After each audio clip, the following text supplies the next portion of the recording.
everyone. Thank you all so much for joining us here at the International Interfaith Conference, United in Liberty, the Rise of Spiritual Diplomats. My name is Olga Schmidt, and I am so honored to welcome to the stage a world-class opera singer, Miss Maria Maksakova, to perform the U.S. National Anthem. Her performance will be followed by the Pledge of Allegiance, led by Chief Joseph Riverwind, the war chief of the Arawak Taino tribe of Puerto Rico and the U.S. Army veteran. And after, Bishop Leon Benjamin will give us the opening blessing. We'll follow it in that order. So please help me welcome Maria Maksakova.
God bless America. It's an honor to me to be here at the home of the great. Amen. Thank you so much.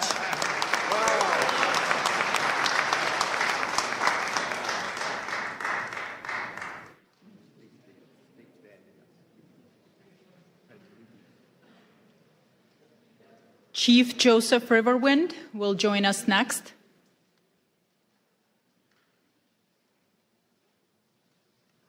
If you will please stand for the Pledge of Allegiance.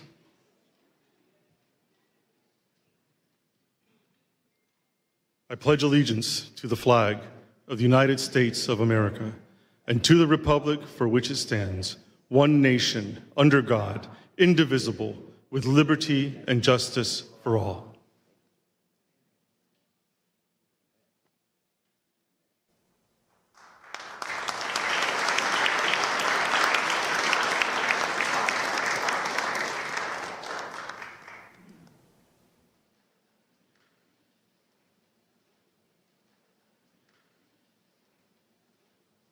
Good afternoon, everyone, and welcome to all of the wonderful faith leaders from across this nation and around the world.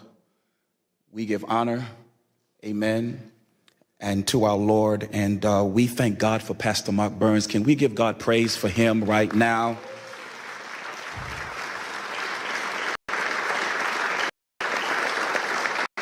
The rise of spiritual diplomats as we pray today. The road of faith is not a road that is sometimes easy to get on. It takes courage, it takes boldness, it takes wanting to lay aside your differences to come together for a common good. What the Lord is saying today is that there are now adults who have turned into children who will walk by faith. Adults sometimes want to have their way, but children say whatever the Father says. We want us to come together as children of God, to get on this journey together as Pastor Mark Burns has laid this out, that we need to solve the problems around this world. You are the solutionaries that have come together. Give yourself a hand for being the solutionaries. The psalm says, praise ye the Lord, in Psalms 133, as I pray this scripture.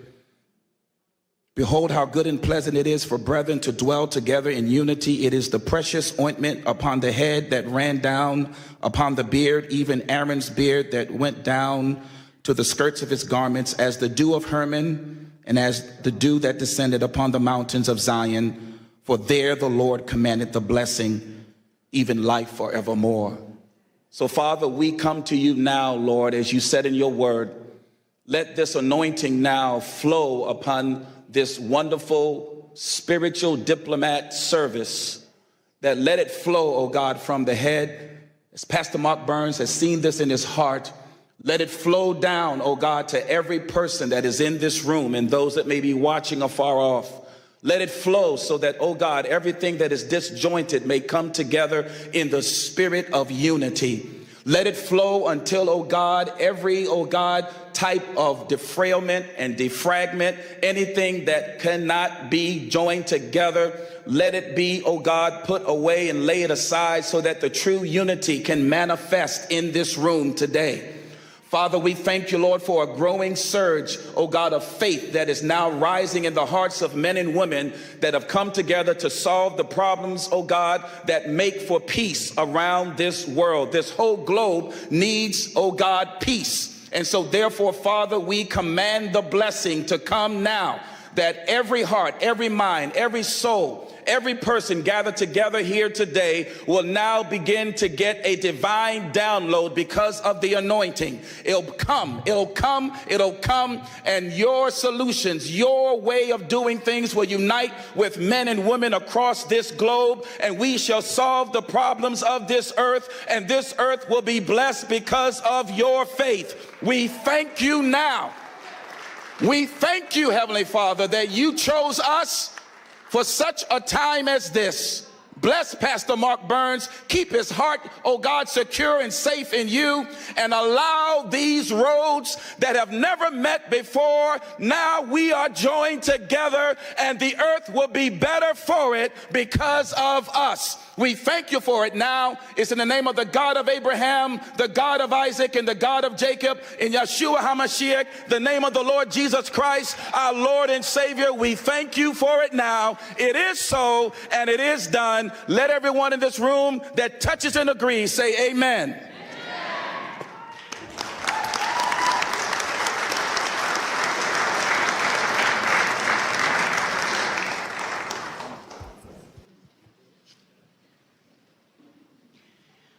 Ladies and gentlemen, it is my profound privilege to introduce a special video address prepared exclusively for this conference from a figure of immense global significance.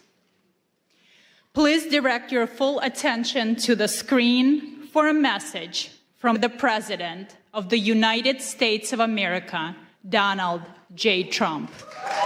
I just want to congratulate and thank Pastor Mark Burns. He's been my friend for a long time, and he's been with me from the very beginning, and we very much appreciate it. But on the great job that he's done, so many people believe so strongly in him.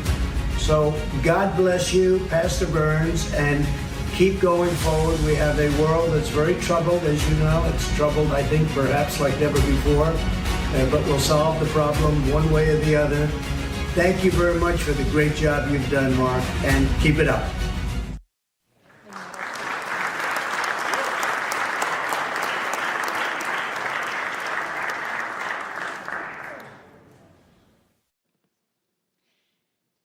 It is now my distinct privilege to introduce our host and the leader of the International Interfaith Conference, United in Liberty, the Rise of Spiritual Diplomats, Pastor Mark Burns.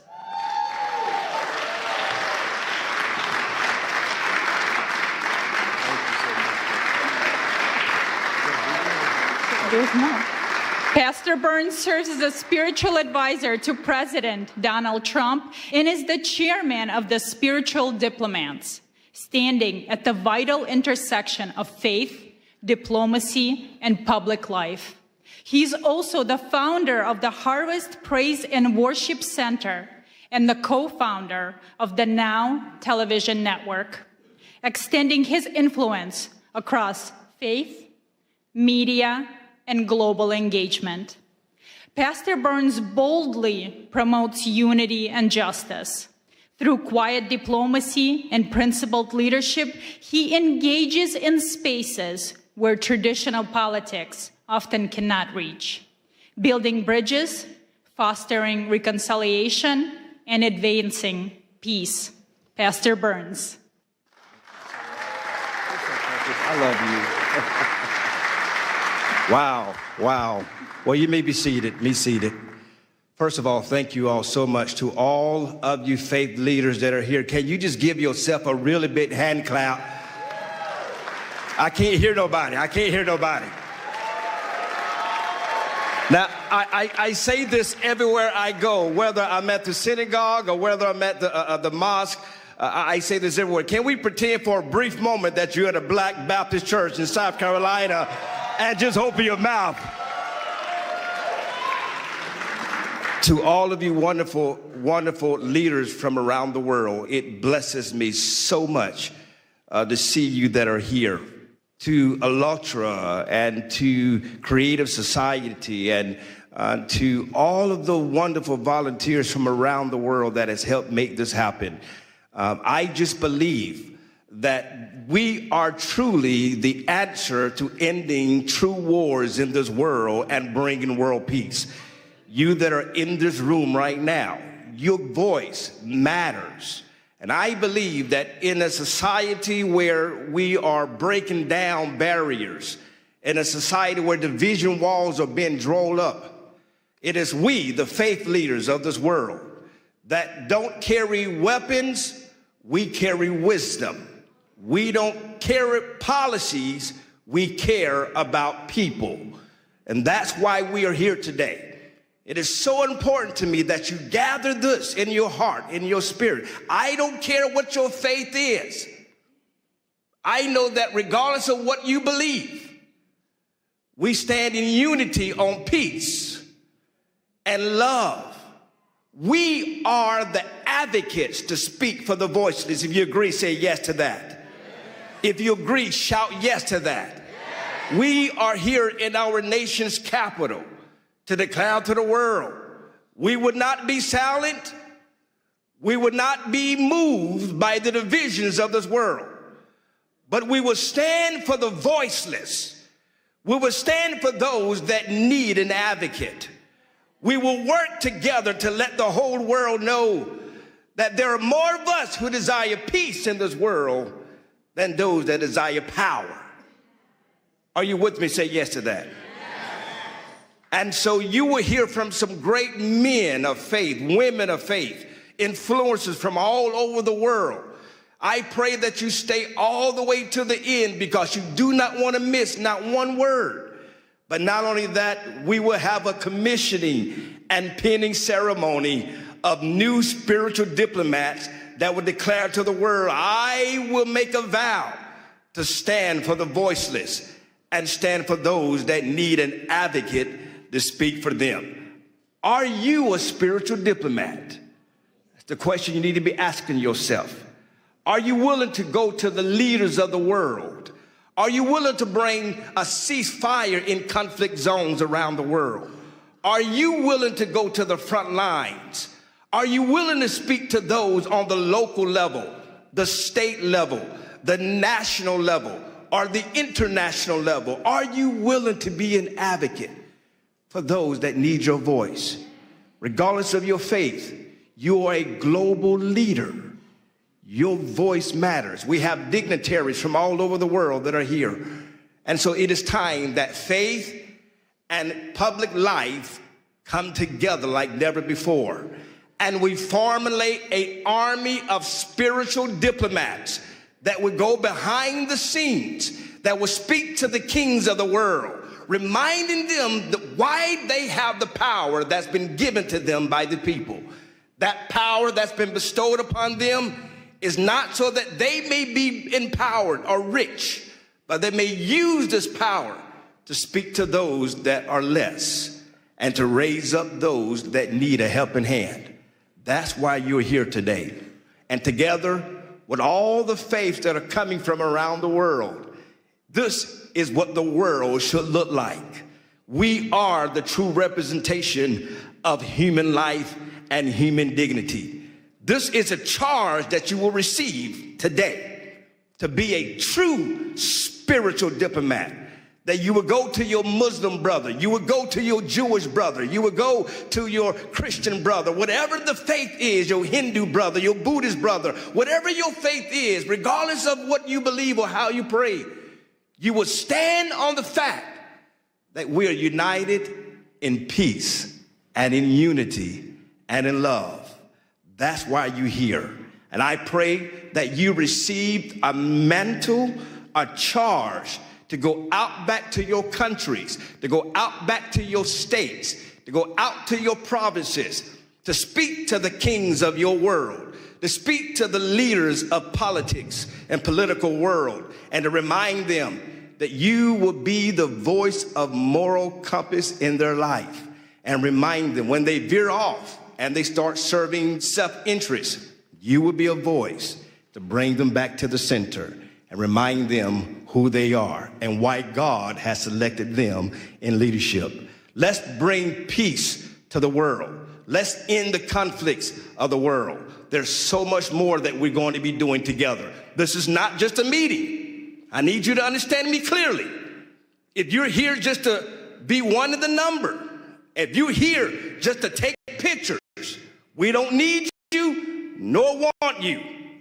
But if you truly here to roll up your sleeves and become the pit bulls of the world and remind the leaders that you will not be silent, you will not be moved, but you will stand for those that are lost. You will lead the marches where there may need to be marches led. You will speak up for those that are being killed viciously. You would not be just keyboard warriors, but you would advocate for those that desperately need your leadership. If you agree with me, say yes to that. So that's why you're here. We're uniting the world together. And we started right here in our nation's capital. God bless you. Thank you all so much. There's much more to come. Please, please, stay to the end. You want to be commissioned. You want to be commissioned as a true spiritual diplomat, where you receive one of these spiritual diplomat pins that you wear with pride in the world. I am a leader you could call on. I am a leader that will stand in the gap. I will always fight for those that need a voice and a helping hand. God bless you. Thank you all so much.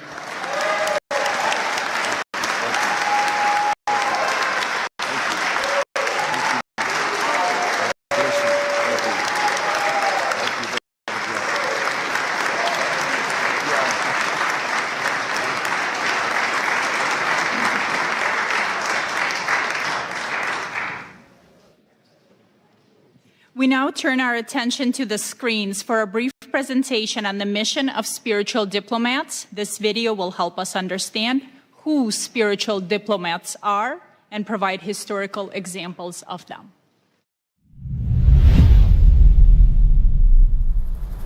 When most people think of diplomacy, they picture negotiators in suits moving between governments to strike deals.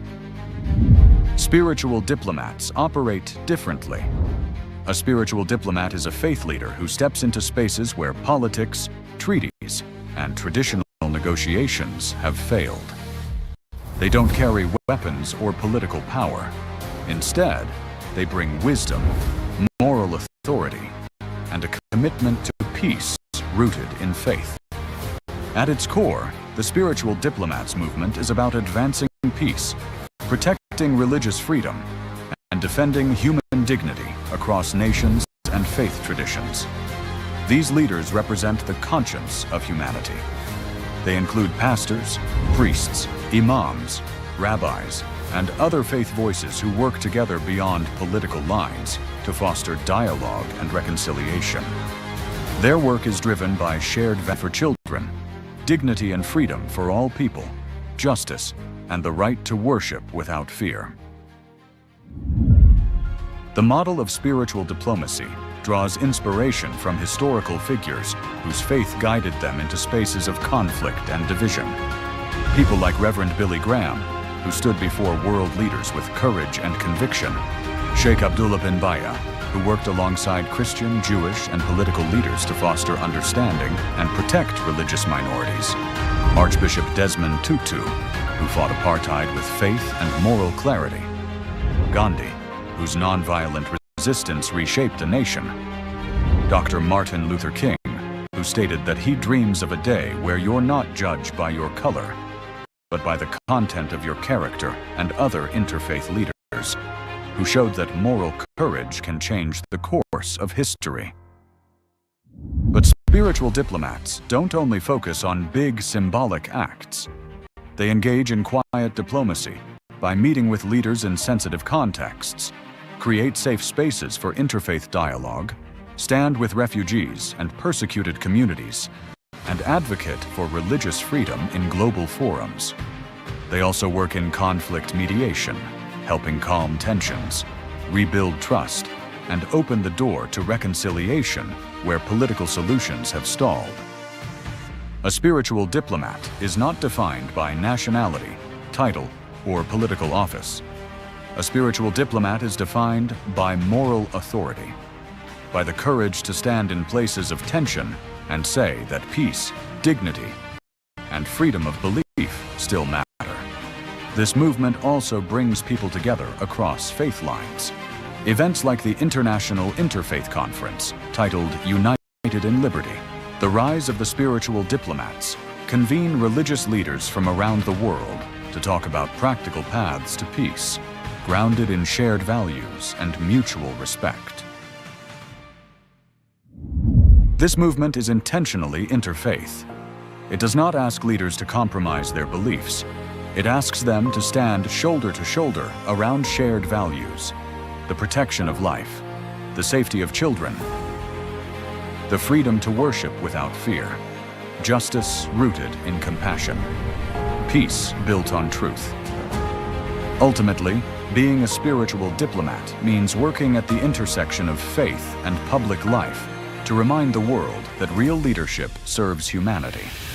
It is a form of moral engagement, visions, uphold freedom of belief, and show that peace is possible when faith leaders walk together, not as political actors, but as peacemakers and advocates for human dignity.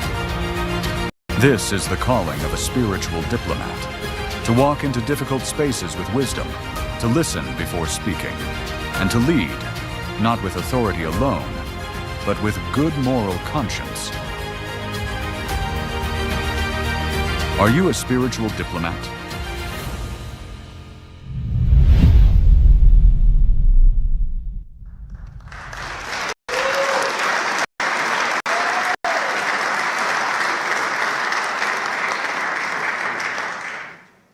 Traveling to us from Europe, we welcome George Simeon, President of the Alliance for the Union of Romanians, a courageous freedom fighter and defender of Christian rights. He brings a vital presentation on faith at the crossroads. He speaks to us today on how Romania's spiritual resilience offsets a lesson for a divided world. Thank you. It is with great pride that I am part of this movement. It is with great pride that I am the first speaker in this conference. And it is with great pride that I share the same values with Pastor Burns.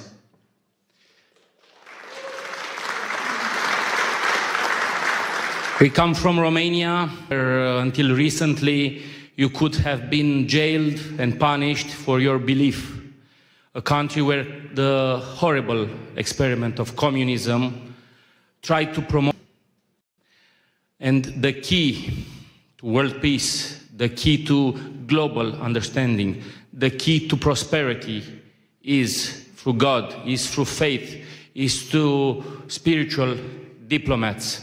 Here in Washington with a big delegation of members of the European Parliament and the Romanian Parliament, over 40 diplomats who are here to speak about a horrific attack on human dignity. The elections have been annulled. In Romania, democracy has been annulled by wicked people who have no faith, no God, and do not like Trump. I am sure that all of us gathered here today think about world peace. I am sure that, like Pastor Burns, we must find a solution for peace in Ukraine. I am sure that Gaza, we must adopt the Trump solution for peace. And in the Middle East, I was speaking with Rabbi Duvi Honig earlier. There are so many rabbis here in this interfaith dialogue. We must bring peace. And we are here in Washington, an example of democracy and world peace. You have a great leader for at least 3 more years. And we must follow on the footsteps on Donald Trump for our nations, for our religions. Thank you, great friend. Thank you for what you are doing. And count on us, on the Romanian people, for world peace and for spiritual diplomats.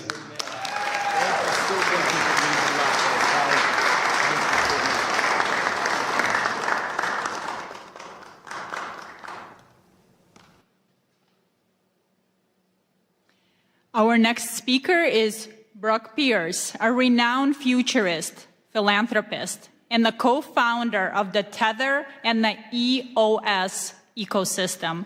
He is a visionary who understands that in times of crisis, action cannot wait for the government. He will speak on the critical role of private citizens and technology in humanitarian aid.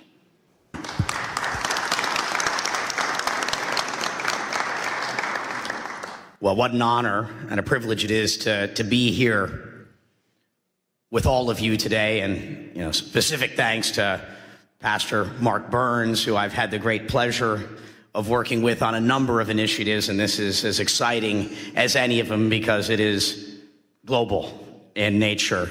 And on behalf of all the Ukrainians that are here, this is one of them. And we've got a few other surprises I think we'll see in the months to come. But what a pleasure. I think it's worth talking, for a moment about the world, as it is right now. The world is changing rapidly. Technology has been creating uncertainty about what is our role, who am I, why am I here? And so there's a lot of fear in the world. There's a lot of uncertainty in the world and a lot of doubt that's leading to polarization and division from our technologies and tools. And what is the answer to all of that, in these moments? Faith. Faith is the answer to FUD. When you're feeling lost and you don't know where to go, faith is the answer. And that's what's brought us all together here today, is that we all believe in something more than our current moment, our present reality.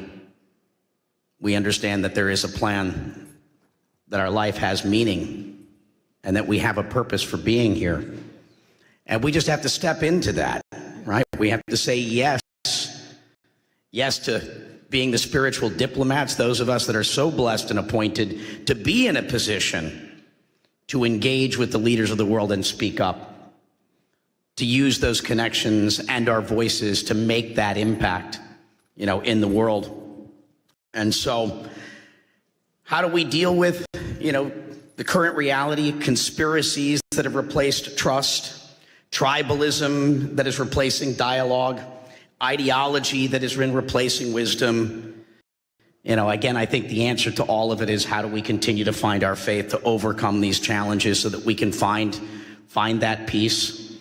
We'll be doing another trip to Ukraine here soon, and Jordan, Israel, and Bethlehem. And, for those that take an interest in any of these journeys, please, connect with us. And so, what is spiritual diplomacy to me? It's the ability to engage with those nations and cultures and people through their deepest belief and identity, where it's not just about power, policy, and pressure, but it's those things that transcend our typical negotiations and bringing it back to purpose, bringing it back to dignity, that narrative and moral authority. One nation under God. That's what we're all here for. So I'm so grateful to be able to speak and share this time with all of you and continue to do this, perform this great work in the world together. God bless all of you, and thank you for your presence and participation in this great work.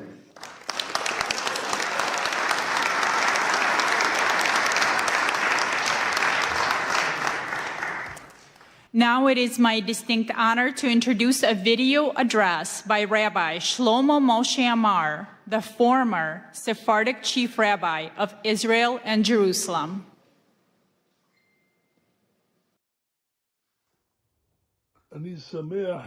I am happy to bless the attendees of the International Interfaith Conference in the capital city, Washington, in the United States, which comes to share opinions and exchange views between religious leaders in order to increase love, brotherhood, and peace among the nations. We see that America's been blessed with a dear and important president, the Honorable President Donald J. Trump, a lover of peace and a pursuer of peace.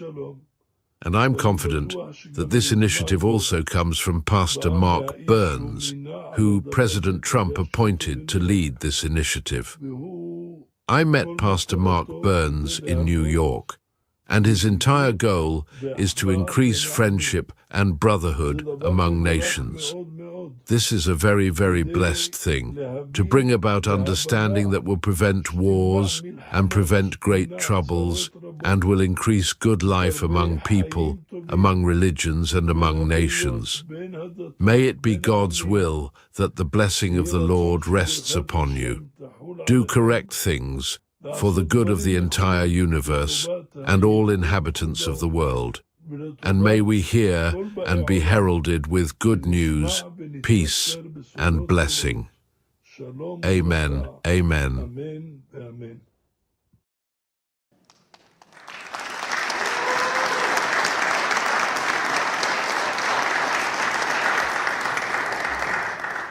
Now we are honored to hear from Rabbi Asher Lopating, a great Rhodes Scholar and the Director of Community Relations at the Jewish Federation of Greater Ann Arbor, Michigan. He has recently led multiple delegations to Syria. A true spiritual diplomat, he speaks today on the new Syria and the religious imperative to build bridges with nations, often deemed adversaries. Thank you. Thank you so much. It is such an honor to be presenting at this International Interfaith Conference of Spiritual Diplomats, United in Liberty. My deep gratitude to Pastor Mark Burns and all the organizers and participants. There's an old Jewish joke that mixes humor with some warning. If we don't heed the word of God, a man's house is caught in a great flood. He sees a large piece of wood floating by, but instead of grabbing it, he says to himself, I'm going to wait for God, for the God that I pray to. Then miraculously, someone from a boat throws him a life jacket. The man says, no, I'm waiting for God to send me God's relief. Soon a helicopter swoops overhead and sends down a ladder, and the man refuses to get on because he says, I'm waiting for God to save me. Well, eventually the water swallows him up. He dies, goes to heaven, and at the pearly gate he demands of God, or St. Peter, if you're Christian, where were you, God? I prayed to you for salvation, you ignored me. And God, or St. Peter, says, who do you think sent the wood? Who sent the boat? Who sent the helicopter? Well, the lesson is that God sometimes sends us the greatest of opportunities, and it is our important responsibility to seize them and not ignore them. And I feel that the new Syria is a great opportunity for America, for the Middle East, and for the Jewish state of Israel. But it takes someone with vision like our great President of the United States to realize what an opportunity it is. Weeks after Ahmad al-Sharaa, Abu Jalani defeated Bashar al-Assad, the Syrian dictator, who killed 1 million of his own people, I got a call from my good friend, Dr. Yahya Basha, a Syrian Muslim doctor whose family had been murdered by the Assad regime. It was clear to Dr. Basha, and he said clear to many Syrians, that it was Israel's defeat of Hezbollah and weakening of Iran that gave the Syrian rebels the ability to oust Assad. And Dr. Basha was celebrating. Dr. Basha is a spiritual diplomat who, in addition to building MRI clinics all over Detroit, has dedicated himself to building bridges with the Jewish community over the decades and trying to lead the Muslim community in the direction of peace. So with Dr. Basha's influence and perhaps an awareness that the new Syria owed Israel for their success, the Sharia government invited Jews to return to Syria for the first time in 30 years. Dr. Basha told me I needed to go just 2 months after the new government came to power. Yes, the government understood that good relations with the Jewish community meant good things for Syria.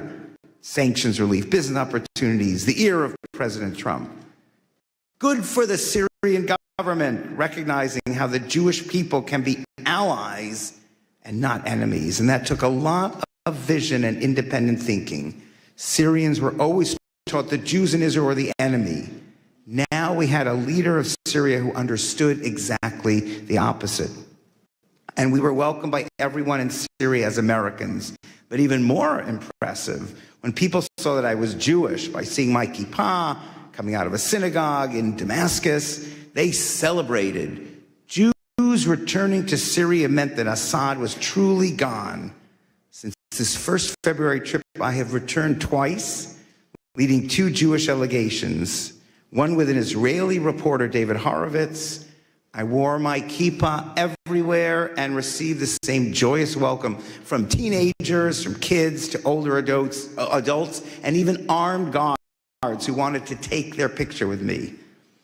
At our visit with the president of the University of Damascus, I openly told faculty, students, and administrators that yes, I am a Zionist, and I hope that Syria and Israel will become best friends. And while some were surprised, most understood. And I believe sincerely that the Sharia administration understands. For over a decade, Syrians were tortured and killed by Assad's allies, Hezbollah and Iran and Russia.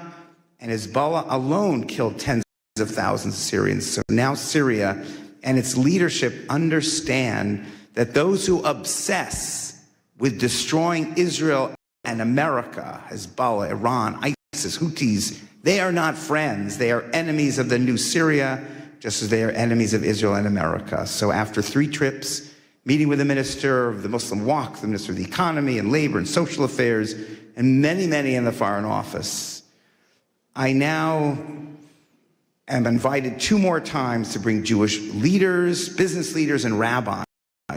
And I can say with faith that a strong, unified Syria can be a great ally of America and Israel. God bless President Donald Trump for seeing this early on when he met with Sharia in May. And now, as a strong supporter of Israel, I ask Israel to understand this. I believe God is sending America and Israel the wood, the boat, the helicopter. Israel has to figure out how to use all these opportunities while maintaining security.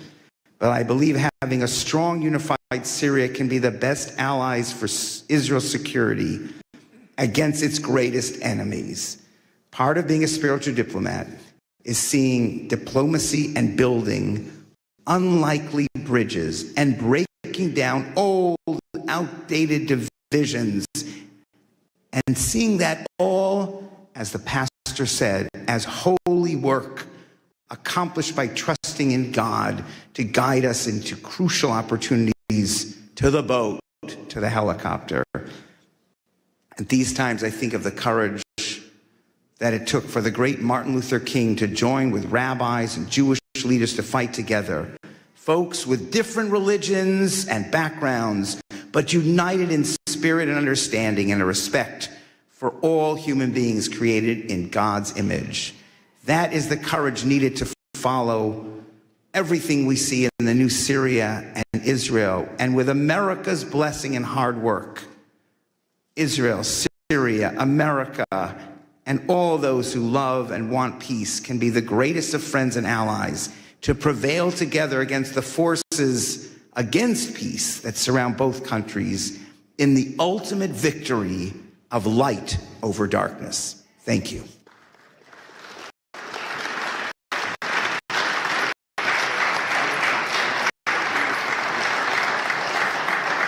Thank you. And next, please welcome His Excellency Sheikh Ashraf Effendi, a distinguished Sufi master from the Naqshbandi order and a global peace ambassador. He came here all the way from Germany. He brings us wisdom from the Sufi tradition on the theme, "In God We Trust," emphasizing the key role of rope of God and divine blessing. And we will have a Thank you very much.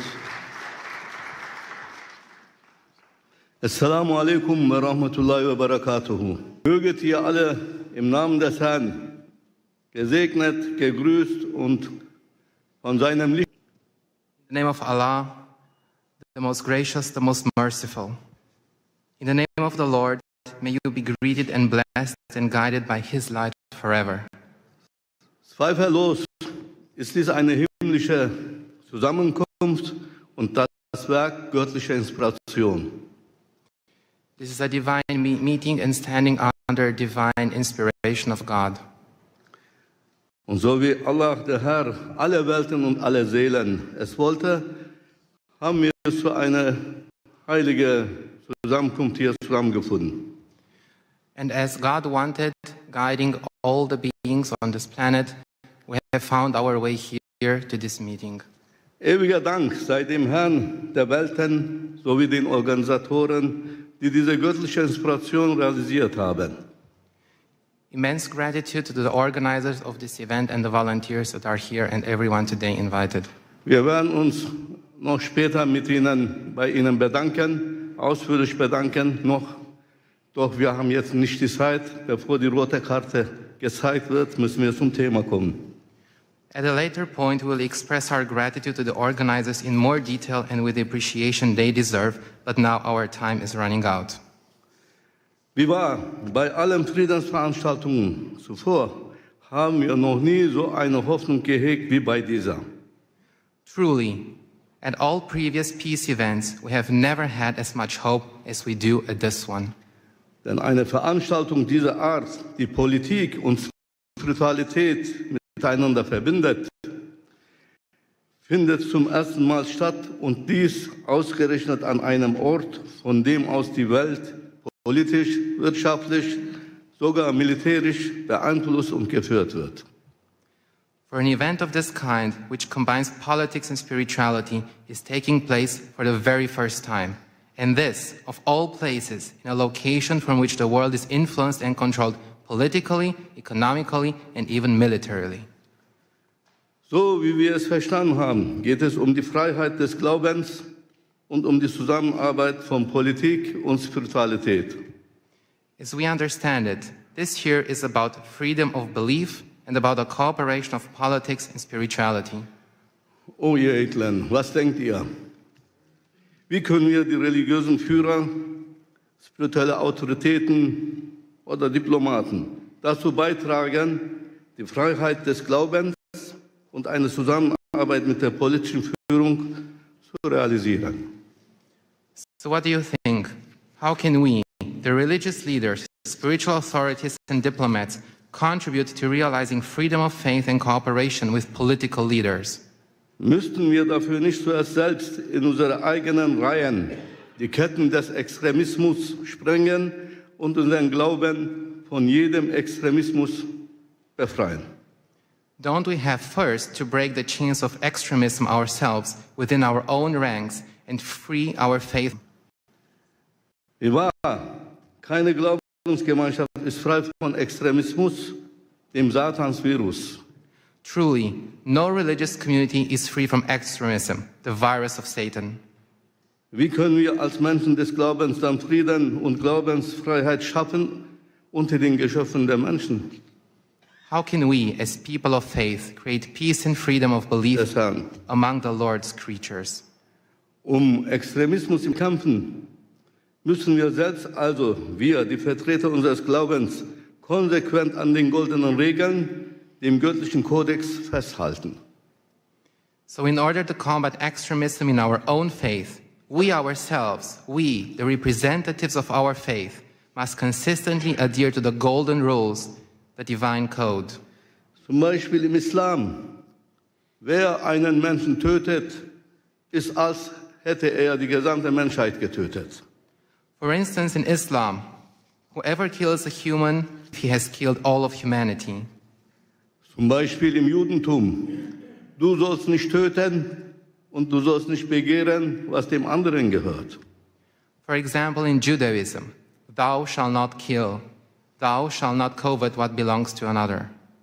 Zum Beispiel im Christentum. Liebe deinen Nächsten wie dich selbst. Since in Christianity, love your neighbor as thyself.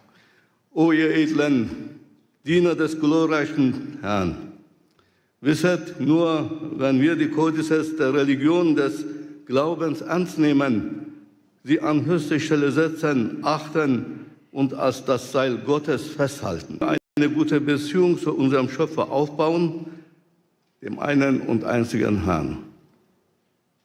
O noble servants of the glorious Lord, know that only when we take the codes of the religions of faith seriously, put them first, respect them, and hold the rope of God, can we build a good relationship with our Creator, the one and only Lord. Ohne Zweifel, nur er kann uns den Frieden schenken. Moreover, only He can gift us peace. Der Glorreiche ist der Herr des Friedens. Natürlich bedient er sich stets eines Werkzeuges für alles, was auf Erden geschieht, auch für einen wahrhaftigen Frieden in der Welt. For only He, the glorious one, is the Lord of peace. Of course, He always uses a tool for everything that happens on earth, including for true peace in the world. Möge Präsident Trump derjenige sein, der dazu berufen ist, Frieden in die Welt zu setzen, da er es zu realisieren. May President Trump be the one called upon to bring peace to the world, as he also has the power to make this. Möge er dafür mit einem himmlischen Friedenspreis vom Herrn des Friedens selbst gekrönt werden. Eine Auszeichnung, die niemandem zuvor zuteil wurde. And may he be crowned with a heavenly peace prize from the Lord of peace himself, honor that has never been bestowed upon anyone before. Mr. Trump don't need Nobel Prize. Doch zur Rückkehr des Glaubens müssen die Religionsgemeinschaften zunächst in Aufrichtigkeit zusammenkommen und füreinander Sorge tragen. But back to the topic at hand.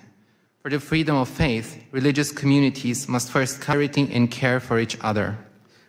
So dass wir innerhalb unserer jeweiligen Gemeinden Buddhisten, Juden, Christen, Muslime, Indogene und so weiter sind, uns jedoch in der Öffentlichkeit nicht entlang dieser Zugehörigkeiten voneinander. So that within our respective communities, we're Buddhists, Jews, Christians, Muslims, indigenous peoples, etc., but in public, we do not separate ourselves from one another along these lines. Nein, für uns selbst sind wir die Buddhisten, die Christen, die Juden, die Muslime. Doch in der Öffentlichkeit müssen wir uns zeigen, Hand in Hand als Allianz der Gläubigen. No. For ourselves, we're Buddhists, indigenous people, Christian, Jews. In public, we must show ourselves hand in hand as an alliance of believers. Titel und Namen der Religion in der Öffentlichkeit wie Judentum, Christentum und Islam, werden einander trennen und entfremden, und das darf auf keinen Fall mehr geschehen. Titles and names of religions in public, such as Judaism, Christianity, and Islam, will only separate and alienate us from one another. To happen again. Lass uns daher laut und deutlich dieses Verständnis der ganzen Welt zu erkennen geben und stark betonen, wir sind die Gottergebenen. Let us therefore make this understanding known loud and clear to the whole world and emphasize strongly, we are the Rabbaniyun, we are the God-devoted. Und mehr noch, erheben wir von jenem Ort, von dem die Geschicke der Welt politisch, wirtschaftlich und militärisch gelenkt werden. Wir richten unseren Ruf an die politischen Führer, alle Länder und Völker dieser Erde und sagen, and more than that, let us raise our voice from the place where the fate of the world is controlled politically, economically, and militarily. We address our call to the political leaders and rulers of all countries and peoples of this earth and say, so wie auf dem US-Dollarschein die Worte in God we trust geschrieben stehen, möge auch das Gebäude der United Nations jene Worte tragen. Worte, die das Vertrauen der US-Bürger geprägt und ihre Währung zur wirtschaftlichen Weltgeltung geführt haben. In God we trust. Just as the words, "In God we trust," are written on the US dollar bill, may the United Nations building also bear those words. Words that have shaped the trust of US citizens and led their currency to global economic significance. In God we trust. Und mehr noch, im Gebäude der United Nations sollte unbedingt ein House of Believers errichtet werden. Ein Ort, an dem die religiösen und spirituellen Autoritäten der Welt als vereinte Gemeinschaft der Gläubigen zusammenkommen, um bei den Entscheidungen über die Zukunft der Menschheit mit der politischen Führung, mit geistiger Stimme der Menschheit mitzuwirken. And furthermore, in the United Nations building, a house of the believers should definitely be established, a place where the religious and spiritual authorities of the world come together as a united community of believers, where they come together to participate in decisions about the future of humanity with political leaders as a spiritual voice of humanity. Denn wir haben gesehen, dass Politik allein nicht ausreicht für Frieden und für eine glückliche Menschheit. For we have seen that politics alone is not enough for peace and for a happy humanity. Wenn die Politik der Körper der Menschheit ist, so ist der Glaube die Seele der Menschheit. Der eine kann ohne den anderen nicht existieren. If politics is the body of humanity, then faith is the soul of humanity. One cannot exist without the other. Möge Allah, der Herr, alle Seelen, diese Konferenz und ihre Organisatoren, Teilnehmenden segnen und mit seinem Licht führen. May God bless this conference and all the participants in this conference and hear all of us with his ears. May Allah Almighty bless and guide you. Assalamu alaikum.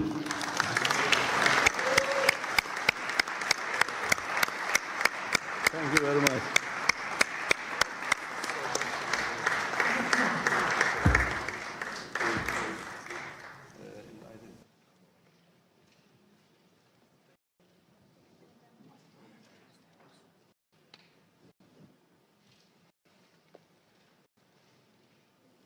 Thank you very much. I'm pleased to introduce Rabbi Duvi Honig, founder and CEO of the Orthodox Jewish Chamber of Commerce. He has dedicated his life to uniting communities through economic cooperation. Today, he speaks on commerce ground, exploring how business can protect religious freedom and democratic integrity.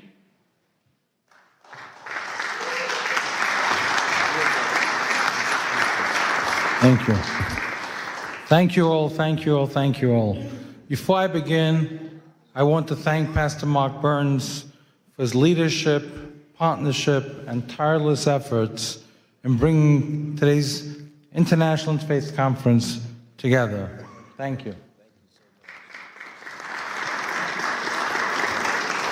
I skimmed through the topics, and I wanted to tell you, Pastor, that they couldn't have been more on target, and my short remarks are going to include all three of them: religious persecution, children protection, and spiritual diplomacy. This past Sunday, I attended a concert, the largest Jewish concert on the Northeast, that left the entire room silenced. Alon Hill, a 24-year-old pianist, kidnapped from the Nova Music Festival on October 7th and held in Hamas tunnels surrounded by complete darkness without seeing sunlight for 505 days, told us that the only thing, Pastor, that kept him sane and alive was saying Shema Yisrael every day. Then he sat at the piano in the auditorium and played Shema Yisrael. There was not a dry eye in the room. That moment says everything. Freedom alone does not bring happiness, purpose, or light. Faith does. When faith is pushed aside, even free societies become confused and hollow. We are seeing the consequences today.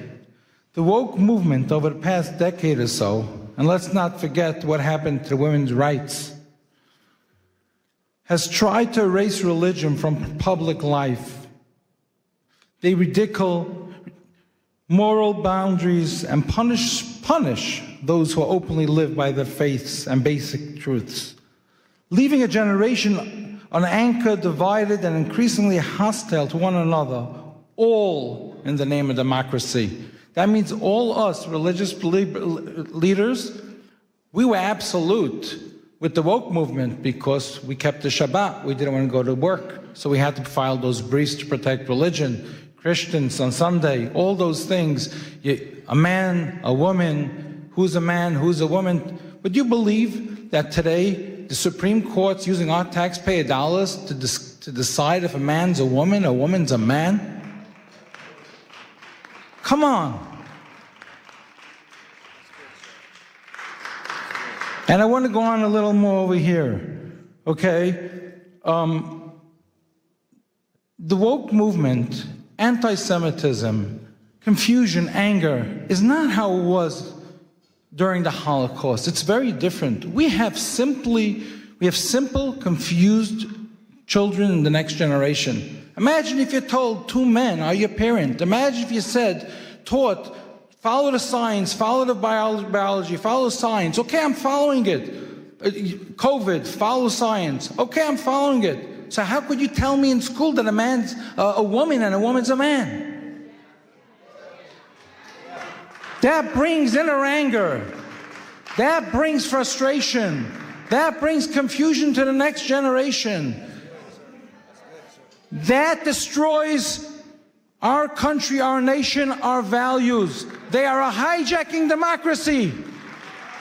We are here today to claim it back. Thank you, Pastor. We owe gratitude to President Donald Trump for taking a clear stand against the woke movement. And we all know the lack of stories, people saying he's abusing women. He's the one who's standing up to protect women. There's another issue I want to discuss. And I'm over here, by the way, I'm not wearing any gloves. I'm here, I told the pastor when he spoke, whoever's here for pictures, please leave. You know, we're not here for that. We want takeaways. We want to discuss topics that empower us. We want to discuss topics that empower us all together as faith leaders, that we could stand together and represent our communities without being intimidated or threatened when we speak up, because that happens way too often. And this is a topic that I want to bring up and work with everyone together with Pastor. Too often, political faith-based liaisons and appointees by the government specifically abused authority entrusted to them. Instead of compassion, there's silence when we reach out to them for help. Instead of dialogue, there's intimidation. Duvi, if you make this public, and you speak up and you complain to President Trump that I didn't include the Jewish communities in Nassau County or Rockland County or 770, the Chabad community reached out to me for over a year. The Jewish liaison didn't respond to him. And I have a whole list of the biggest communities. And then I have a tweet from President Donald Trump who said that Lakewood, New Jersey, where I reside, is the #1 supporter of him, the Orthodox community. And we built it. 2016, Donald Trump, the Trump organization was a sponsor by my event, and we built his network with him. And still our community goes ignored. And I spoke up against this, and I got threats from the Jewish liaison from the White House, and he blackmailed me and cut me out of the Hanukkah party because I spoke up. And I am calling him out. Resign. We need to speak up and have people represent the president who represents the president's interests. People who stand by empowering faith-based leaders, not intimidating faith-based leaders. When we stand together like this, our different divisions, different departments, in the White House, in government, and I was threatened by state when I endorsed Lee Zeldin. I was threatened by state liaisons because of the crash, smash, and grabs, and they said you won't have any place with the new administration because you stood up for them. When I called out President Biden's team for hosting a hate-based summit, blaming it on the Jews, blaming it on Jersey City, blaming it on Rockland County attacks, blaming it on anti-Semitism, but not including one Orthodox Jew, I called them out for it, and the White House took a fight with me, and the Jewish liaison cut me out then as well because I spoke up for what's right. But I work with the other liaisons, I work with the government, I work with the administration itself, and I'm able to help community leaders day in, day out because I'm above them. But it's those communities who reach out to me that I have to bypass on their behalf that we have to speak out for.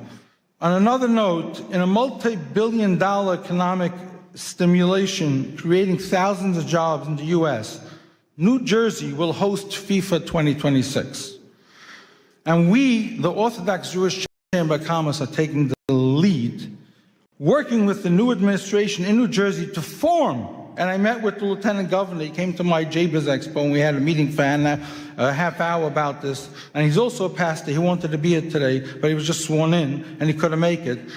I spoke to him about forming a FIFA faith-based committee, using the world's largest sporting platform to bring people closer together, promote respect across faiths and cultures, and unite rather than divide. Not like Europe. We're going to set over here in the United States, we're going to set that tone that sports unites people, doesn't divide people. I want to pause from personal note. Today, January 22nd, is my birthday.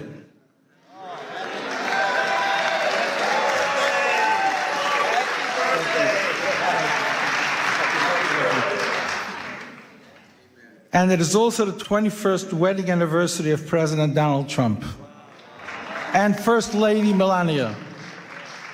On behalf of our community, the Orthodox Jewish Chamber of Commerce, Pastor Burns and his team, we extend our warm congratulations and wishes and continues strength and leadership. Our chairman, J. Morton Davis, who couldn't be here today, he's close to 100, the close friend of the president, for half a century, sends his congratulations to the president. And final, I also want to announce today, as the founder of the Morris Katz Foundation, together with my partners, Alan Dershowitz, Elon Carr, former U.S. Special Envoy and Monitor to Combat Anti-Semitism and CEO of IAC today, Malcolm Homeline, Mayor Izzy Spitzer of New Square, and the Morris Katz Foundation Committee, that we, the Jewish community, have nominated President Donald Trump for the Morris Katz Presidential Legacy Award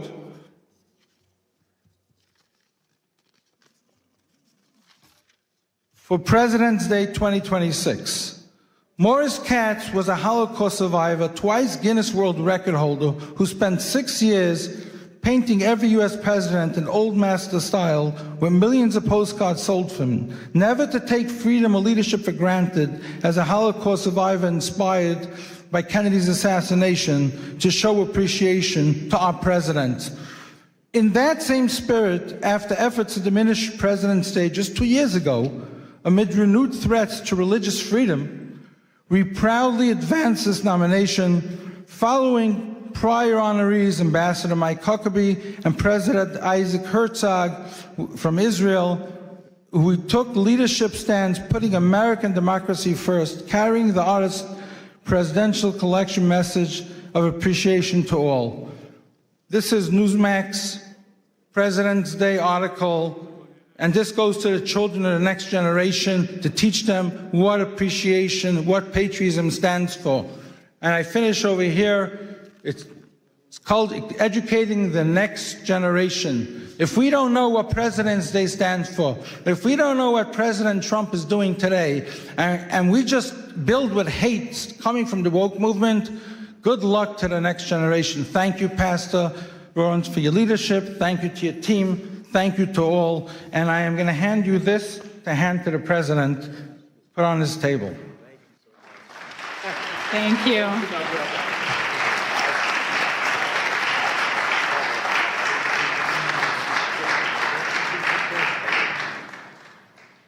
Our next distinguished speaker is Sir Professor Dr. Gabriel Paupe Andreoli, President of the Institute for Advanced Studies and Cooperation and an ethical AI leader affiliated with the Vatican.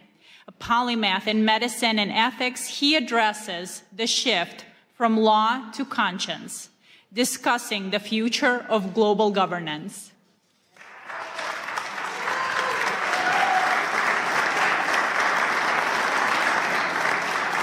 It's a true honor to be here, and I wanted to thank ALLATRA and Pastor Burns for inviting me. I had the good fortune of having them at the Vatican, at the Pontifical Academy of Science a few months ago, and it was a great honor, and I think united we stand. And also I brought a little present for you. So it's a rosary from the Holy Father.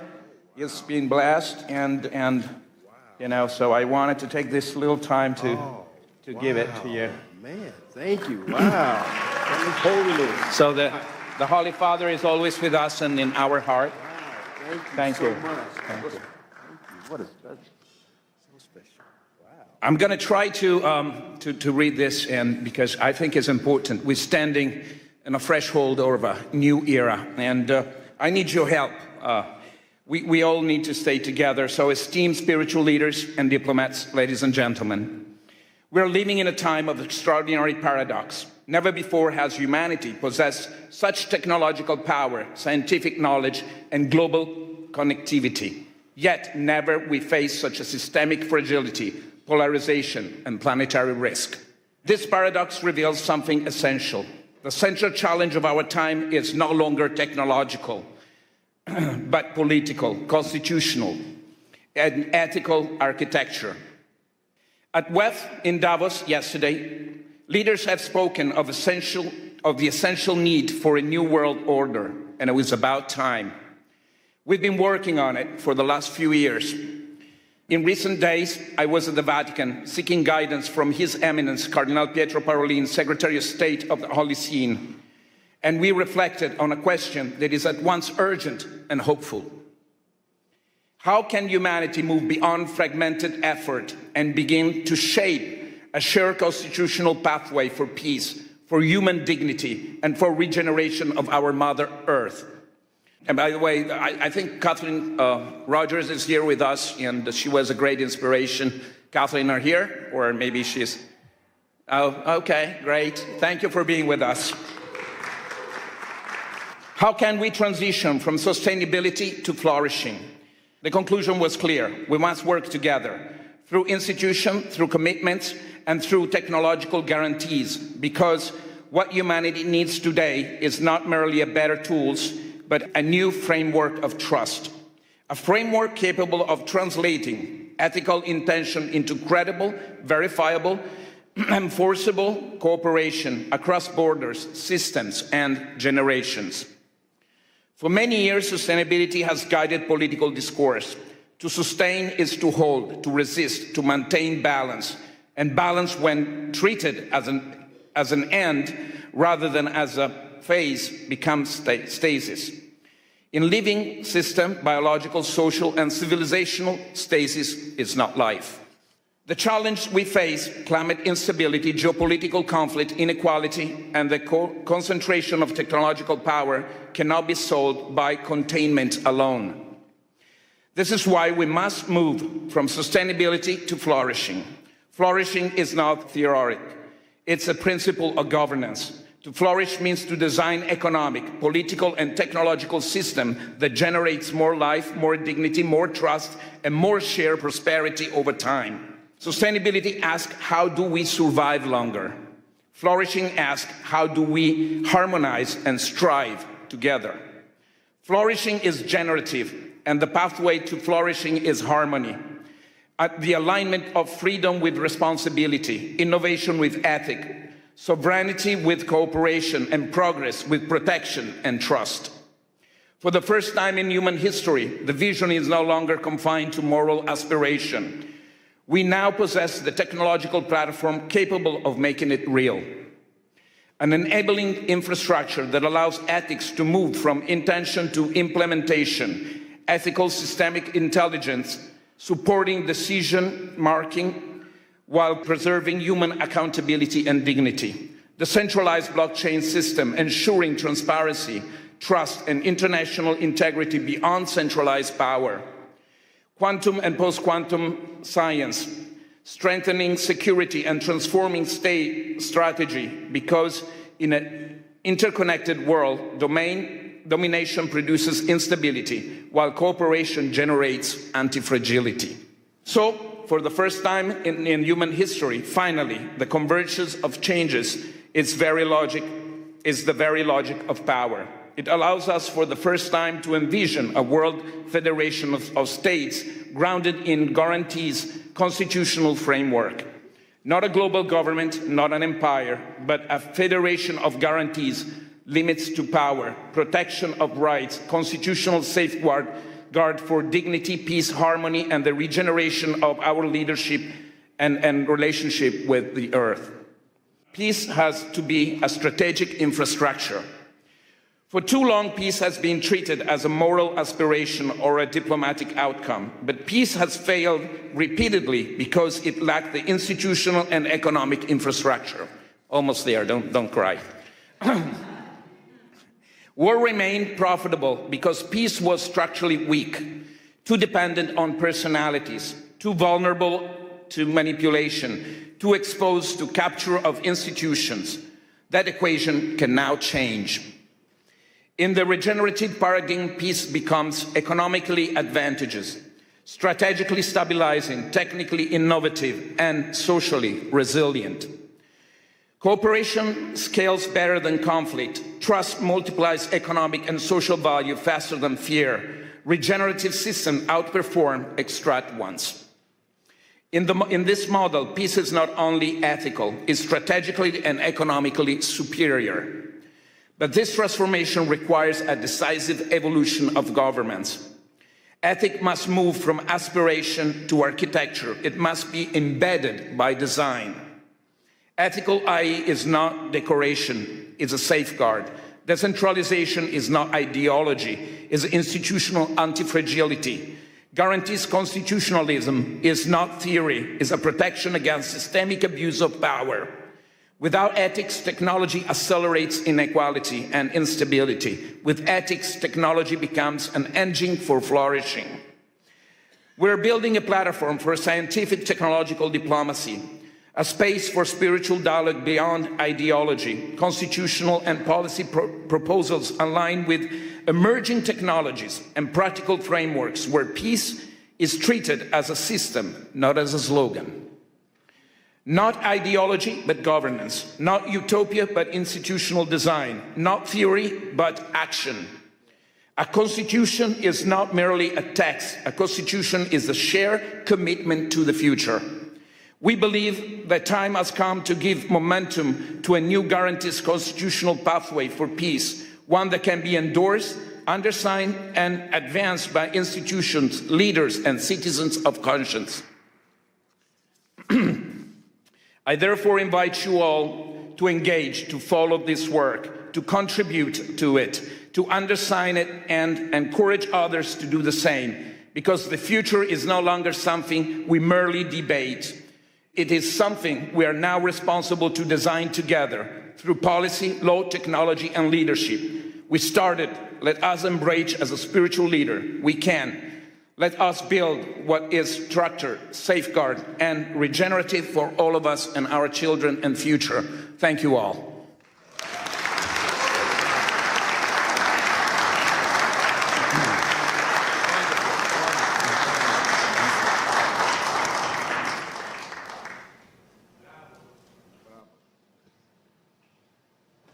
From Nigeria, we welcome Reverend Bayodun Fadoyinbo, the Global Senior Pastor of the Commonwealth of Zion Assembly, impacting millions across Africa and the globe.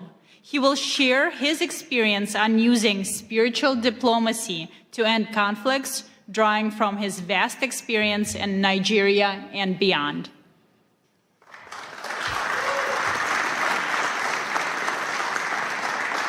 Good afternoon. Such a joy to be here all the way from Africa. And I really appreciate Pastor Mark Burns for this privilege to speak with you. I want to thank you for this privilege, and I want us to know that it's very important for us to be here. And we are here because, not just because we've been invited here, but because God has brought us together and given us the kind of influence and affluence that we have to influence our world and to help our community and to experience peace. I want you to know that the world is looking not for leaders, not for speakers, but those who will broker peace all over the world. In this age where a sentence from a faith leader can shape hearts, move markets, and also topple government. I'm not a diplomat by training, but I have witnessed negotiation where treaties have failed. But I've seen prayers accomplish what political pressure could not do.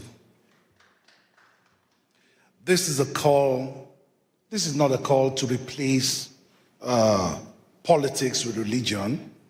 But religion does not compete, but it completes diplomacy.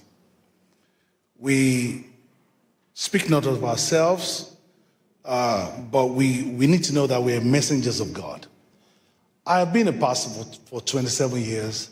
I found out that faith leaders are the only people that speak for 1 hour plus, and nobody stands up to say, excuse me, I want to contribute. Even in the court of law, people can say, my Lord, I want to speak. But in religious gatherings, religious leaders just speak and influence people. Their words are looked upon as the words of God. With this authority and this place of authority that God has given to us, we need to learn how to influence people. Because sometimes the way we speak, let's be honest, we speak from the place of tradition, we have authority, we have legitimacy of community, we have moral gravitas that secular institutions often forget.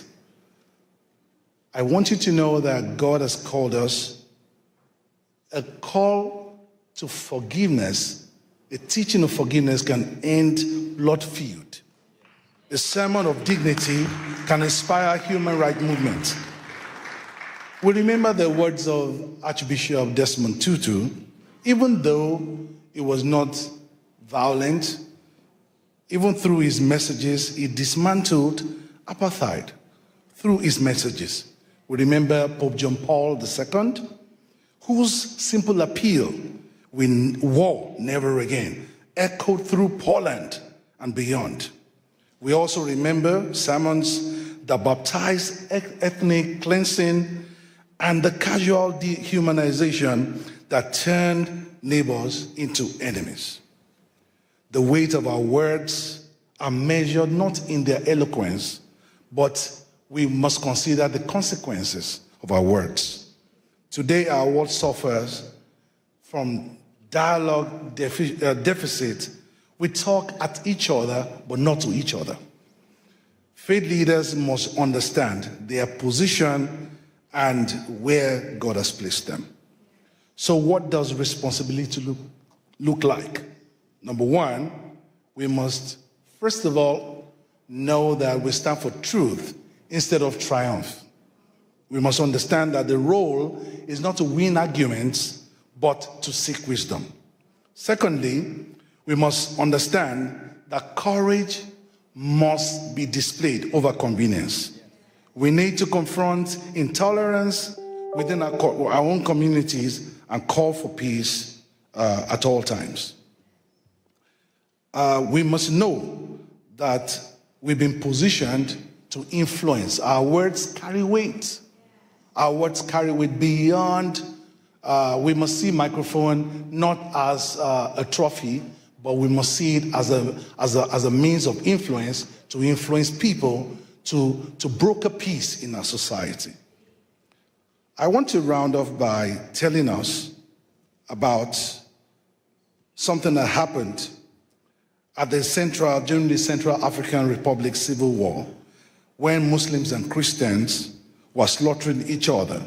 One imam and one pastor made a pact. They stood at the checkpoint between warring neighborhoods, joined hands together, and they said the first bullet to be fired must pass through the imam and the pastor. For 18 months, they stood there and they held hands together.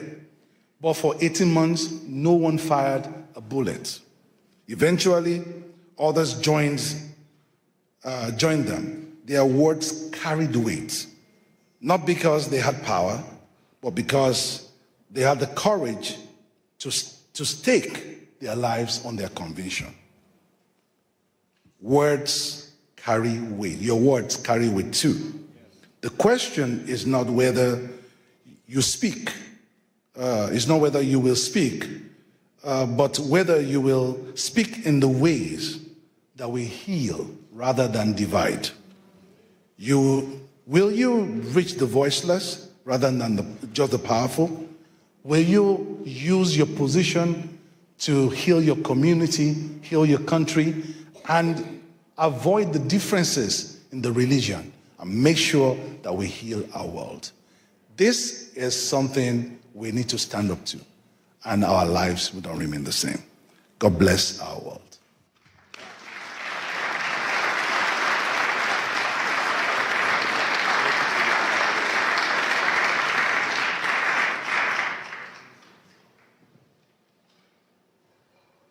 It is my honor to welcome Ms. Marina Ovtsinova, the president of the ALLATRA International Public Movement, and a specialist in global risk strategy who pursued her studies at Harvard University. She will present on human values as the foundation of global security, introducing the international experience of the Universal Grain Project. Thank you so much, Olga. Hello, dear friends. It's a great honor for me to welcome you here at this hall and at this landmark event. I believe the very fact that representatives from different religions, different cultures, different nationality, different worldviews are here today, that means a lot. That means we're right now in the middle of creating a great change in this world. And with a deep gratitude, I would like to acknowledge that today's conference became possible because of the meaningful collaboration between Pastor Mark Burns, his global initiative, Spiritual Diplomacy, and the ALLATRA International Public Movement. I will give you a brief introduction about the ALLATRA. This is an international volunteer-based alliance of scientists, experts, and professionals from more than 180 countries, dedicated to study climate, geodynamic, and environmental risks. We strive to advocate scientific awareness, promote multilateral cooperation, and addressing global existential challenges, and of course, protecting human rights and religious freedom as the fundamental freedoms. We are firmly convinced that spiritual diplomacy has the power to shape the kind of world that deep down every single person longs for, a world that is safe, prosperous, and just. A world where human life comes first, and the spiritual diplomacy represents the real opportunity for all of humanity to overcome this current crisis. And we have solid evidence that we presented to you today that humanity is deeply seeking spiritual diplomacy as the force capable of transforming our world. Back in 2017, we initiated a large-scale international social research project called the Universal Grain. We defined the goal of this project as following: to identify the scientifically sustainable, the fundamental values shared by all people on the earth, regardless of their religion, nationality, social status, political affiliation, in order to find unshakable foundation for understanding among all of humanity. The result of this extensive research was the documentary film, The Universal Grain: Life, What Unites Us All. An international team of thousands of ALLATRA volunteers worked on its creation, including reporters, camera operators, and of course translators. An unprecedented global public survey was conducted. Our volunteers went basically everywhere, into the streets of major cities, and they also traveled to the remote settlement of indigenous community. They spoke with a leading expert across scientific discipline, with representatives of different religion tradition, with community and the ethnic leaders also, as well with the public figures and politicians. Around the world, we ask people one simple question: what unites all people on the planet, regardless of their religion, political views, skin color, or place of residence? Then, of course, we had to sit down and analyze thousands of responses. And what emerged was a holistic pictures. People in every culture aspire to the same thing: peace, safety, justice, and the opportunity to live a dignified life. This is the universal grain that lies at the foundation of all world religions and humanistic teachings. Why is this knowledge important today? Because we are living in an era of global climate and geodynamic and environmental change. The challenges facing our planet know no borders. Nature does not ask which religion we follow or what kind of passport you have, right? In the face of growing threats, we are all simply people, residents of one shared home, the Earth.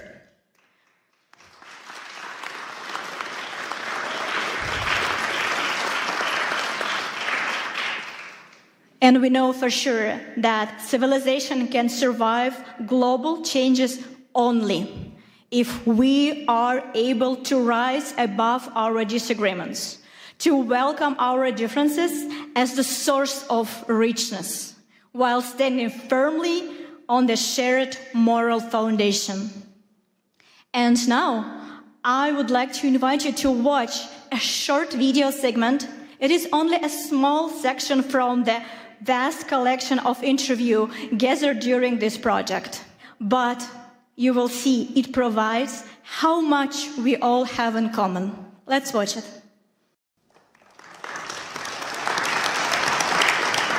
Life on our planet manifests itself in an amazing diversity.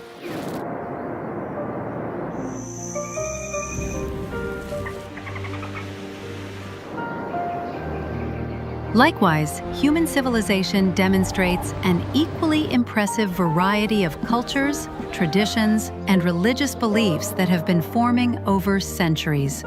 This kind of rich heritage reflects various approaches to understanding human values and people's life in society. Within the framework of the Universal Grain, the unique social research project of ALLATRA International Public Movement, the volunteers addressed people worldwide with question, what do all of us have in common? And their answers show what unites us all. Siamo partecipanti volontari di un movimento internazionale che si chiama ALLATRA. And we're conducting a research, the Universal Grain.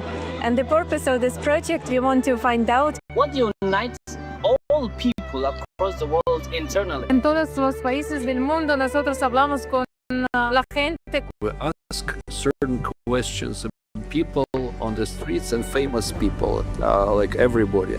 Apa yang mempersatukan manusia di planet ini tanpa melihat agamanya? Unabhängig von Religion, Politik. Co właśnie robi człowieka człowiekiem, co jednoczy właśnie wszystkich ludzi. As one unified world community. We are all human beings here. Aside everything, aside the colors, we are all human beings. So it inspires and it unites all of us here. I think people feel love and care for other people in the same way, despite whether from their religion, their beliefs, anything like that. So I definitely think we all have that in common, definitely. I think that love unites all of us. When this feeling fills our hearts, you know life becomes very happy and beautiful. And you're happy.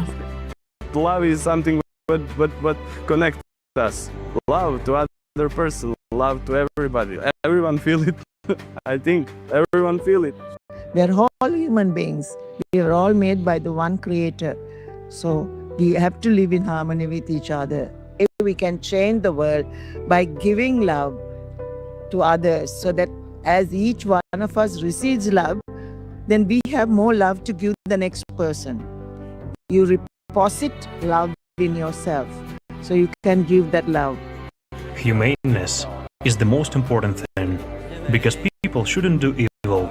A human being should do good. It is love for life in all its manifestations. God has endowed us with many qualities. We need to be able to fill them with our hearts. Humaneness, mercy, being caring towards everything that surrounds you. We should all be like this. The greatest commandment is love. Love your God with all your heart and all your mind. And then he said the second of this is to love your neighbor as you love yourself. I live my life with theology, but based off of the greatest example of Jesus Christ. And that's love. So when you do that, it doesn't matter who you pray to. I will still feed you. It doesn't matter who you call God. Love you. I will still come to your aid if you have been persecuted for your religious freedoms. Does that make sense? And that's become my rallying cry to the world. I just want to see people have a right to do what they have a God-given right to do, and that is to worship God in freedom. The first thing is to forgive, to love, to create, to be a honeybee. Yeah, a bee builds everything, right? We should create, and then we'll be fine. What unites us all on the whole planet Earth, regardless of where we live, who we are by nationality, and what our religion is? Heart, smiles, joy. We should open up. Life is very short. We should leave. You have to wake up, open your eyes with a smile and leave. That's it. You don't know when the heart will stop beating. So you need to be happy. Humans have to love each other because they are human and they came from one place. We need our good thoughts and every situation, peace and love, it's everything. I may be Malawian, someone would be Zambian, someone would be from Germany, but we are all human beings. We are all united in the spiritual aspect because we are all human beings created. You have a spirit, I have a spirit. It doesn't matter, the outside skin is different, but we all have one spirit. People, they are all the same, despite the fact that they are from different cultures and have different backgrounds. And the most important thing that unites us is love. The ability to love and the need to be loved. The need to communicate with other people. If humanity is first, then we will know how to develop one another and how to care another. What each of us does, and more importantly, how we go about doing that, can and will, in fact, determine the future of mankind. Working together, we can forge a more promising future. You know, I'm a diplomat, but above all, I'm a human being. And as a human being, what I want peace. We are all human beings, so we have different culture, we have different religion, but we believe in life, we believe in love. We want a better life, we want a better world, and that's why we united. No matter the religion, no matter where you come from, no matter the color, we are one. Of course, we want the good part of a person to dominate. We have peace, we have friendship, we have kindness. And those are the things that the world really needs. Whatever our color and shape or beliefs may be, we are all human beings. We are all here together to do something together. Love is what unites all inhabitants of this blessed earth, given to us by God. It is love, heart. It is joy which may be radiated through a look or a smile.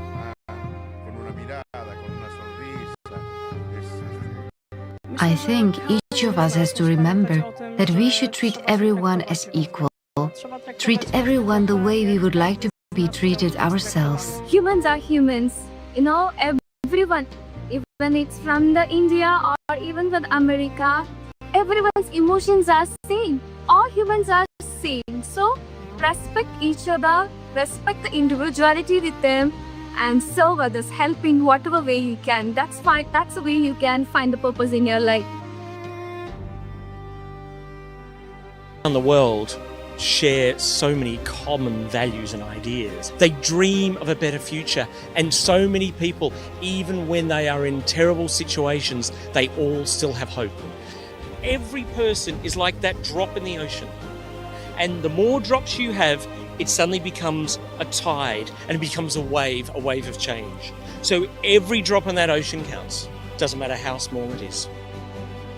You know that the situation in the world now is not so safely to live because of this war, conflict everywhere.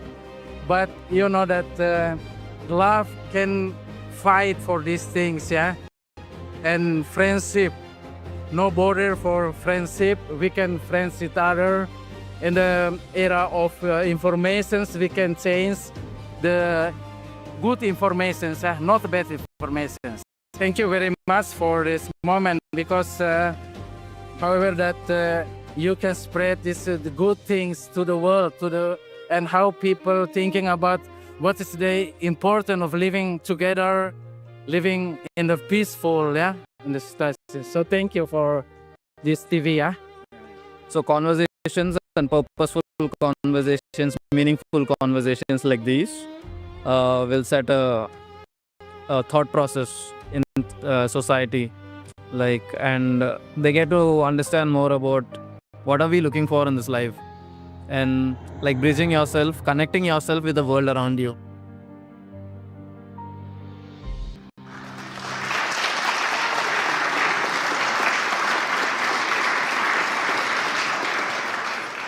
And remember, this is just a short excerpt, huge work that our volunteer did for the benefits of the entire humanity. And what you have seen is the powerful that the spiritual diplomacy is not an abstract idea, but a vital necessity. During humanity's shared demand for a world where goodness and humanity prevail. And another example that vividly illustrates the power of spiritual diplomacy, story of one person. You know, unfortunately, we live in such a world where we need a high price for the desire to say a truth. We often are persecuted for that. And that's what happened to ALLATRA International Public Movement. The reason why Russian authority persecuted us uncompromised scientific position and our open support of Ukraine. And the Russian authority, they did not fix, right, for telling the truth. And we become the target of their propaganda and their persecution machine. And in order to have the ability to continue, they need to spread the truth, had to leave their homes and leave very, very rapidly. So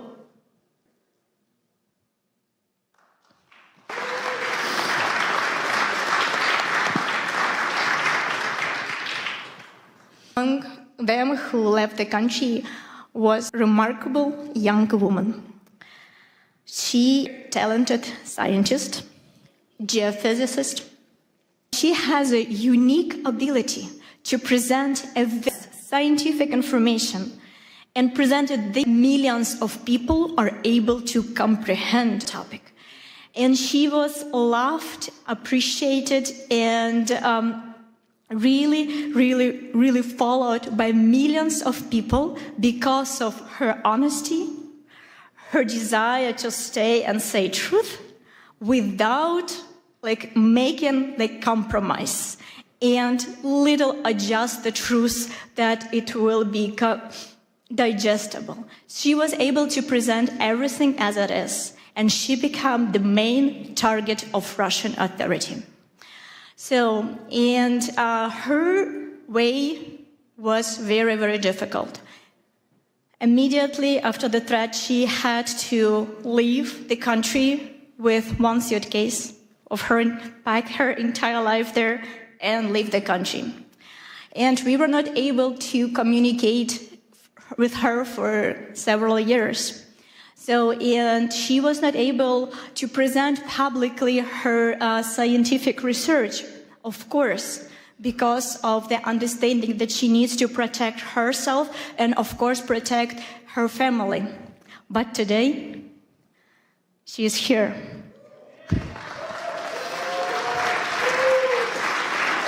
And this is one of the victory of spiritual diplomacy. And she is here because she wants to express her gratitude to Pastor Burns because of his support, his guidance. She is here to present him personally with the book that she wrote about Pastor Mark Burns. Ladies and gentlemen, please welcome Елизавета Kromova.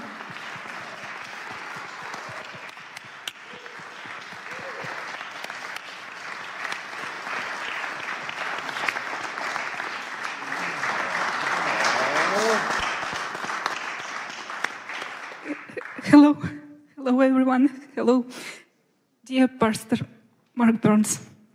My name is Елизавета Kromova, and I am a volunteer for International Public Movement ALLATRA. I came here to the conference which you organized to personally express my gratitude to you. It is a great honor for me to speak those words looking you in the eyes. First, let me share a brief backstory. As you already know, in Russia, ALLATRA International Public Movement has been banned. I endured persecution along with my friends. I lost my homeland, my home, my life's work.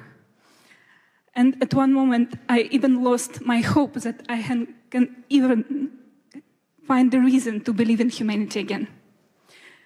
Then one of the darkest days of my life, everything changed when I saw your interview. I didn't know you, but when I watched it, I felt as if we had known each other forever.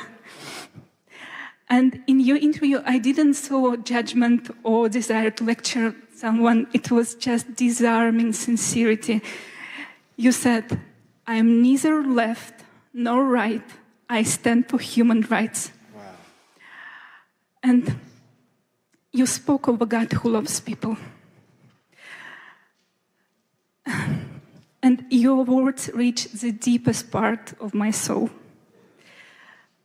I'm really sorry. I'm so nervous. I'm so sorry. You showed by your example that there are people who don't stay silent, who choose what is right, but not is popular.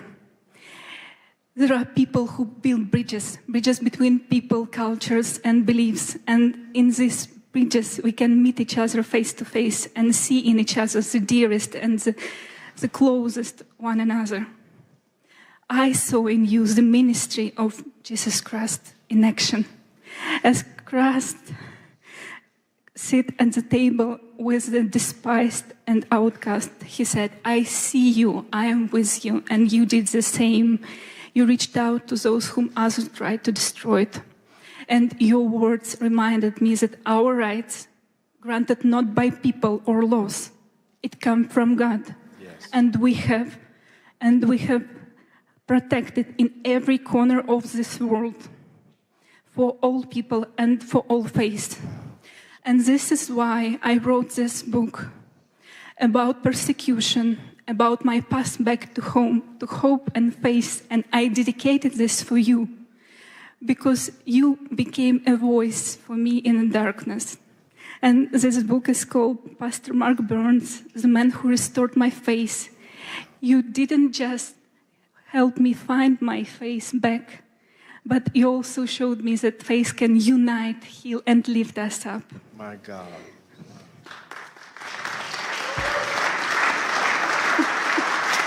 Thank you. Thank you, dear Pastor Mark Burns. Thank you for who you are. Thank you for your courage, for your bravery, for your love, for your service to people. Thank you for your sincerity and truly for your inspiration, which your faith in action gives all of us. This book is for you and for all of us who believe that one honest voice can change everything. Thank you so much.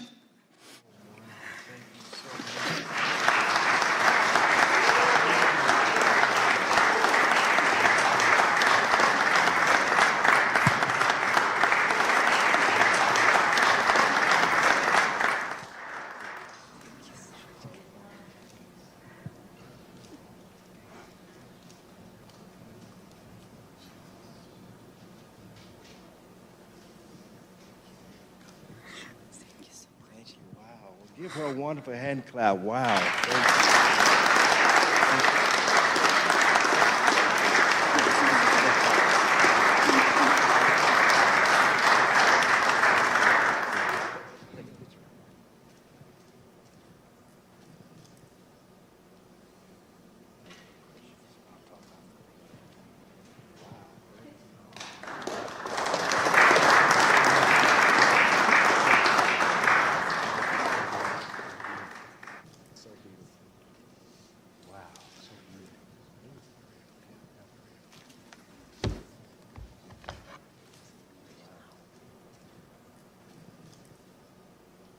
Thank you, Elizaveta, for sharing your sincere testimony. We're so happy you're here with us today. It's definitely an honor and a surprise.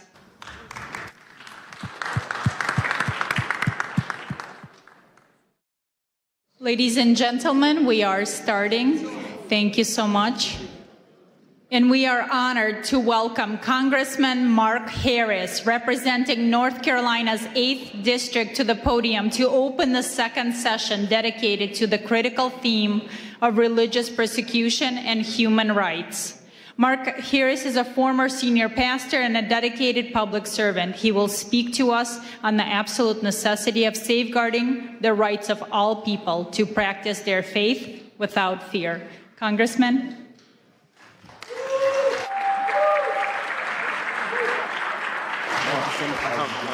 Thank you so much for having me. Well, good afternoon.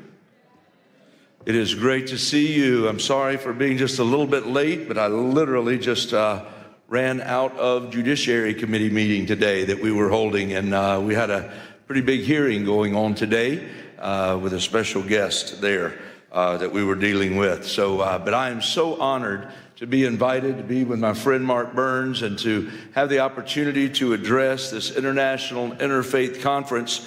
Listen, I'm excited today because under the Republican trifecta led by President Trump, faith is back in America and it's making a powerful difference. From day one of this administration, the president drew a clear line. Anti-Christian bigotry has no place in our federal government. Go ahead, give that a hand. Listen, he boldly affirmed that the United States recognizes only two God-given genders, male and female. He stepped in to protect the most vulnerable minors from irreversible body-mutilating surgeries that the radical left once celebrated. And he restored fairness, safety, and dignity for young girls in sports, ending the painful experiment that allowed biological males to compete against them, shattering dreams, causing injuries, and leaving too many girls feeling unsafe and sidelined in spaces that were meant just for them. And President Trump said, that will not stand any longer. We all know that deep in our bones, that the soul of this nation is inseparably tied to our Judeo-Christian heritage and the timeless truths of the Western tradition. Our founding fathers didn't just mention God, they wove Christian justice, natural law, and biblical principles into the very fabric of this republic. For decades, those foundations were chipped away by an aggressive secularism and left-wing ideology. But praise God, the tide is turning. It's turning in the halls of government, it's turning in communities across the land, and it is turning in the hearts of everyday Americans. Government works best when it gets out of the way, when it respects the sacred space.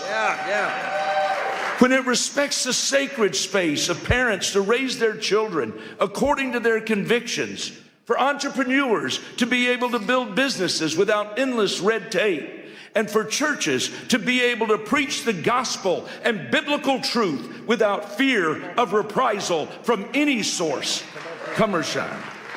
Listen, that's the limited, accountable government our founders designed. Yet for far too long, unelected DC bureaucrats have overstepped, intruding into schoolrooms ahead of moms, ahead of dads and local teachers, and even casting shadows over the pulpits of our pastors.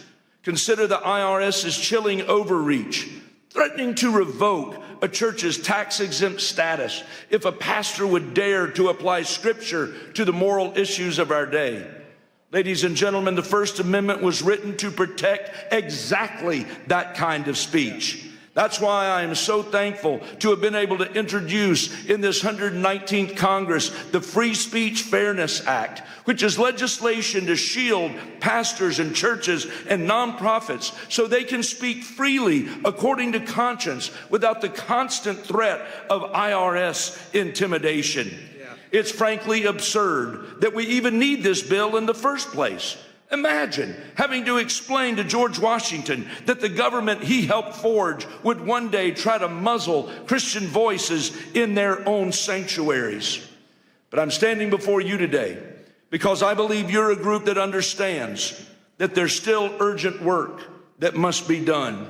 This very week, as thousands march the streets of Washington for the National March for Life, celebrating the Dobbs victory while pressing forward to protect millions of unborn lives still at risk, I believe we've all got to stand shoulder to shoulder and arm in arm, and we've got to recommit ourselves to that fight.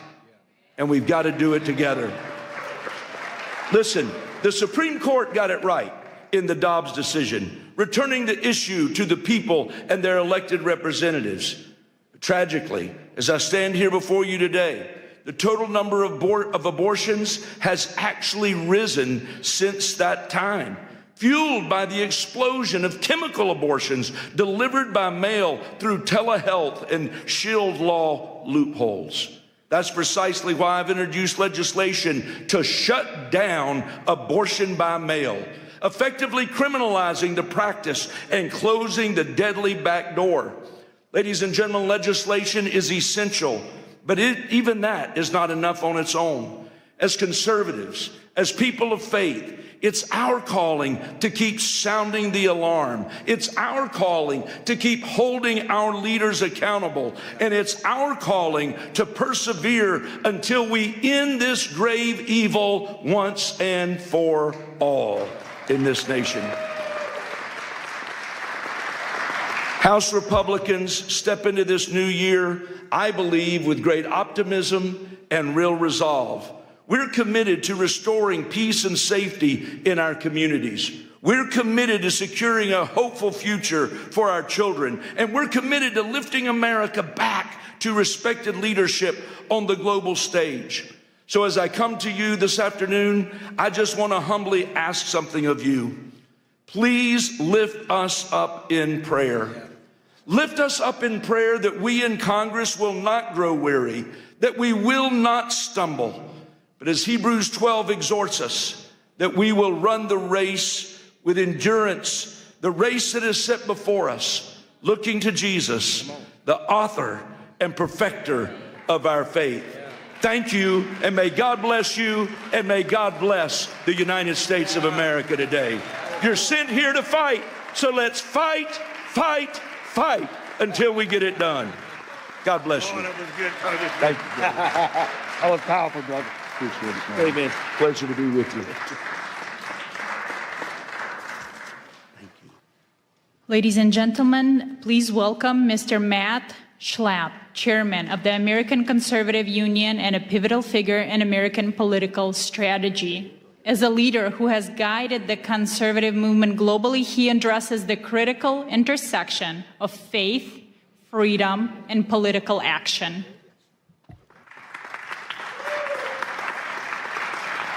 Thank you. Hello, everyone. That congressman could talk. That was good. He's not as good as Gus Bilirakis, but you'll hear from Gus soon, I'm sure. Thank you all. Thanks for letting me be with you today. Have you guys ever heard of CPAC? How many of you here today are not from America? Could you raise your hand? It's a lot of people. Welcome to a great country. Welcome to a restored America, where you can walk down the streets and be safe, that you can wear a yarmulke and be safe, that you can have a Bible in your hand and be safe. Yeah. This is the America that we have to recapture. It's actually the America that we have to refound. Our founding principles, we were taught recently in the last 25 years that our founding principles are hateful, racist, overly religious, too Christian, And we've been feeding our children a constant diet of anti-patriotism and hatred of their own country, and we wonder why America is so divided. And we now have CPAC events in over 12 countries and 5 continents. So if we're not in your country, we're near your country. And what we're seeing is common themes in all these countries. In each one of our countries, we see the problems of the basic persecution of religious freedom, the persecution of political speech, and we wonder where it's all coming from. And then many of us were watching the World Economic Forum in Davos, and we can see that maybe that's where a lot of it is coming from, or coming from the UN, or coming from these global institutions, which know better. They have more fancy degrees than most of us have. They're trying to tell you that your values are old-fashioned and counterproductive. And the most wonderful thing about Donald Trump's victory, kind of like resuscitation, revitalization, there's another R word we could use, political resurrection, it gave hope to all of us. We have a renewed sense that it's okay to live the life that God put us on this earth to live. But I think our time is short. In basketball, they have a shot clock. In football, they have a clock. You only have so many quarters to score and everything else. There's an end time to all this. We don't know when it is. The Bible tells us we don't know that exact time. But America also has an end time, and freedom has an end time. And maybe we can extend that time. You all know how many times in the Bible God is mad at people, and he wants them to turn from their wicked ways, and they don't want to. And then he finds a good man, and that good man negotiates on behalf of the people who are kind of mediocre to bad and tries to earn them more time. And, I fear that we're in this kind of a situation where we're trying to get more time. And so what I say to all good people, and boy, it sure gives me great joy to be with all of you because you look like just a room full of good people, is think about the time and the days you have left and how you can impact the situation that we're in your country, in America, around the globe. Like I said, I run this group called CPAC, and we have an event, Pastor, with a lot of talkers. There's a lot of talkers. The conservative movement is so good at talking. Guess what? It's time for the conservative movement to do some doing. Yeah. And Donald Trump has showed us that. By the way, he's a good talker, too, so there's nothing wrong with being a good talker. Being a good talker is great. It's just not sufficient. It's not enough. So our theme at this CPAC is going to be actions, not just words. And there's only so much time, as I said, to make a difference. So my wife, Mercedes, and I, we think a lot about this. As I comb gray hair, less and less gray hair, by the way, and as I watch my kids who used to be little, now they're like all getting old and even doing things like getting married and such, I realize that time goes fast. And all of us have to rededicate ourselves to our purpose, to our reason. Why are we here? Why have we been put on this earth at this time in history? It can't be an accident. There are no accidents with the creatures that God puts on this earth. It's for a purpose.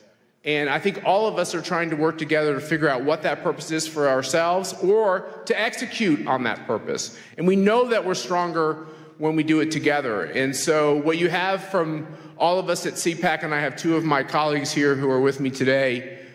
Stand up, guys. Where are you? Here we go, Spencer, Ernesto. They're doing great work.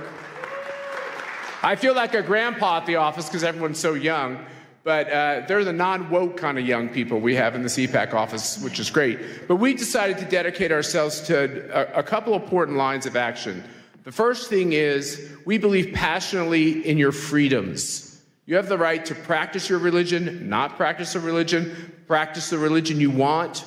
You have that right. There's something so special and sacred. I think that's the most foundational right that God gave us. And we see both this freedom of religion and freedom of political expression, both of them, under attack. We just did a review of all the countries on the globe on political speech. There are some countries where you can be put to death for simply saying something against the leader of the country. Think about that. You can be put to death for that. Look at what's happening in Western Europe, where you can be put in prison if you put up a Facebook posting that's overly pro-Jesus. Think about that. This is what's going on in quote-unquote the civilized world. We look at religious freedom and the persecution of Christians and the rise of anti-Semitism in Western democracies. I'm using air quotes for a lot of these things. It's disgusting that millions and millions and millions of Christians are being persecuted, many losing their lives, being slaughtered in countries. And you wonder, like, how could we have this kind of evil and chaos? And why are so many Christians believe that, like, that's a kind of like a made-up hoax that's not really happening? Well, it is really happening. The videos and the photos are real. You talk to the pastors that come from these countries, it's real. There's the persecution and the martyrdom through the blood, but then there's the martyrdom through the persecution in the sense that if you're too bold in your faith, you can't get the job, or you can't get into the school, or that's what we're seeing growing and growing and growing, and sadly in my own country here in America and in other Western democracies. And I want you to know that I believe you do have a friend in President Trump and the Trump administration on these issues. I believe you have a friend in Mike Johnson, who's the Speaker of the House, who's a very good man on all these issues. We have a lot of great people who are trying to make a difference. But as far as CPAC is concerned, we're going to be in these countries. We're going to be confronting these regimes. We started up a new center to end communism. How about we just end communism? Aren't you tired of fighting communism? Let's end communism. What China is doing to destabilize the globe, there's kind of a cozy conformity with China because they're rich and they're powerful, and a lot of countries need support. It's a dangerous game they're playing, because really at the end of the day, what a communist totalitarian regime wants to do is they want to take away all of your freedoms, your promise and your hope, and really turn you into a slave of the state. And it happens every time, everywhere, always. My wife's father tried to stop the Castro regime in Cuba, which looks like the end of that regime could be coming pretty soon. That'd be good for the world. And you have people like Jimmy Lai, who was arrested in Hong Kong, who simply wanted freedom for the people of Hong Kong. What you're seeing around the globe is really disgusting. And what we're going to do is take our voice, our team, our message, confront all these regimes. It's amazing. I don't think those of us who believe in freedom have all the money. I don't think we have all the power, but man, sometimes we look like we do.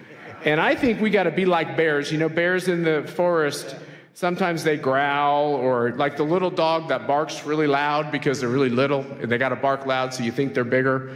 We have to recapture this idea that if God puts you on this earth for a purpose, and the purpose is now, why would he put you on earth for this purpose to just be humiliated and lose?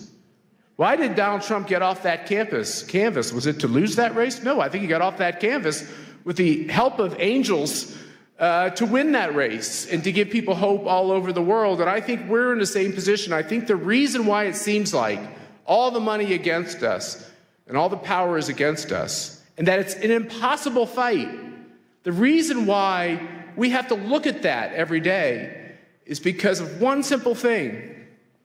We are small, he will be large. He will have the victory. We just have to ask for it, and we have to be true to it. And that's the moment that we're in. We have to believe that God put people on this earth to prosper and have freedom, right, and to live their purpose. And that it's our job right now in these dark times to make sure that that can continue. So that is our motto. It's about action. The action is now. You all are welcome. We have to get out of this idea that the only way conservatives will come together is if you agree on everything I agree with, and you have to sign a piece of paper that says you'll never disagree with me. That's a bad way to build a movement. What we ought to do is say, hey, is there one or two important issues that we agree on? Can you agree that someone should be able to practice their faith as they choose? Yeah. If you do, we should be able to work together. Do you think that people should be able to get in politics and vote for the candidate that they want to? If you believe in that, that's something we can work on together. Do you believe that communism fails every time for every people, always? If you do, we can work on this together. And I think that if we can stitch this together and get out of our orthodoxies and instead focus on our commonalities, I think we can reshape the face of the earth, and I think we're going to do that. And God bless you, and thank you for letting me be with you today. Thank you. Thanks, Pastor. That was awesome. Perfect, brother. Now it is an honor to introduce Congressman Gus Bilirakis of Florida, recognized as one of the most effective lawmakers in Congress. He's a steadfast champion for international human rights and will speak on the importance of protecting religious freedom against discrimination worldwide.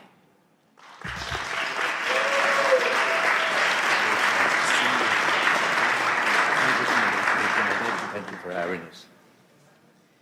Thank you so very much. And I want to thank my good friend Matt. He's so right about these issues. We have a lot of things in common. We have to work together for the good of society, humanity. And you talked about, Matt, you talked about your wife, Mercedes' father, that was probably a political prisoner in Cuba. But this shouldn't happen in our hemisphere. And President Trump is doing something about it. We have hope now. And, you know, Cuba is 90 miles from just south of Miami. And that's in our hemisphere. Venezuela, same thing. We need to take care of our people and make sure that they have freedoms and opportunities to succeed. So we appreciate President Trump as well. We gather here today, folks, on Capitol Hill for a truly remarkable occasion. The International Interfaith Conference, the Rise of Spiritual Diplomats. Thank you so much for attending. Please, again, before I begin, I want to extend my deepest gratitude, Pastor Burns. Pastor Burns, thank you for your vision and for your tireless leadership in organizing this great summit.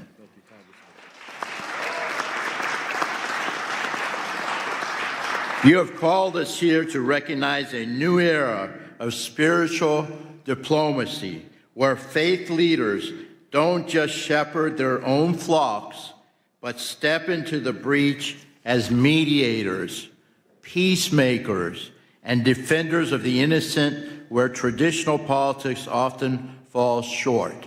And I will tell you, people like Matt and the Speaker of the House, who's not here right now, but Mike Johnson, he cares so much. He really does. And he's genuine, he's sincere, he's a godly man. And we are making a difference, folks. We are making a difference. We're making a lot of progress. So I chair the Congressional Caucus on International Religious Freedom. I see the first freedom not as mere legal concept, but as the heartbeat of human dignity. Yet as we meet on today, January 22nd, that heartbeat is under threat, folks. So again, I've got to tell it like it is. The data from this year's 2026 report is staggering. We are witnessing government restrictions on religion at their highest global levels in decades, unfortunately. We are so very fortunate here in the United States of America. And I know there's some bumps in the road, but we have religious freedom. And we should never, ever take that for granted. But in Nigeria, folks, the crisis has reached a breaking point. Statistics from the start of this year show that over 3,400 Christians were killed for their faith in the last reporting period alone. In this day and age, it's happening around the world, folks. I have fought to ensure Nigeria remains a country of particular concern, because we cannot stay silent while thousands are slaughtered. Do you agree? Yeah. In China, the CCP continues to target Falun Gong practitioners and Uyghur Muslims with high-tech surveillance and arbitrary detention. This is happening, folks. It's happening every day. China currently leads the world in the arrest and sentencing of believers.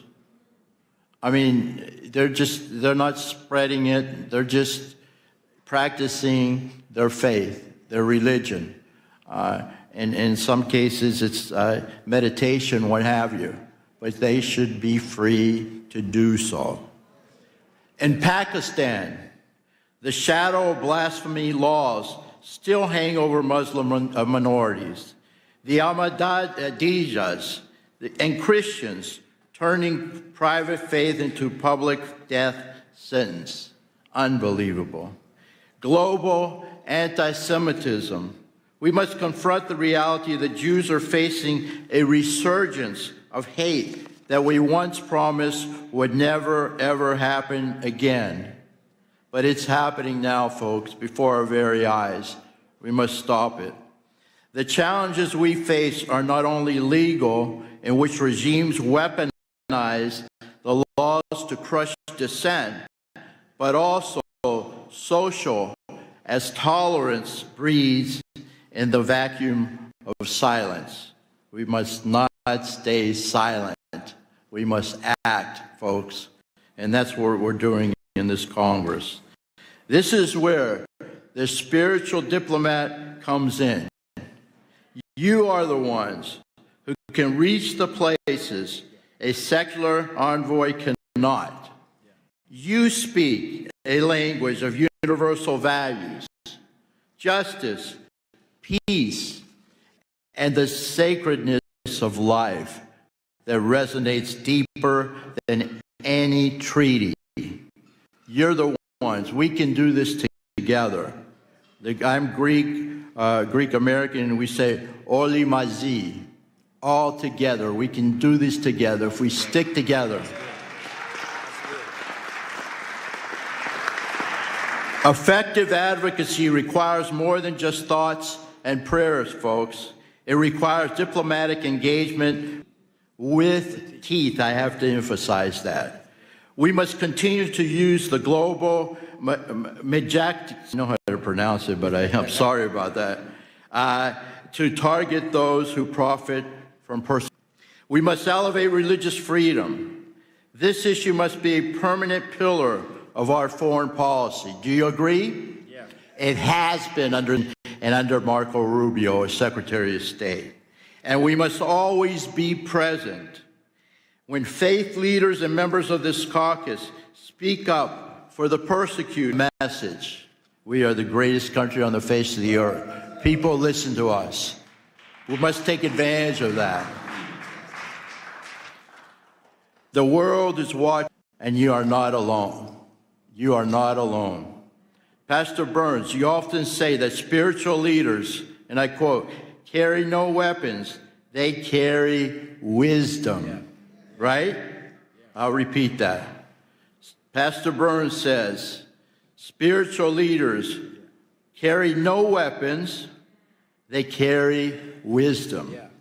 Today, let that wisdom guide our policy, whether it is Christians in the Middle East who are being persecuted, a Muslim in China, or a Jew in Europe. And I will tell you that the Orthodox Christians are also being persecuted in the Middle East. Syria in particular, and of course in Turkey as well, there's not religious freedom for Orthodox Christians in the country of Turkey. We must speak up, folks. We must not be afraid. Let us leave this conference, not just as observers, and I know you won't be, but as diplomats of the Spirit, committed to ensuring that every child of God can worship without fear.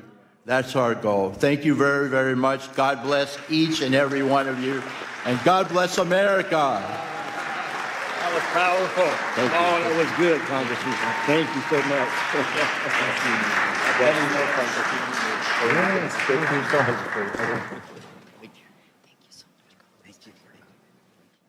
Well, you know, before I think I'm about to speak again. But before Matt Schnapp leaves, this man, again, you all know who he is. He does so much for America. He does so much for the conservative movement in America. He literally, him and his wonderful wife, Mercedes, bring millions of conservatives all over the world to bring a message of unity and peace. And it's a great honor for me as he had to slip out. But as you know, we're going to be pinning everyone who takes the commitment of becoming a true spiritual diplomat. And here, I am going to pin my brother Matt right here in front of everybody with this wonderful spiritual diplomat pin. He's taking it very seriously. Now, I told him I'm hoping I will be called up to the varsity league and be invited to CPAC and speak for the next time. But hopefully I'll get called up to the big league next. But I want everybody to witness here today as I pin on my dear brother, Mr. Matt Schnapp, for all the wonderful work that he does as a spiritual diplomat around the world. And I want us to realize, yes, that it's because of leaders like Matt we have a safer world and a safer place for our children to grow up. Thank you so much, my brother. Thank you. Thank you. I have to just say, you heard it here. He called me on the carpet. He's coming. You're speaking at CPAC, whether you like it or not. There we go.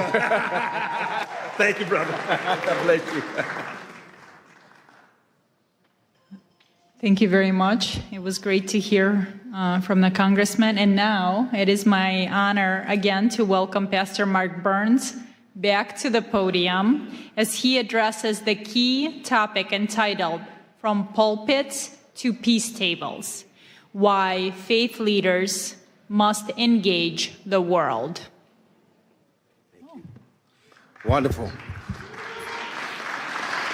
Well, first of all, I'm going to tell you, you should give yourself a big hand clap of all the wonderful people that are here today. Come on now, you can do better than that. Come on now, come on. We're here at the nation's capital to take back this nation, take back the world, and we're here to protect faith of all people around the world. Do you believe that? Say yes to that. Hoorah. Listen, the Bible says that violence take it by force. We're here to make a loud declaration to the world. The evil that is happening in Ukraine, the evil that is happening in China, the evil that is happening in Taiwan and Cambodia, the evil that is happening in India and Pakistan, the evil and the wars that are happening all over the world. We can bring an end to this evil. Korea right now is under attack. Right now. People are dying of all faiths. In Nigeria, Christians and Muslims alike are being killed by terrorists. We're the voice that can help bring that. I want to tell you, my brother, I pray that you hear my heart. I pray that you hear my heart. Don't take this pen. We'll do it at the end. So please don't leave.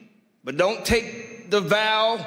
You're not vowing to a person. You're not even vowing to an organization. You're vowing that you will be willing to protect the innocent and speak for the voiceless. I can't hear nobody. I can't hear nobody.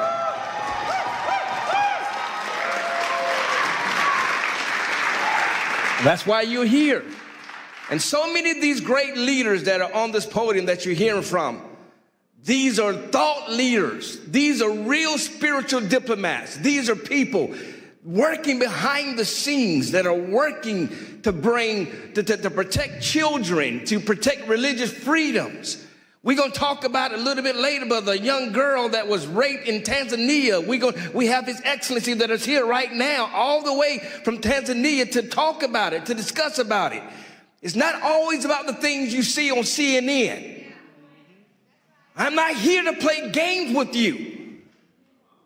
I was recently at an embassy, and I'm not going to mention the name of the embassy, but I was sitting down with the ambassador, and we were sitting down, and everybody was eating, and everybody was loving on each other and patting each other on the back, and I put my hand down, and I said, don't you understand why we're here? I said, I'm here because people are dying right now in your country. We don't have time to be sitting here drinking champagne. People are dying. We're coming and assembling ourselves to bring peace, to be willing to speak to the kings of the world, to speak to the leaders of the world, Brother Jack, to speak to those that are voiceless. I'm going to keep repeating it. I want you to get up and leave and exit yourself out of this room if you just want to get a lapel pin, just to say, I was there. I don't need you, nor do I want you. I am not here to play games. There are too many people that meet in this building, and all they do is talk, talk, talk, and nothing ever happens. I need people who are going to go to the front lines with me. I can't hear nobody. I can't hear nobody. I am in a room full of leaders, am I not? I am in a room full of real warriors. I can't hear nobody. I dare you to open your mouth up and say, I'm one of the people. I'm ready to go to war. Somebody say yes to that.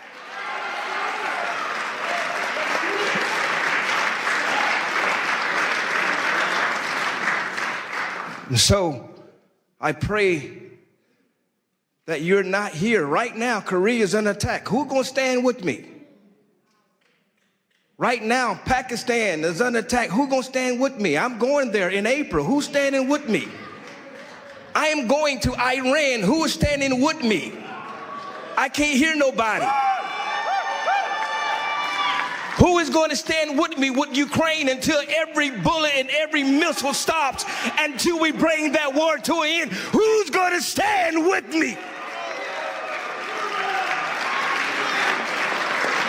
I don't need cowards, and I don't need people who are just here to be here. I need people who's willing to go to the front lines, who's willing to risk your name and your reputation to stand with somebody who may pray to a different God, who may believe different than you, but you're willing to stand on the name of peace. Who will stand with me?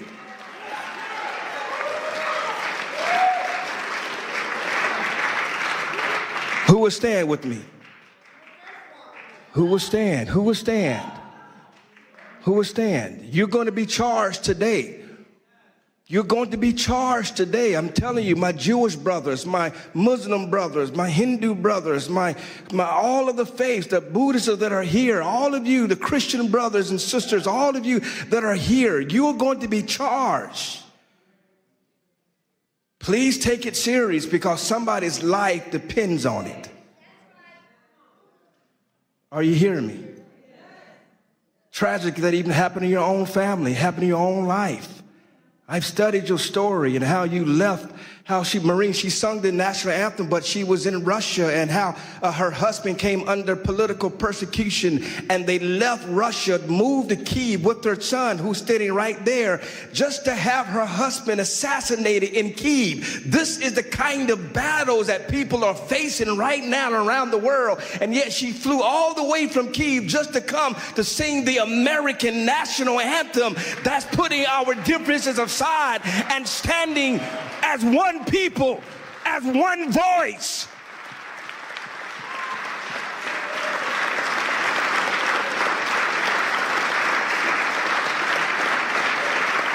ALLATRA, even right now, who is under attack by Russia, by Ukraine, and yet they're standing. Creative Society of Russia is attacking them for standing with Ukraine. But yet they got volunteers all over the world. I'm telling you right now, every faith leader, you need the organization of ALLATRA and Creative Society. You need them. You need people like them that will go to the trenches. They are not just talkers, and they don't do it. They don't do it. And I'm talking about Olga here and Marina here. Olga is the head of a Creative Society, and Marina is the head of ALLATRA. And they have volunteers all over the world. When I'm at the Vatican, they got volunteers that are there. When I'm in Korea, they got volunteers that are there. When I am in Africa, they got volunteers that are there. These people don't just talk the game, they do it. And they don't need no presidential invitation. Quit waiting for the White House to invite you. You don't need an invitation. I can't hear nobody. You don't need an invitation, Valerie. You show up and fight. You show up and fight. You do it faithfully. consistently. So these leaders that are up here, they're not here to waste your time. They're not here to be famous. We have real serious issues, Marquetta, real serious issues that we're going to solve. And what I'm going to be asking of you is helping us to continue to create this network. We're going to be introducing to you an email and a number that you who are out there around the world to communicate. And it's not just international or national issues. So you hear what I'm telling you? I got an invitation. We're going to Chicago right now. There's mold that is happening in Chicago right now.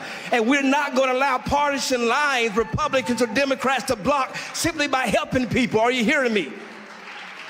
No real Republican was supporting Ukraine until I got there. And I came up with the mindset that I'm going to stand what is right, not what is popular. Are y'all hearing what I'm telling you? I don't care what your faith is. I don't care what you believe. Rabbi Duvi, I'm going to stand for what is right and not what is popular. Are you hearing me? And so we got battles all over the world, desperately needing people to come and remind them that help is on the way, that you're not by yourself. I'm not here to give you some political rah-rah speech. I thank the president for sending me the video. Thank you, Mr. President. He's in Davos and he stopped and he sent me a video to tell everybody he's supporting what we're doing. But that's not what I'm living for. We've got to get to the point where that spiritual diplomacy lasts beyond whoever's president.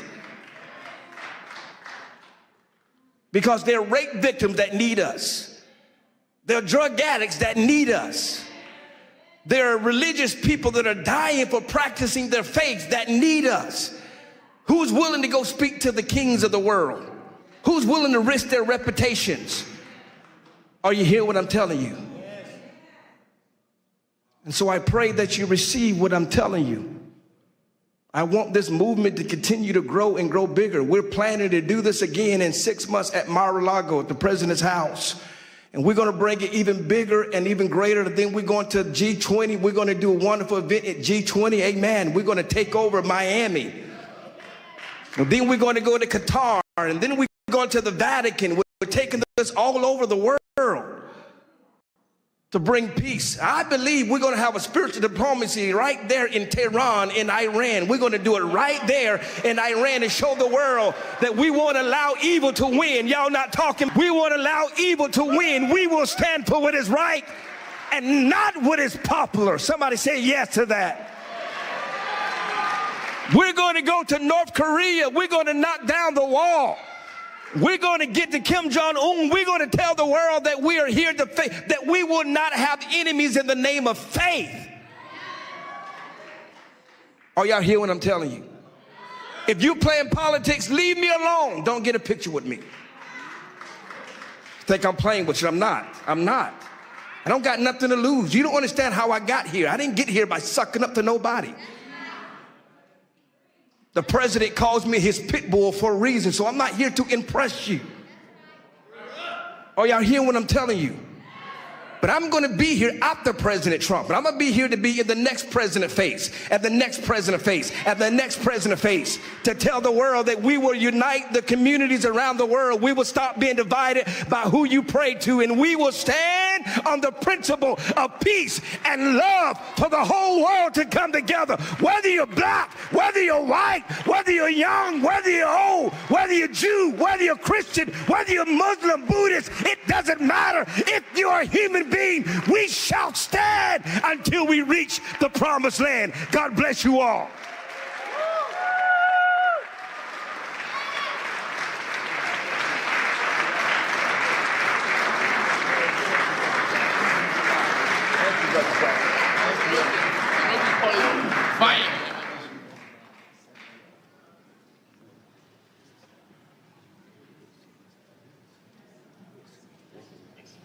Thank you, Pastor Mark Burns. Wow, who's going to follow that speech?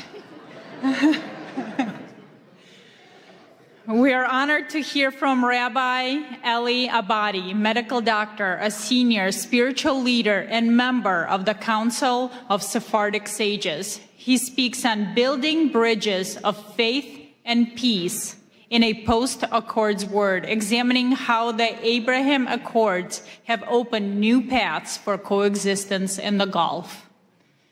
Rabbi?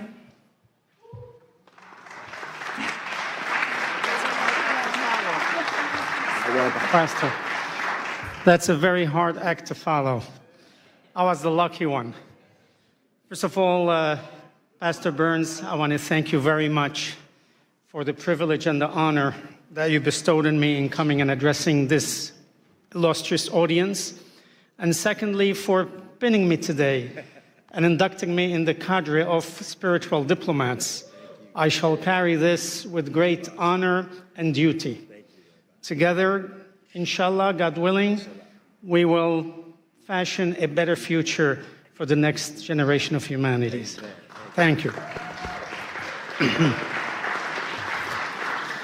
And now I start my official speech. Your Excellency, Pastor Dr. Mark Burns, President Marina Otsenova, Honorable Congressmen and Parliament members, Honorable Ambassadors, esteemed rabbis, imams, pastors, reverends, bishops, and religious leaders, distinguished speakers, and dear audience. The great Mahatma Gandhi once noted, if we were to respect others' religions as we would have them respect our own, a friendly study of the world's religions is a sacred duty. We are gathered here today as global faith, political, and thought leaders from many areas of human endeavors to find a path toward a peaceful coexistence between all religions, nations, and all people, especially the world's three Abrahamic religions, Judaism, Christianity, and Islam, and few others. As Edmund Burke said, religion is essentially the art and theory of remaking of humanity. And therefore, we as leaders ought to embark in remaking mankind to cherish, protect, and foment a peaceful coexistence. As the United Nations Manifesto on the Culture of Peace stated, we must learn to use one another's religious belief as ways to connect, not as reasons for conflict. For 800 years, Judaism, Christianity, and Islam were inextricably intertwined in medieval Spain, the era of convivencia. Each had a common ancestry, similar values, and holy scriptures. As Genesis 42:13 states, we are all brothers, children of one Father. Living together side by side in Spain, very often in close quarters, the people of these religions flourished. They naturally found a way of understanding and respect for each other's culture, bringing forth an enlightened culture. Thus, the seed of Renaissance had been planted. Remarkable individuals of different faiths made lasting contributions to civilization. However, and unfortunately, gradually over the next 3 centuries, large forces vying for power gave way to puritanical judgments, absolutism, and religious extremism. Ultimately, these exclusive policies and the conflict they unleashed extinguished the shared learning that had flourished. The fragile unity between the 3 faiths was lost. Up until these days, these conflicts still exist in many areas in the world that we must end and return to the days of old. In the area of faith, Jews, Christians, and Muslims believe that God made a covenant with Abraham.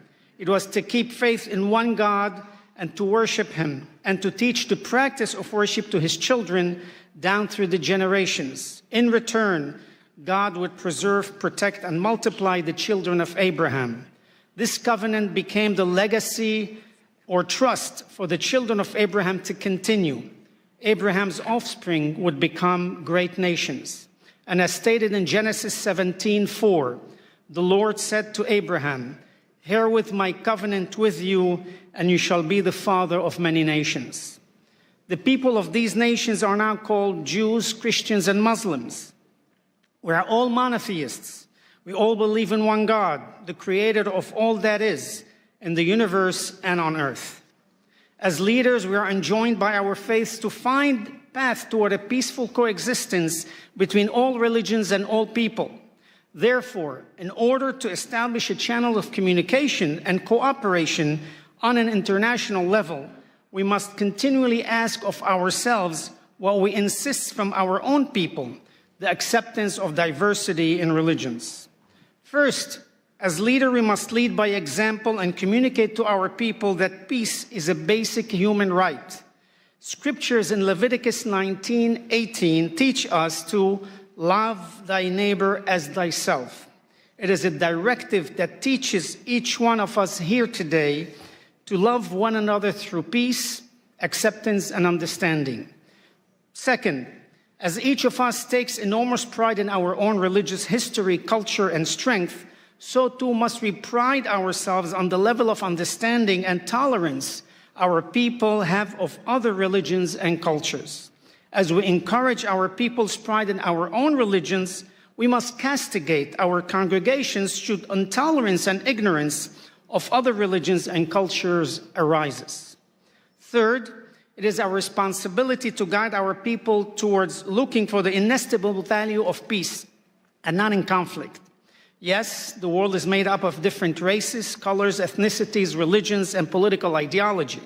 However, the seeds of peace begin to grow when people of all faiths and backgrounds are encouraged to communicate, tolerate, accept, and ultimately love each other. Today, ordinary people from all three faiths share a deep desire for peace and justice, and from many other faiths, not just these three. They all aspire to seek to encourage a model friendship and respect for each other. We as leaders of our respective faiths and people do also share a deep desire for peace and justice. We will work towards it, and we pledge our time, efforts, and wherewithal to the implementation of being spiritual diplomats between people, nations, and religions. Our aim should be threefold. One, to stand together should any of our communities suffer harassment or attack. Two, to respond together to events, local or global, which have an impact on the relationships between all of us. And three, to overcome some of the misrepresentation, demonization, stereotyping, prejudice, and lack of awareness in the world through an ongoing educational process that teaches peace and respect for each religion, ethnicity, race, and nationality with a goal of a peaceful and respectful coexistence. It is time to take the initiative without waiting for more ignorance, hatred, and war to occur. It's time to actively bring peace where there is conflict. It is time to seek the good instead of evil, hope instead of despair, and love instead of hatred. It is time to allow our love of God and respect for His covenant to protect and multiply the children of Abraham, to materialize into a worldwide covenant of peace and protection for all of humanity. Given the many examples in history, as well as some conflicts which are so recent that they continue to take place as we speak, they demonstrate the need for leaders to speak out and preach against religious intolerance, ethnic persecution, and race superiority. The core of these conflicts stem from the idea that one's religion, ethnicity, and race is the superior one, giving a person or group of people the religious duty to impose their religion on others under penalty of death, or to persecute other ethnicities and nationalities. Terminology such as infidels or heretics ought to be eliminated from our vocabulary. Using these words allow the zealots to attack, persecute, force conversions, and even kill anyone who has been branded as such. As leaders, we ought to condemn the use of this terminology. Equally as important, we need to teach that religion and religious values can and should be transmitted only through love, acceptance, and tolerance. Religion can only be appreciated if transmitted peacefully and with the consent and wholehearted acceptance of the individual. We as religious leaders have the responsibility to highlight the beauty of religion while teaching our own people how religion can bring harmony, peace, and understanding. On 5 occasions in the Bible, 1 in Leviticus, 3 in Ezekiel, and 1 in Nehemiah, each state that the religious statutes given by the Almighty are, quote, so mankind can live through them. And our sages in the Talmud expound on this announcement, saying specifically that by obeying the religious statutes, we are to live through them and not to die through them.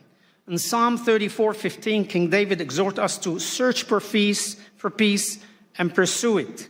our sages and ethics of the Father state, be from the disciples of Aaron, the high priest. Love peace, pursue peace, and love your fellow human. Each of us here today as leaders, we must make that commitment to encourage our people to pursue peace and love one another. All of us here, Christian, Muslims, Buddhists, Hindus, and others, can effect change by planting the seed of true peace amongst us and our co-religionists. We can come to the reconciliation of our people. Oseh shalom bimromav, hu berahamav ve'aseh shalom aleinu, v'alamo Yisrael ve'imru amen. He who makes peace in his high heavens, may he in his mercy bring peace upon us and upon his entire nation, and let us say amen. Peace be unto you. Assalamu alaikum. Shalom aleichem. May God bless us with this endeavor. Thank you, and God bless you. That was beautiful, my Rabbi.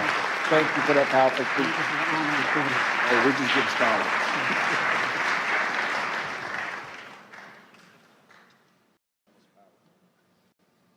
Very much. Returning to the podium is Ms. Marina Ovtsinova, President of ALLATRA International Public Movement, bringing her expertise in counterterrorism and global security. She addresses a grave threat to democracy, from stigmatization to repression, focusing on the danger of anti-cultism. Thank you so much. It's a really big pleasure to have the opportunity to address you once again. Thank you so much for that, Pastor Burns. And the energy in this room feels really huge, right? It feels like a really strong. And it's because we all, every single person in the room, we gathered to defend human freedom. A person's dignity. We all, every single person here understands what that means. And we're here to protect the right to believe, to speak the truth, and to live without fear. These freedoms are the very fundamental on which true security in human society is built. But we need to acknowledge something very clear. That foundation, that really important foundation for the human freedom is now in danger. Because today there is a well-organized structure at work, deliberately attacking that very foundation. And many of the deep, tragic stories that you will hear today from our speakers from this stage are direct result of the action of this transnational structure and its destructive manipulative techniques. So let me educate you a little bit. So what is that, and why does it pose a threat to every person and to society as a whole? The transnational anti-cult network is the highly coordinated international system made up of individual organization, activist, pseudo expert, and biased journalist. Their goal is to systematic dehumanization and destruction of targeted group of people and the incitement of hatred and hostility within the society. What this network does is often described more simply as anti-cultism. But in reality, anti-cultism is the technology of dehumanization and repression. Let me be clear right away. The anti-cult network can target absolutely any group, not just religious one. They can target social organization, hobby club, or even political party. And no matter who they choose, anti-cult agents follow the same well-practiced playbook. First, they slap the label on the targeted group in the media, calling them sect, cult, or simply dangerous group. Then, the step number 2, They launched an aggressive media campaign to smear that group using fake discriminations, false testimonies, and distorted information. Through these dirty media campaigns, they dehumanized the people in the targeted group. They stripped them out of their humanity. And as a result, those exposed to this manipulation stop seeing the targeted group as equal, as neighbors, as co-workers, as parents, as children, or fellow citizens. Instead, they begin to treat them as outsider or enemy. And after this stage of dehumanization, society is effectively giving, quote unquote, permission to persecute. People are fired from their jobs, pushed out of the public life, silenced through the pressure and intimidation, dragged into court, and even subjected to violence. And in the end, the very foundation of democracy collapses. Freedom of consciousness, the right to speak freely, the rights one's face, and the right to human dignity. If these step-by-step patterns feels historically familiar, you're not mistaken. This is the very same mechanism Nazi Germany used to dehumanize the Jewish people, one step at a time, through the language of hatred, lies, and systematic propaganda. That process led to the tragedy of the Holocaust. And while the Holocaust itself is condemned by the international community today, the method that made it possible never truly disappeared. The tragedy of our time is that the world unequivocally condemned the outcome, genocide, but did not eliminate the tool itself. The technology of hatred survived, and it is still being used by the anti-cult network to this very day, in a different form, but with the same destructive consequences. This is why the use of anti-cult tactic always, without exception, leads to real violence, from persecution and repression to mass killing, forced organ harvesting, assassination attempts against political leaders, and school shootings. Today, you will hear the real stories, lived life experience that reveal the brutal reality of anti-cultism. These are testimonies from those whose friends become a victim of forced organ harvesting and were killed simply because they held different beliefs. These are the story of mothers whose sons died in the school shooting. These are the voices of people whose loved ones are being held in prison right now under harsh conditions simply because they practice a different faith. And our international movement has practical experience with how the anti-cult mechanism fuels hatred. Many of you ask me about the persecution that I mentioned in the first speech. So let me give you that story. So beginning in 2015, a coordinated, discrediting campaign was launched against the ALLATRA movement in the Russian Federation. It was carried out by the anti-cult network and coordinated directly by the FSB, the Federal Security Service of Russia. The reason we became a target was simple. We tried on a scientific level to warn the world about the geodynamic risk associated with the possible activation of the Siberian magma plume located on the Russian territory.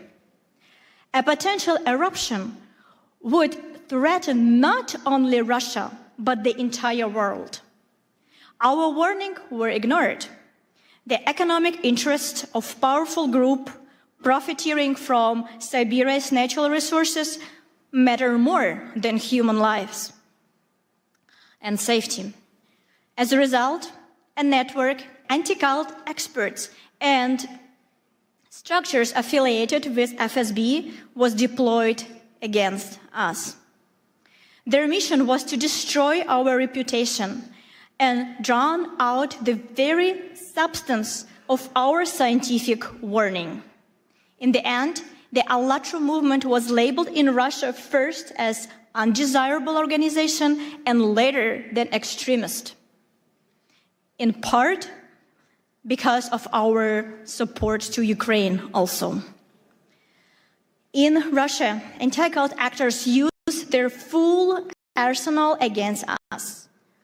The media, courts, and the full machinery of the state. They believed that by putting us on the blacklist, force us into the silence. But they were wrong. We began to speak even louder. We studied their method in the smallest details. We made them public. We exposed the structure of their network, their roles, their connection, their channels through which they spread their narrative and their real motives. And we brought it to the world's attention. We proved that this Russian anti-cult infrastructure of hate has already been exported to China, Korea, Africa, Europe, and the United States. We traced how the pressure that began in Russia becomes a source of persecution through publication, through the analysis, through the same talking points appeared in different countries as if copied from the very same subject and pasted in a different country. We also discovered that within the ranks of anti-cultists, pathological cruelty and sadism thrive. This is the matter of deep moral decay. And there are strong reasons to suspect their involvement in human trafficking and crimes against children. One of these stories we will share today with you. It is a real case that will show you the true brutal face of anti-cultism. You need to understand that anti-cultism is the global assembly line of crimes against humanity. It runs on the same playbook everywhere, and we have exposed it for what it truly is. Anti-cultism strikes at the most basic rights: freedom of religion, freedom of speech, independent media, the right to a fair trial, and the principle of the presumption of innocence. So today, I want to deliver one simple and clear message. As long as anti-cultism exists in this world, true democracy and human freedom are impossible. And if we do not eradicate anti-cultism, we will not be able to secure a future, safe future, prosperous future for our children. And I would like to note in particular that you, dear Pastor Burns, play a special role in the countering the destructive anti-cultism. Through your spiritual diplomacy initiative, you are uniting leaders of different countries, different religions, different worldviews, who has stepped forward to defend human dignity and freedom of conscience and the right to live with dignity. And we all know, and we can say it, that you, Pastor Burns, act as the true leader. You build unity where others saw division. You give a voice back to those who are being pushed into silence.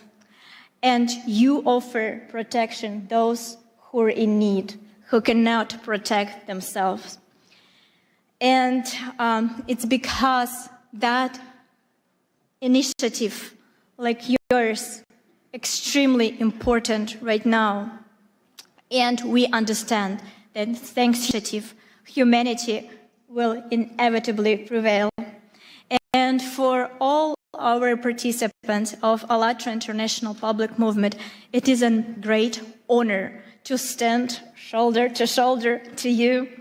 And for decades, the anti-cult network acted with impunity. But today, thanks to you, Pastor Burns, the situation has been changed. And we can say with the full responsibility and confidence, for a final victory, only one thing is still missing: the unity of everybody, especially the unity of those who has been targeted by that group. To stop the threats and killings and the destruction that anti-cult network brings, we need more than words. We need decisive action. We need a coalition of mutual protection, international and interfaith. The principle must be simple and shared by all. An attack on one group is an alarm for everyone. Instead of indifference, let them deal with it themselves. We must stand in unwavering solidarity. We will defend them because tomorrow someone could come for any one of us. If everyone who has been targeted by the anti-cult network and harmed by its manipulation unites to expose its criminal activities and publicly expose how the anti-cultism works, we will inevitably achieve justice and prevent new tragedies for sure. There is an age-old and very accurate metaphor. I'm pretty sure you all know that. But please, think one more time with me when I will cite this word, how we can use it, what we can take home. We all know that it is very, very easy to break a single twig. It takes almost no effort. But if we gather all twigs together into one bundle, it becomes stronger. Not because each twig has become stronger, but because they are together. And that is exactly how we must act right now. Each of us may believe in our own way. Each of us can continue doing what we're doing. We're all leaders. We all have our missions. But together, by protecting our future, our children from this organization, by standing for rights, for freedom of religion, for freedom of choice, for freedom of your thoughts, your action. So we definitely can change this world. Because by the end of the day, our strength is in unity. Thank you so much.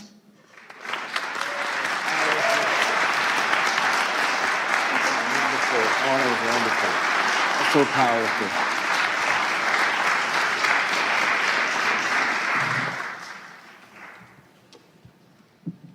Thank you, Marina, for that sobering analysis and for making it clear that as long as transnational anti-cult network exists, democracy and freedom are impossible.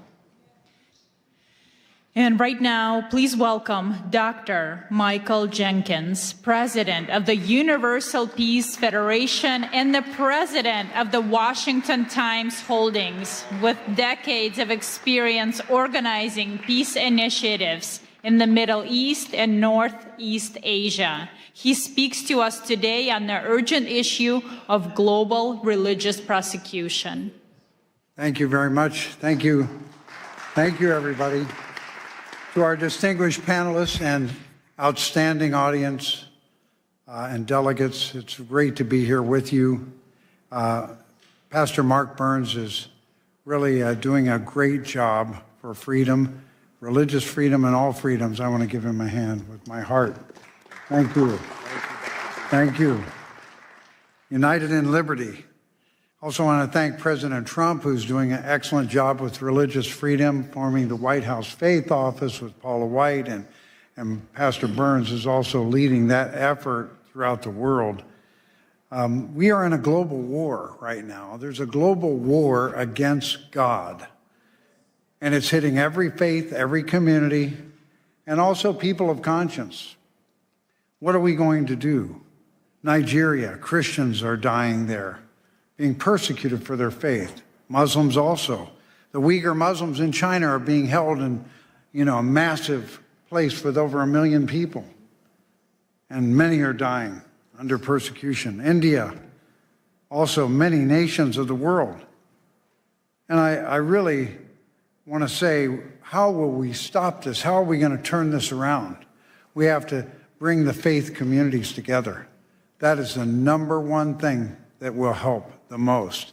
And then the political leaders will be enlightened and they will follow the lead of the faith leaders if we love one another.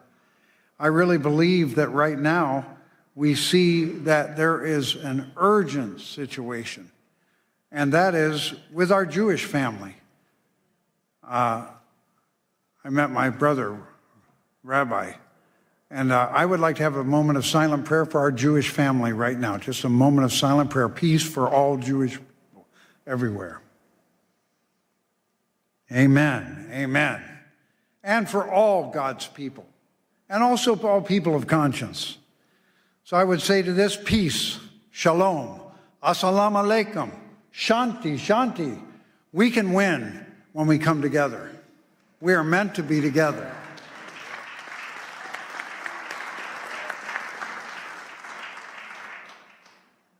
I was fortunate to be called for the Middle East Peace Initiative for many years, and I went over there dozens of times to Gaza, to Jordan, also to Lebanon, all the countries around that area. And I found interfaith dialogue can do more to heal divisions than anything else. Other things are important too. Economic development, all kinds of friendship, education, economic investment, but interfaith dialogue can bring hearts together. Suddenly, your Muslim brother or your Jewish sister or whoever it is, your Christian friend, are no longer strangers that we have images about. They become family. They become family. So even as miserable as it has been for the people of Gaza and Israel, interfaith dialogue has to rise, Pastor Burns, right away. Right away. You need to lead it too, because you're so much fun to be with. This man loves everybody. One thing about interfaith dialogue, if you love people and you really appreciate how God is working through their faith, it changes you. That's why America has such a central role to play, because there is an understanding that all faiths are welcome here, even though we mess up a lot of times. All people are welcome in America, all faiths. How are we going to make that happen? We need leadership. We need the spiritual diplomats. Spiritual diplomats are not political leaders, but they can help lead the way for political leaders. Our congressman who came here, how great it is that they support. But they're also, the lead of spiritual diplomats is something that's not restricted. We don't have to worry about a lot of protocols, right, Doc? That's right. You just go and start engaging with love and wanting to heal. So I just want to highlight a couple areas in the world that are shockingly going the wrong direction. We usually see countries that are unstable or countries where there's kind of a strong leader, a strong man leading that oppress other people. But how about democracies? How about democracies? We never imagine democracies. No, they really follow the will of the people. When Japan, a terrible thing has happened. Matt Schlapp talked about communism. Why is communism a problem? Fundamentally, it denies the existence of God, and it sees religion as the enemy. So earlier on, Father Moon and Dr. Han developed a movement in Japan in the late 70s, and it was so effective at stopping communism.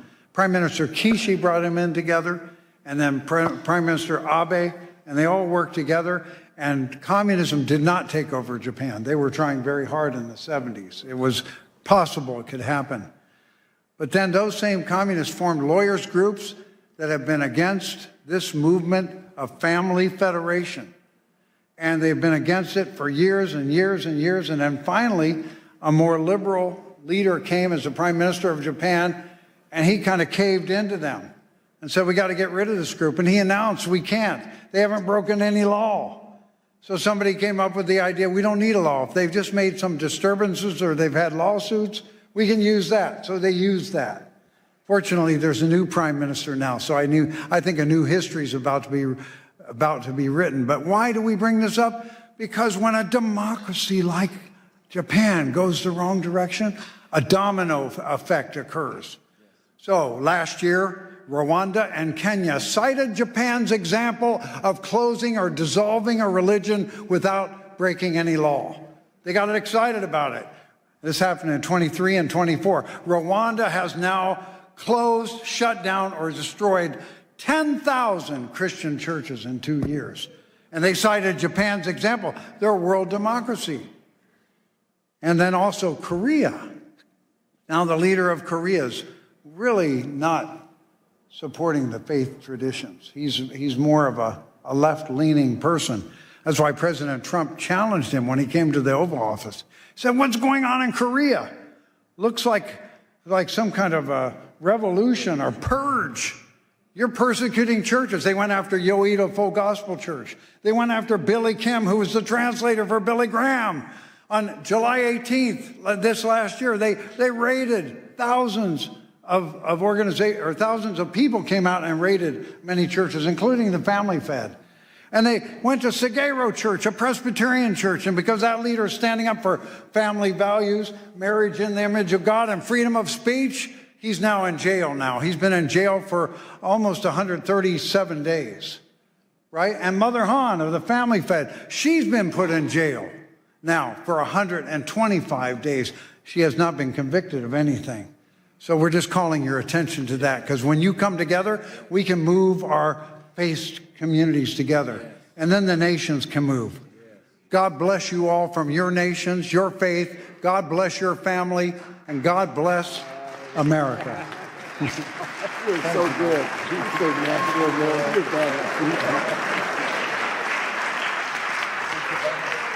Thank you. Thank you, Dr. Jenkins, for your leadership. Now it is my pleasure to introduce Reverend Damian Dunkley, President of the Family Federation for World Peace and Unification, USA. He brings a critical report on religious persecution in Korea. Thank you. Thank you, thank you, thank you. Good to be with you up here, Mark. Dr. King said, I've been to the mountaintop and I've seen the promised land. So leaders can see the way, leaders can lead the way, but we can't leave them alone. We need to stand together. We cannot watch from the sidelines. So, Pastor Mark Burns, thank you. Thank you for convening this room. Thank you for bringing us together. Your courage and clarity, the president's pit bull. Yeah, that's just maybe one thing you are. The image, as you spoke, came to mind of those, those huge logs they used to use in the medieval times to break down palace doors. That kind of power, your word brings that kind of power. So, I mean, get out of the way. Better to stand with this man than stand against this man, I say. Thank you, Pastor Burns, for bringing us together. Bless you. So, as well as all of you incredible leaders, it's a real honor to stand with you today. I'd like to share just a short personal story. I've lived all over the world. It's crazy how many places, all over Europe, Southeast Asia, Northeast Asia, and I've visited all kinds of places, Oceania, Central Asia, Central and South America, Middle East. But America is the only country that I've ever truly cried for. I want to explain. I was 10 years old. This isn't that dramatic a story, but I was 10 years old. I was in London, beautiful city, and two young men ran up on me to attack me and take my bag. And I wrestled round and around. I wrestled with them, and I stood my ground. But on the way home, I cried. I wasn't crying because I was all bruised up. or because they took my bag, because they did not. I was crying for something deeper. And I couldn't quite put my finger on it, but I knew it was something to do with America, my first home. It was something that you couldn't see. It wasn't McDonald's or whatever, you know, they got all of that in London too. It was something intangible, something invisible that back then I didn't know what it was, but I know what it is today. Even at 10, I could sense that freedom in America and freedom, even in Europe, is not the same thing. We use the same word in England and America to say freedom. We translate that word into many other languages. And we think that when we, Mark, as an American, use that word and it enters the ear of a foreign speaker, that they understand what we mean. But I promise you, it is not the same. It is not the same. Now, we can lose it here. Thank God we haven't yet. But there's something I just wanted to testify to you about this concept of freedom. And it has something to do with what our founders built here, right? Our Constitution says that our rights are inalienable. This is endowed by our Creator. This is so unique. So our freedom is rooted in this because government does not grant it. Government is realizing it, honoring it, accepting it, and protecting it. Protecting something not that the government gave, protecting something that God has already given. Freedom is our birthright from God. And freedom of religion is the freedom to worship God. There's a lot of folks that may think that's just important for religious people. But I've been experiencing through many of these stories that you're hearing about, when you go to these places firsthand, you realize whether it's a democracy or not doesn't mean necessarily anything anymore. Because there's no democracy without freedom, and there's no freedom without God.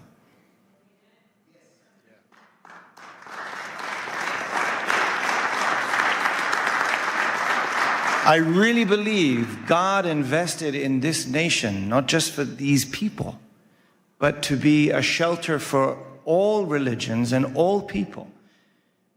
And the world is crying. Liberty is everyone's birthright, which is why America must stand to protect and serve the freedom and liberty of all people on the planet. I believe that by putting God first. And the world is crying. Recently, I was in Korea. We just heard mention of this, Dr. Jenkins. And I experienced something I never expected to. It's a free and democratic country, a place I never expected that I would need to feel like I got to look over my shoulder before I say something. And many of you may know this feeling. I never thought I would feel that in Korea. Honestly, I started to kind of feel that right here in America until recently. I visited Dr. Han, the Mother of Peace, in a detention center in Seoul. I visited Pastor Son Hyun-bo in a detention center in Busan together with my brother, Pastor Mark Burns. Thank you for standing up for freedom in Korea and all over the world. Thank you. We saw them together. We saw them in their miserable prison garb. Hemmed in on all sides by cement walls. Cut from the world.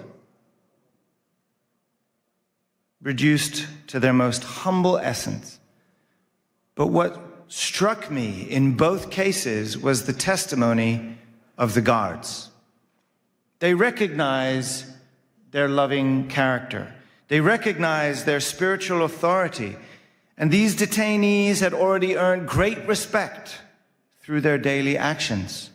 Those cells do not stop their spirits, Those cells do not stop their light from shining and influencing the entire world. Amen? So why are they imprisoned? Dr. Han, the Mother of Peace, is turning 83 in a couple of days. A great-great-grandmother, 8 decades of serving, living for God, living for humanity, sacrificing for peace. Not even a single parking ticket. So why? Why 1,000 police investigators like stormtroopers raiding her home and spiritual campus, throwing all of her personal things around her bedroom, looking for something they still haven't found? And like we heard, over 3-4 months in a jail cell. She'll be there for her birthday, as she was there for Christmas. Why? Perhaps the only threat that she poses is that of being an inconvenient faith. A faith that reminds the powerful that their power is not above God. This is what makes America great, actually. The state is not saying, we grant you your freedom because you are a child of God. The state is saying, you already have your freedom because you are a child of God, and we cannot stop that. It is not the government that gives you your freedom.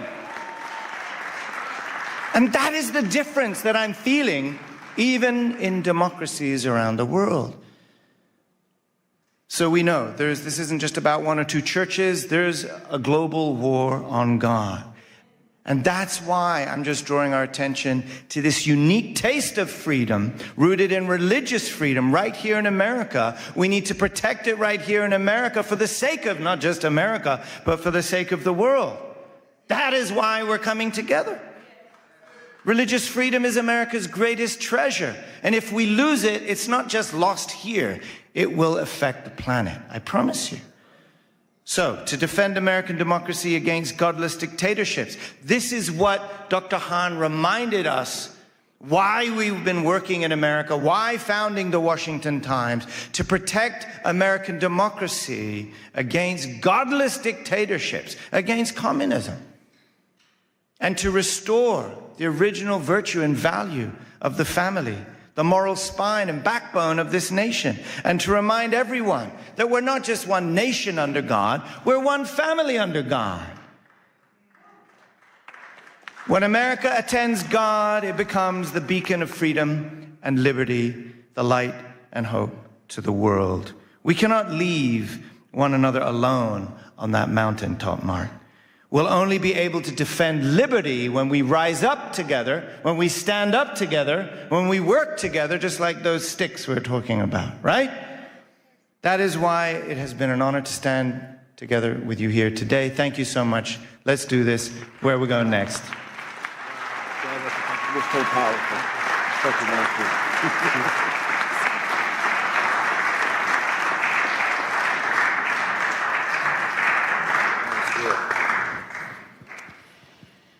Our next speaker is a courageous voice for truth.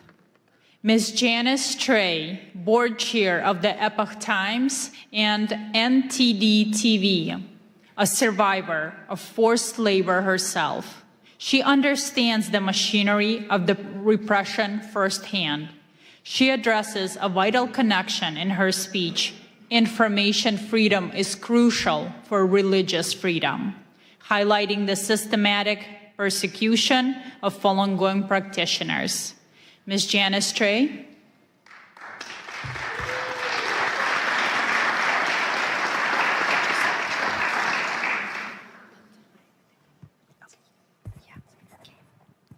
Thank you, Pastor Burns, for having me here in this magnificent Cannon building, congressional buildings. I would never have imagined I would have this date, because I could have killed during the forced labor camps as a child laborer, first grade, second grade, third grade, carry fertilizers to the top of the hill heavier than myself, pick up crops from the cornfield every day after school during harvest seasons. And I could have been killed during the Tiananmen Square massacre, June 4th, 1989. The fact that I am alive in front of every one of you, in front of all the Spiritual diplomats, we all should give a voice to the voiceless.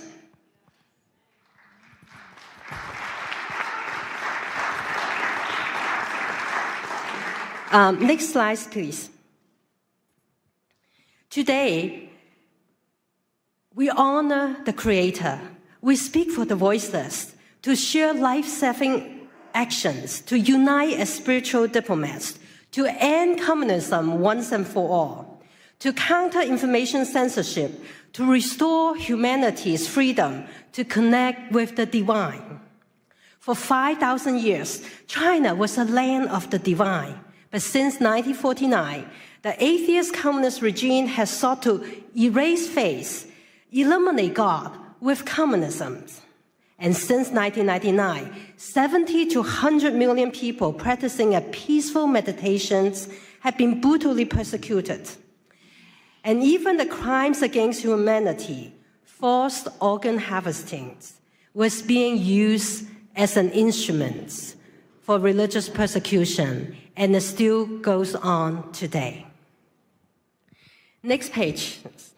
The repression does not stop at China's border. Under Xi Jinping's order, transnational repression has spread globally through subversion, deceptions, unrestricted warfare, and the erosion of moral and religious traditions abroad. Chinese Communist Party's propaganda, misinformation, disinformations have been amplified through coordinated online campaigns, films, legacy media. Next slide. Let me give you an example. New York Times reporter Nicole Hong published over 10 articles in a short 8-month period attacking Shen Yun. Without disclosing her father worked for the United Front Works Organization, that is the Chinese Communist Party's spy organization overseas. And Nicole Hong and New York Times misleading articles were artificially amplified by thousands of inauthentic social media accounts appearing to be widely read, even make it to be most read New York Times articles in election year 2024. You know that cannot be true. But that is how information warfare operates. Next slide.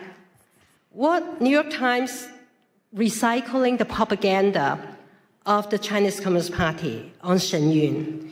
What is Shen Yun? Shen Yun is the beauty of divine beings dancing. Shen Yun brings to life 5,000 years of China's divine traditional culture, nearly destroyed by the past several decades of Communist Party rule. Shen Yun Performing Arts is actually a U.S. company based in New York, founded 20 years ago. It's the fastest growing, successful American companies, and with 8 touring companies reaching over 20 countries, 200 cities every year, and it has inspired more than 10 million audience members. If you haven't seen it, go see it yourself. It's so beautiful and inspiring that you may feel connected to the divine. Next slide. Shen Yun also tells the true story of the peaceful civil resistance by as many as 100 million people. They are persecuted simply by living the universal principles of truthfulness, compassion, and forbearance. Why? Next slide. This spiritual practice includes 5 gentle exercises and meditations. Falun Gong is practiced in over 110 countries, recognized by tens of thousands of proclamations around the world for its significant health benefits, spiritual clarity. And its founder, Mr. Li Hongzhi, has been nominated for Nobel Peace Prize 4 times.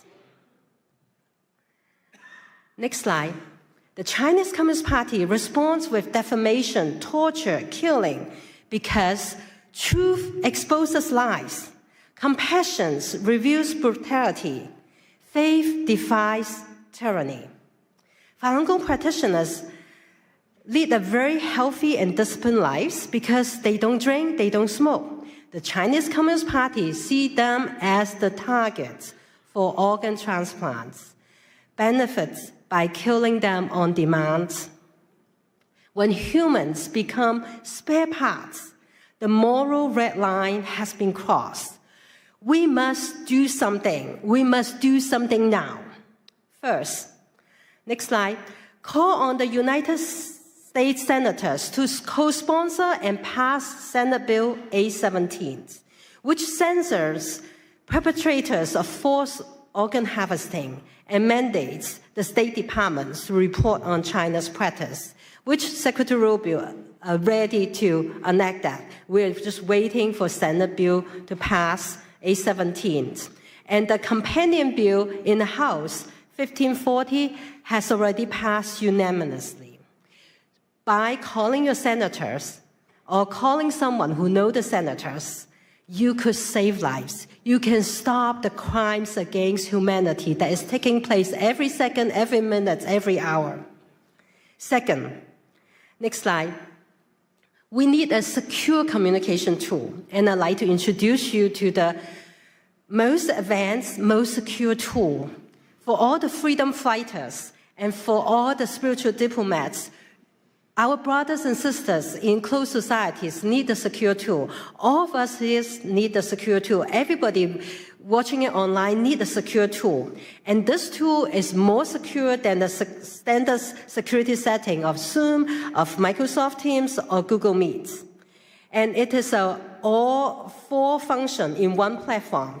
You can do video conferencing, you can do messaging, you can do file sharing, you can do calling, all in one tool called SafeMeet. You can go to safemeet.us to download or download it from App Store in Apple or Google Phone.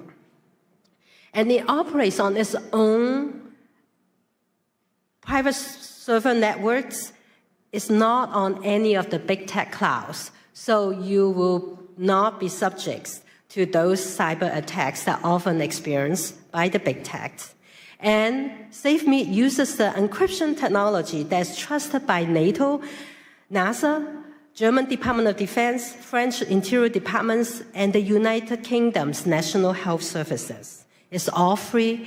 This is a gift to humanity. It's a gift so that we can all communicate safely, and it can handle thousands and thousands together. Like a conference like this, we could have hosted on SafeMeet. It's not limited to Signal, only have 50 people. Third,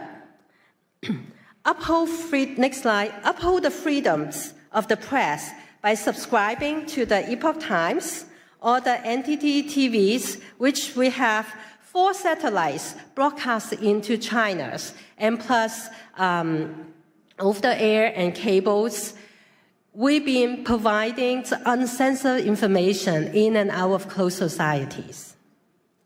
Despite all the suppressions by big tech, including demonetizations, including all the suppressions, for 25 years, we never bend down because we are nonprofits. We want to provide truth reporting to you. We are based on the principles of truth, tradition, and hope.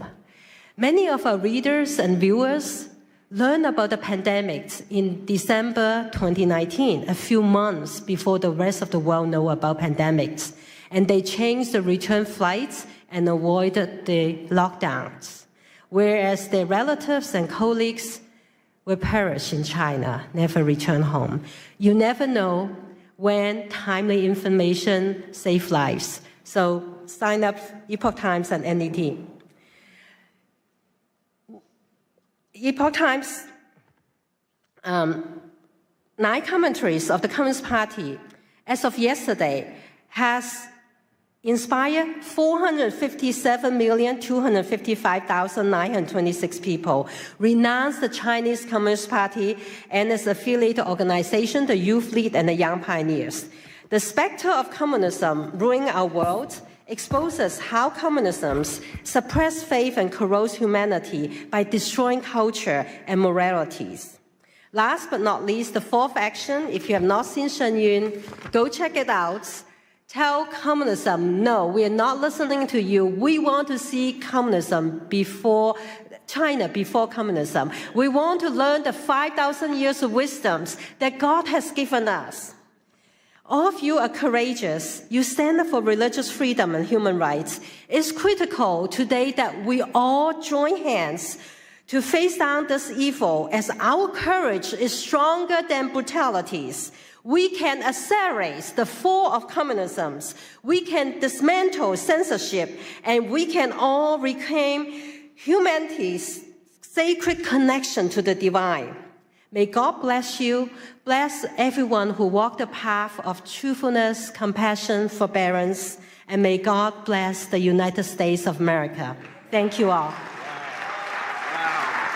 Thank you so much. That was so powerful. Thank you.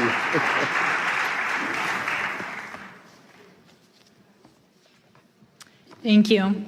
Next, I'm honored to introduce Ms. Rushan Abbas, founder and executive director of the Campaign for Uyghurs, with her own sister unjustly imprisoned by the CCP. Her advocacy is personal and unrelenting. She presents unbroken Uyghur voices calling for a united interfaith response to the atrocities facing the Uyghur people.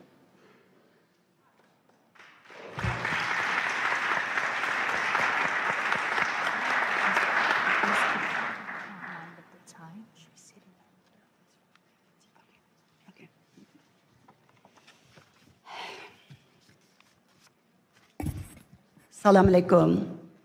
Good afternoon, everyone. It's a privilege to join you all here to this wonderful conference, an extraordinary initiative led by brave Pastor Burns to advance peace, dignity, and the freedom of belief. I speak as first-hand witness to China's religious persecution. My people, Uyghurs, in East Turkestan, also known as Xinjiang Uyghur Autonomous Region, under China's occupation. They're enduring an ongoing genocide right now because of their identity and religion. The Chinese regime brands Uyghur Muslims as extremists, criminalize normal practice, and disguise mass detention of millions of people as re-education centers. And where the Uyghurs' faith is erased and replaced with enforced loyalty to the communist Chinese government. For them, the faith is a threat to absolute control. Surveillance technologies track people who pray, attend religious gatherings, and Uyghur mothers are sent to the jail because they are teaching their children the culture and the religion. Some of them are sentenced for more than 10 years. Over 1 million Uyghur children are taken from their families, sent to state-run orphanages, were being raised with Chinese communist ideologies, forsaking their religion and religious and their cultural identities. Uyghur women are subject to forced sterilization, forced abortions. Because of that, the Uyghur birth rate dropped down to 0% to some of the Uyghurs' mostly populated areas. And the Chinese embassy is not hiding that. They're publicly, Chinese embassy here in the United States, publicly celebrated those genocidal efforts by saying Uyghur women are no longer baby-making machines. And this persecution is not just limited to the Uyghurs. As my sister Janice just reminded everyone, they started in our homeland with surveillance technologies and they using our homeland as a testing ground. And then Tibet, Southern Mongolia, Falun Gong practitioners, they all endured the same fate. The democracy in Hong Kong demolished in front of all of us in our eyes, and the world stood silent. Now Taiwan is under threat. Next, it will be all of us, unless if we speak out and hold the CCP accountable. If we don't speak now, the only voice left will be one of regret. CCP has destroyed churches, removed crosses, jailed pastors. Beijing publicly announced that they are going to rewrite the Bible and the Holy Quran to make it compatible with Chinese communist ideologies. How in the world any religion can be compatible with Chinese atheist ideology? Just the last month, right before Christmas, over 100 pastors were detained. And also Pastor Ezra Jin from Zion's Church is still in detention.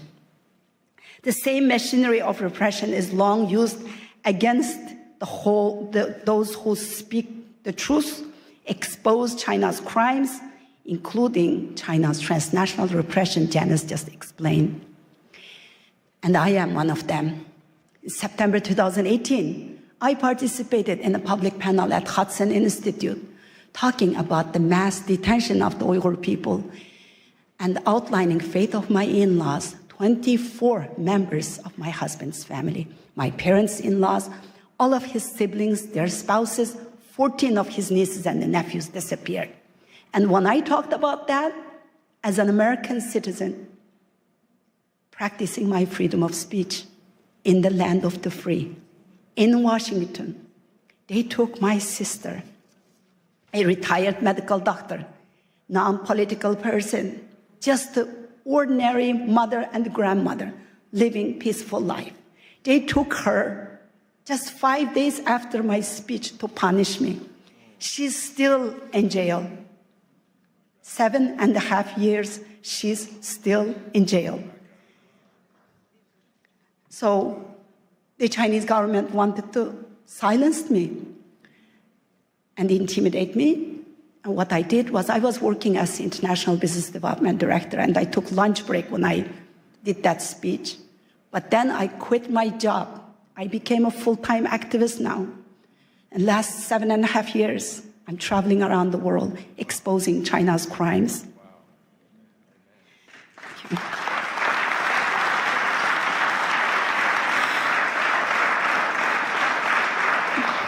Our religion, our language, even our names, our identity, our faith, everything is being erased.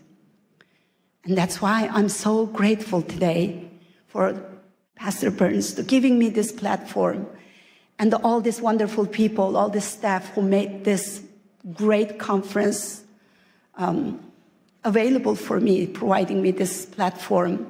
It's not just giving me the voice, but you are giving millions of Uyghurs, 20 million Uyghur Muslims a voice here at this platform. So thank you so much. The CCP has protected the system of total control. I know I'm short on time. Just give me 2 minutes, I'll be finished.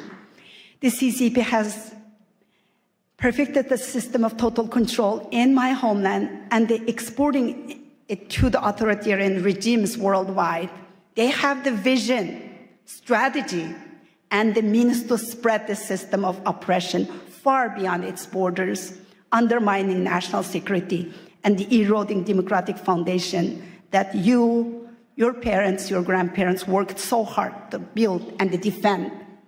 This is not just the Uyghur issue anymore. It's China's war on faith, war on freedom and democracy, war on the women and the children, and a war on humanity itself. We stand at the turning point here. Silence is the oxygen for the tyranny. Unless we hold China accountable, it will be your children and the grandchildren who will pay the consequences of an illiberal world. Our faith, our hope, our courage, and the support for each other, and all of you here, is what we have left to fight onwards. And do not allow China to make this genocide a profitable venture with forced Uyghur labor. Your cotton, your tomatoes, the parts of your car that you drive, and everything you use is made by Uyghur slaves. Blood, sweat, and the tears. The shirt on your back could have made by my sister, Dr. Gulshan Abbas. Our faith should let us speak out for the Uyghurs. I thank couple of the doctors here mentioning the Uyghurs. I really appreciate the people who are bringing the Uyghur issue up, and I am so grateful for Pastor Burns. Freedom survives only when we stand together against those who would destroy it. We are all responsible for what happens next. Thank you. Thank you. I want to give this book to Pastor Burns. So much. We stand with you and your sister. Thank you so much. Sorry. Thank you. Next, I would like to introduce a delegation from Ukraine, Vitaly Arlov, co-founder of Ukrainian Week in Washington, D.C., and Alexander Ilash, Ukrainian Week in Washington, D.C. Committee, founder and chairman of Share Your Bread with the Hungry One charity in Ukraine. Good afternoon, everyone. It's a pleasure to be with you, and we just arrived yesterday to be here at this very important event, and we heard a lot about Ukraine today. A lot of those of you who support Ukraine and who really concerned, and we really believe that spiritual diplomacy, this very important subject, and this is what we all have to be united for, to do and to change the world together. Thanks to Pastor Mark, who has been with us in Ukraine not once, and who really stays strong for Ukraine and for peace and for just peace in Ukraine. Thank you, Pastor Mark, for what you're doing for our country. Yeah, Pastor Mark, thank you very much for your support Ukraine, visiting Ukraine. Thank you for your passion.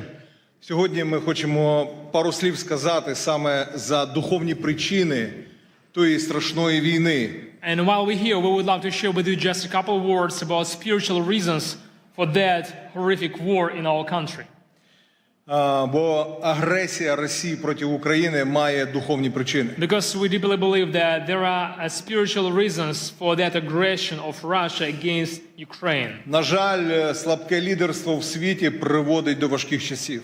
And unfortunately, we all know that a weak leadership bringing a hard and difficult times in humanity, in this world. Легкі часи народжують слабких лідерів.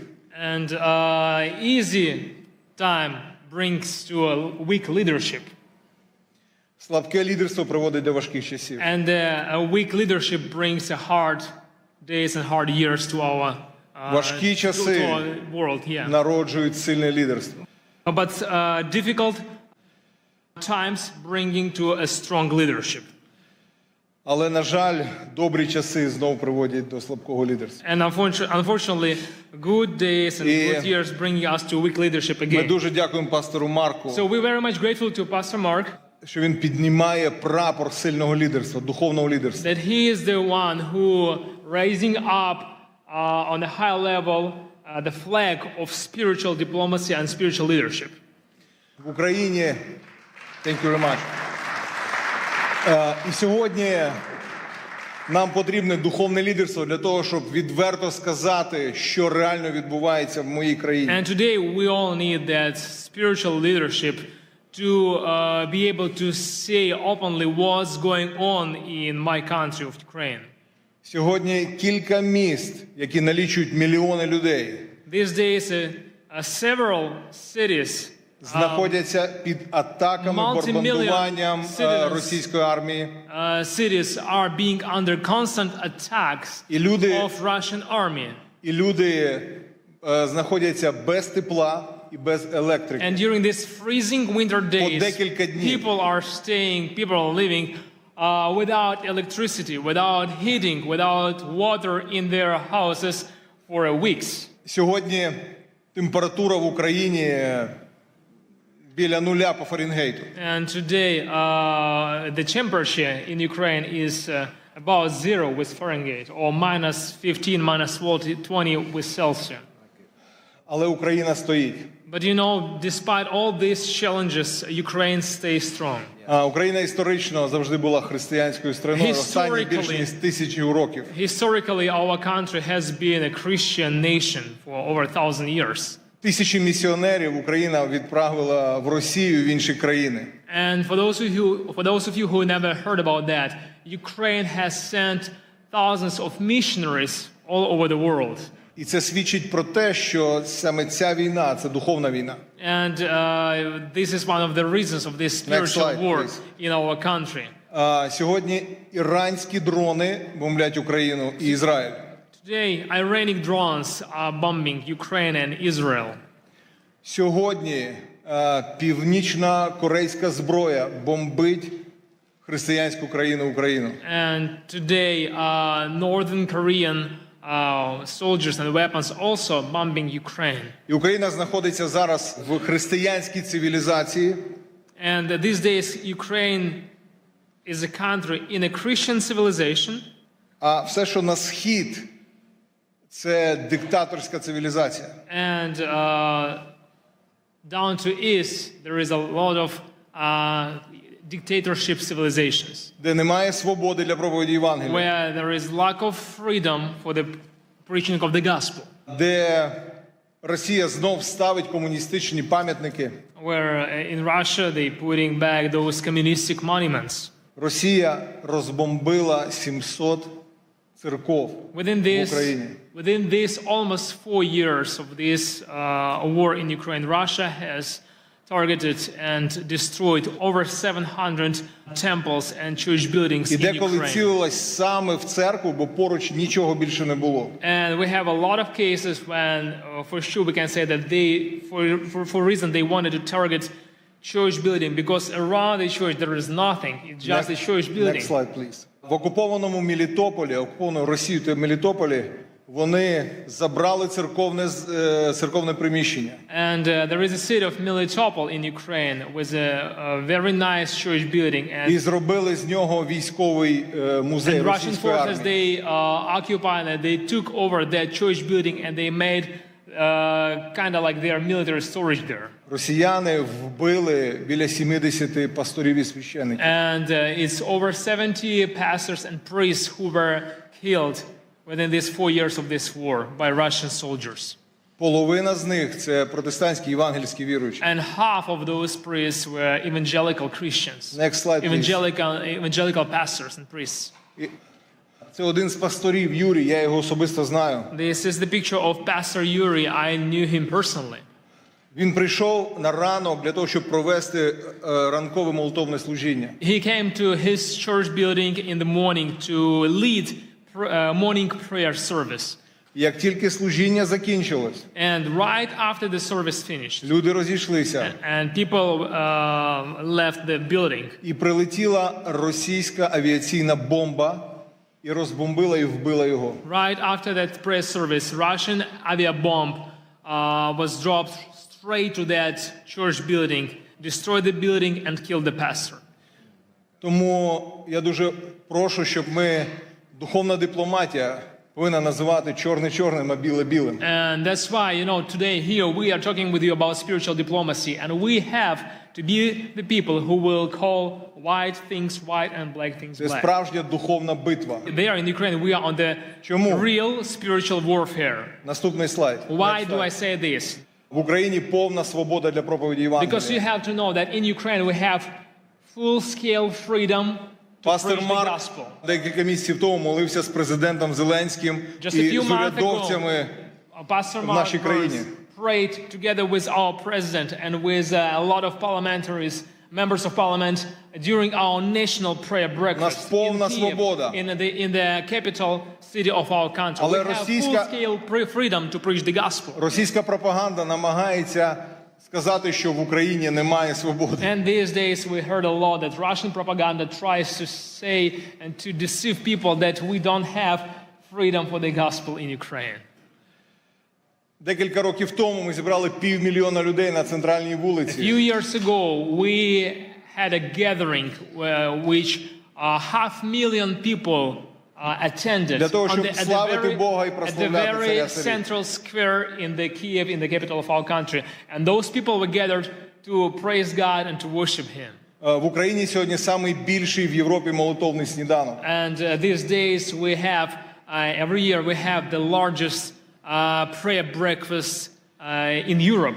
В 90 офісах державних проходять молитовні сніданки і читання Біблії. And during the year we have prayer breakfasts in over 90 locations all across Ukraine. Диявол хоче все це зупинити. You know, and the enemy, he tries to stop all of this. І дуже часто він розв'язує війни, коли відбуваються якісь стратегічні речі на цій землі. And very often we can see in the history that when some strategic things are developing for the sake of the gospel, then the war came to that place as a weapon of the enemy. Коли народився Мойсей, вбивали хлопчиків. When the Moses was born, the Pharaoh tried to kill all the boys. Коли Ісус народився, вбивали хлопчиків. They tried, Herod tried to kill all those boys. Коли 500 років тому в Європу пішла реформація, була війна 30 років. And 500 years ago, when Reformation came to Europe, there was a war for over 30 years. Коли 100 років назад було декілька пробуджень, Азуза Стріт, Уельс. And 100 years ago, when there was a few revivals, Azusa Street and Welsh revival, прийшла Перша світова війна і Друга світова війна. We got First World War and then Second World War. Тому, друзі, ми просимо вас підняти голос молитви we want to ask you to keep us in your prayers. І підняти голос духовної дипломатії. To raise up your voice of prayer and to raise up your voice of spiritual diplomacy. Для того, щоб зупинити цю комуністичну російську навалу. For the one reason to stop this communistic Russian aggression. І ми хотіли би кожному з вас подарувати мою книгу. And we brought this book. This is my book that we brought to give to each of you. На ваших рядах вони є. You probably have seen it on your chair.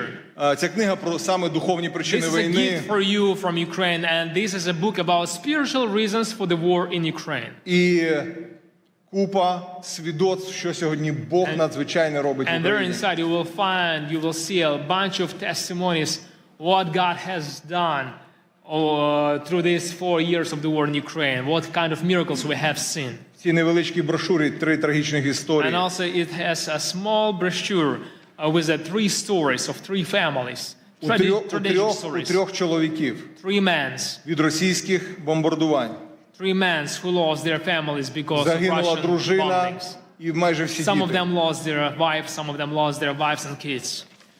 І якщо ви хочете більше про це все знати, If you want to get to know more about this, ми запрошуємо вас на Ukrainian Week, який буде через тиждень тут у DC. to visit, to attend Ukrainian Week here in Washington, D.C. just 1 week from now. It will be here from February 2nd till February 7th. Пастор Марк буде кей-спікером And Pastor на Mark is нашому going to be українському our тижні. keynote speaker at our Ukrainian Week in Washington, D.C. So you all invited. Yes. And Edward Graham, many congressmen and senators. We're going to have Edward Graham. We're going to have a good number of congressmen and senators who are going to be with us. So you all invited. Please register and get to be with us and support Ukraine. Thank you very much. Духовна дипломатія піднімається. Spiritual diplomacy raising up here now in the United States, and it's going to spread all around the world. Thank you, Mark. Thank you, God bless you, brother. Thank you very much to Vitaly Orlov and Alexander Milash. Thank you so much. Now we shift our focus to the protection of the most vulnerable among us, our children. Please welcome His Excellency Ambassador Lazaro Nilandu, a distinguished Tanzanian diplomat and former cabinet minister, who will discuss the critical work of protecting children in Tanzania and securing their future. Thank you so much. Thank you. Good afternoon, everyone. Pastor Mark Barnes, God bless. It was a pleasure having a chance to speak with you over the phone the other time, and I can see you now. I wish to recognize congressional leaders, some of whom had spoken before, spiritual leaders who are here, ladies and gentlemen. It is indeed my great honor and singular privilege to speak before you on the subject of shared responsibility which we have before God and humanity, which requires all of us, one, to take care, to protect, and above all, to give the most love to the most vulnerable. And these are children who, some of them may be in harm's way anywhere in the world. As a diplomat myself and as advisor to my president, Dr. Samia Suluhu Hassan, it is befitting that I bring to you greetings from Madam President and share with you her deep belief that the safety of children anywhere is our God-given responsibility and a noble duty upon which our humanity and our human conscience and belief are measured. Coming from Tanzania, a land that stands as an enduring symbol of peace, beauty, and stability in Africa, and a country whose children have grown singing, and if there is anybody from Tanzania here would attest to me, we grew up singing a love song, all of us. It said, Tanzania, nakupenda kwa moyo wote, ninapokwenda safarini kutazama maajabu. And it was speaking rather about people and children who had no home, who had no place to go. Tanzania would be a country that welcomes them all, give them home, give them refuge. And these melodies and lyrics have defined who we are as a nation, spoke then and now that suffering children are safe in God's hands. And we, the people, remain his instrument of sharing his grace, his care, his protection, and enduring love for all of the children of our world. Currently in Tanzania, and I wanted to give this perspective so people understand where we are currently today in Tanzania. We are hosting around 231,000 to 232,000 refugees. This is according to UNHCR, mainly from the country of Burundi and DRC. This number was estimated to have reached 1 million during the peak of the Rwandan genocide. Thousands of children, mostly those escaping brutal reality of harm, wars, and fear, have crossed into our country, into our borders, to find a home, to find love, and to find families. Tanzania has continued its open arm policy in shielding children and persecuted persons from neighboring countries and allow them to share in our endowed heritage, the hospitality of our warm-hearted people. And if you ever come to Tanzania, you find love in the street. You find joy in the street. There is something in the air when you walk the nights in the cities like Dar es Salaam and other places. The vast opportunity brought by our beautiful country, we have opened the door and arms for those that are in harm's way. Ladies and gentlemen, sometimes, and of course it does happen, bad actors have taken advantage of this generosity and access given to people from all around the world who wish to extend a helping hand in support of children in need across our land and, of course, across our continent. We had a story recently that Pastor Mark and I shared. Yes. This was a story of a man who was not a native of Tanzania. He had come from another beautiful country, and his name was Jakub Jahal from the Czech Republic. This man, whose infamous actions represents a modern-day cross-border criminal rings targeting children, is alleged to have abused children and misappropriated charity funds meant to support those same children in need in an orphanage somewhere in Moshi, just beneath the beautiful foot of Mount Kilimanjaro. This man became a monster in hiding, accused of abusing children in the most inhumane ways. And Jacob is reportedly to have arrived in Tanzania sometimes in 2020, initially as a community support lead through an organization called Nature Skills, which was supporting vulnerable children and promoting environmental action. Such actions are abhorrent and contrary to international laws and to the laws of the United Republic of Tanzania. And hence a coordinated due process to bring the perpetrator and his associate to justice is warranted, and regardless of where they may be hiding today in the world. Tanzania, under the able leadership of Dr. Samia Suluhu Hassan, our first female president, proud mother and a leader, has stood tall among nations in Africa by advancing Pan-African policy to protecting the rights of the children. Even during our darkest hour, our nations and her people has reason to find a reason, compromise, and purpose to continue holding all our children by the hand and keeping the faith in the greater good of humanity through God. It is well noted that during the years of J.F. Kennedy, and this is a man that many Americans remember with pride, this was back in 1961 to 1963. These years were known for the youthful energy of his new frontier vision. As America faced multiple challenges and opportunity at the same time, and among them, I remember from reading and from understanding, it was Cuba Missile Crisis, establishing a Peace Corps that continue to bring change across the world today, and also advancing the space technology.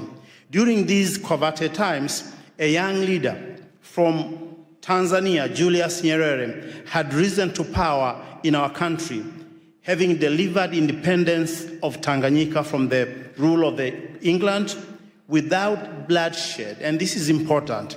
He was a spiritual diplomat of his time. And the two quickly became friends. They had a bond of friendship. They had a bond of love and brotherhood. And this friendship resulted in JFK inviting Julius Nyerere to come to this city, Washington, D.C., on January 15, 1963. Among other things that they discussed was making the children of Africa and the children of Tanzania an endowment that we will all be proud. They discussed, among other things, the children's safety that would be the epicenter and foundation of Tanzania and U.S. relationships that have endured today.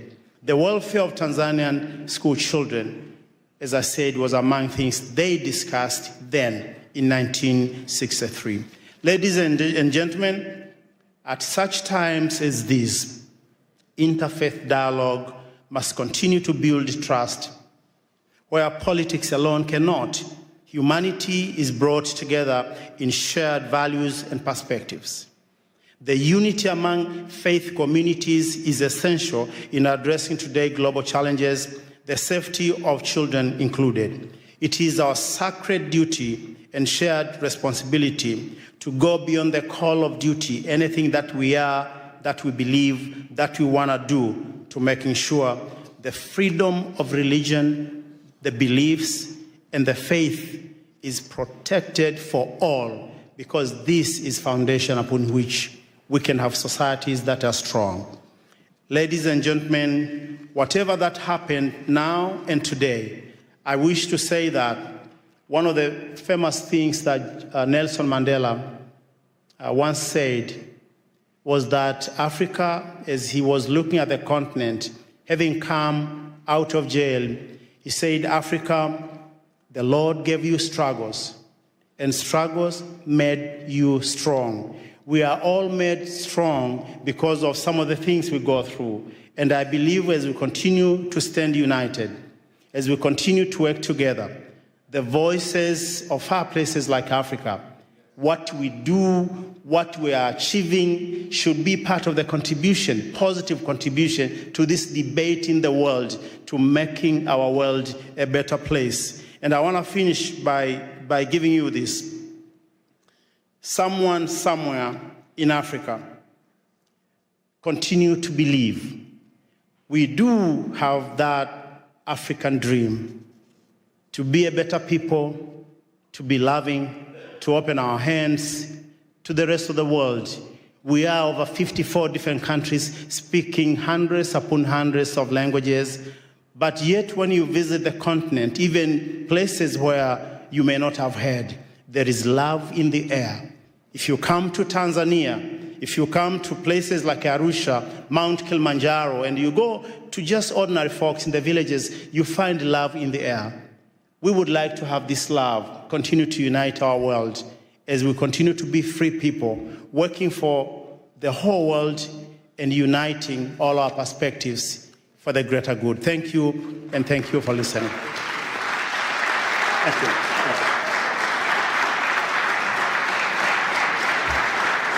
Thank you very much, Your Excellency. Thank you for bringing up the Yacobial case as well, that has allegedly committed the grave crimes against children in Tanzania. That is devastating, and I'm glad you're looking into it. And now it is my pleasure to introduce Congressman Joe Wilson, representing South Carolina's 2nd Congressional District, a long-serving member of the House. He brings extensive experience on national security and foreign affairs, as currently serves as the co-chairman of the U.S. Helsinki Commission, advancing human rights and democratic values around the world. Congressman, it is a pleasure. Thank you. And ladies and gentlemen, and champions, as I look out to see so many champions of religious freedom, I just want to thank you for your success. And indeed, Pastor Dr. Mark Burns has just done such a great job organizing. He also has another identification. He is a friend of somebody named Donald Trump. Aside from that, and so, but the bottom line truly is that I'm grateful to be here, and we're from the same state, South Carolina, and he's from the upstate now. That's where the money is. That's where they make BMWs. But I'm from the lower part of the state, and actually I was born in the holy city of Charleston, South Carolina. And with that in mind, the reason it's called the Holy City is because of the number of churches. And the people living together and serving together. And so we have virtually a church on every corner. And so it's really exciting because most of the churches are from denominations or from people who had to, were expelled or flee from other countries. And so from that, what an example indeed South Carolina, the United States is. And that is, and for example, I grew up in the First Scots Presbyterian Church. And I want you to visit Charleston, the only church in North America with the seal of the Church of Scotland on the front in stained glass. And so the reason the Scots, my ancestors, came is because they were expelled from the villages in Scotland because the landowners realized that they could make more money growing sheep than having people to support. And so they actually expelled the population. And I'm very grateful that my ancestors came to South Carolina. Additionally, also my family is French Huguenot. They too were expelled from France and came to the United States. And I'm really grateful the only functioning French Huguenot church in North America is in Charleston. So please come by and visit. Beautiful church. And the significance of that is our country benefited, again, from having people come to our country to realize freedom and liberty. As I tell you about French Huguenots, I was working with patriotic organization. Somebody that Pastor Burns really appreciates is the Swamp Fox, Francis Marion of the American Revolution. He was a Huguenot. And so I was working to help raise money for a statue here in Washington. And I kept telling people, hey, this is exciting now. We'll finally have a statue to a Huguenot in Washington. After a couple of years, somebody said, Joe, you're wrong. There are statues to a Huguenot in Washington. I said, well, who? George Washington.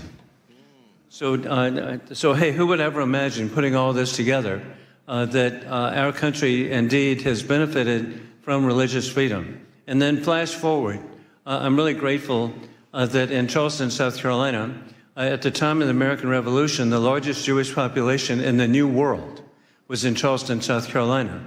That was real news to people from New York City. I'm educating them.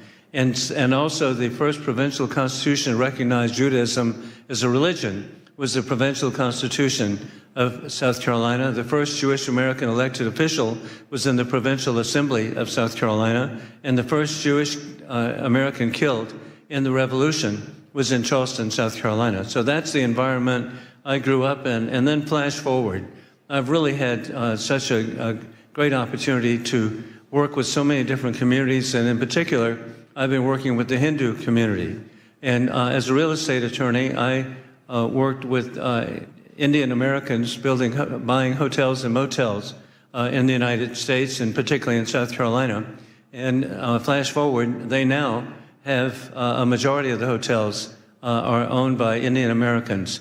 Additionally, the Indian American community, it's 6 million people, of Hindu faith, a substantial number of Christians now, but they are elected to public office. We know that, Governor Nikki Haley.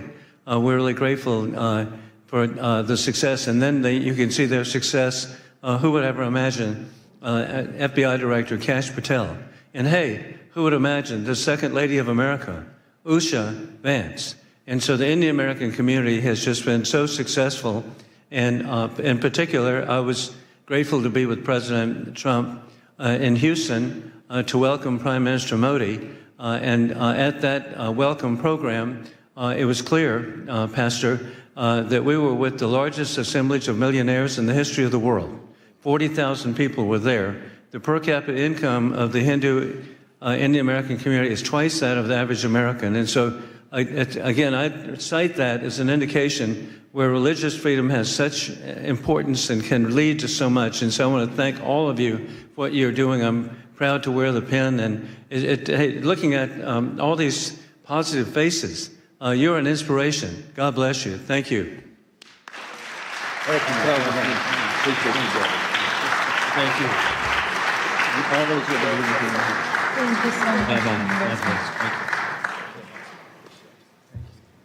Thank you very much, Congressman, for stopping by. Thank you for your time. And now let's continue. I'm pleased to introduce Ms. Vicki Reese, the founder of Joy of Mom, a global movement reaching millions of families. She brings the conversation to the heart of the family unit with her topic, Spiritual Diplomacy Begins at Home. She explores how motherhood and compassion are the first steps on the path to peace.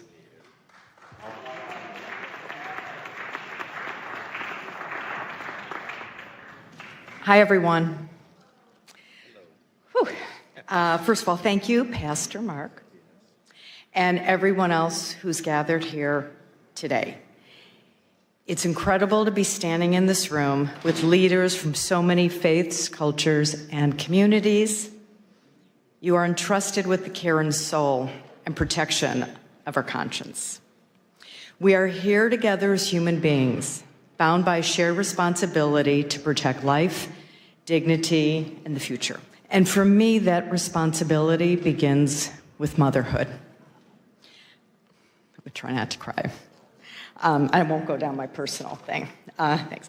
Long before a child ever encounters policy, ideology, or power, they encounter a mother or someone who mothers them, someone who teaches them how to calm themselves when they're overwhelmed, how to repair after harm, how to live with honesty and integrity, how to know right from wrong, and how to care for another human being.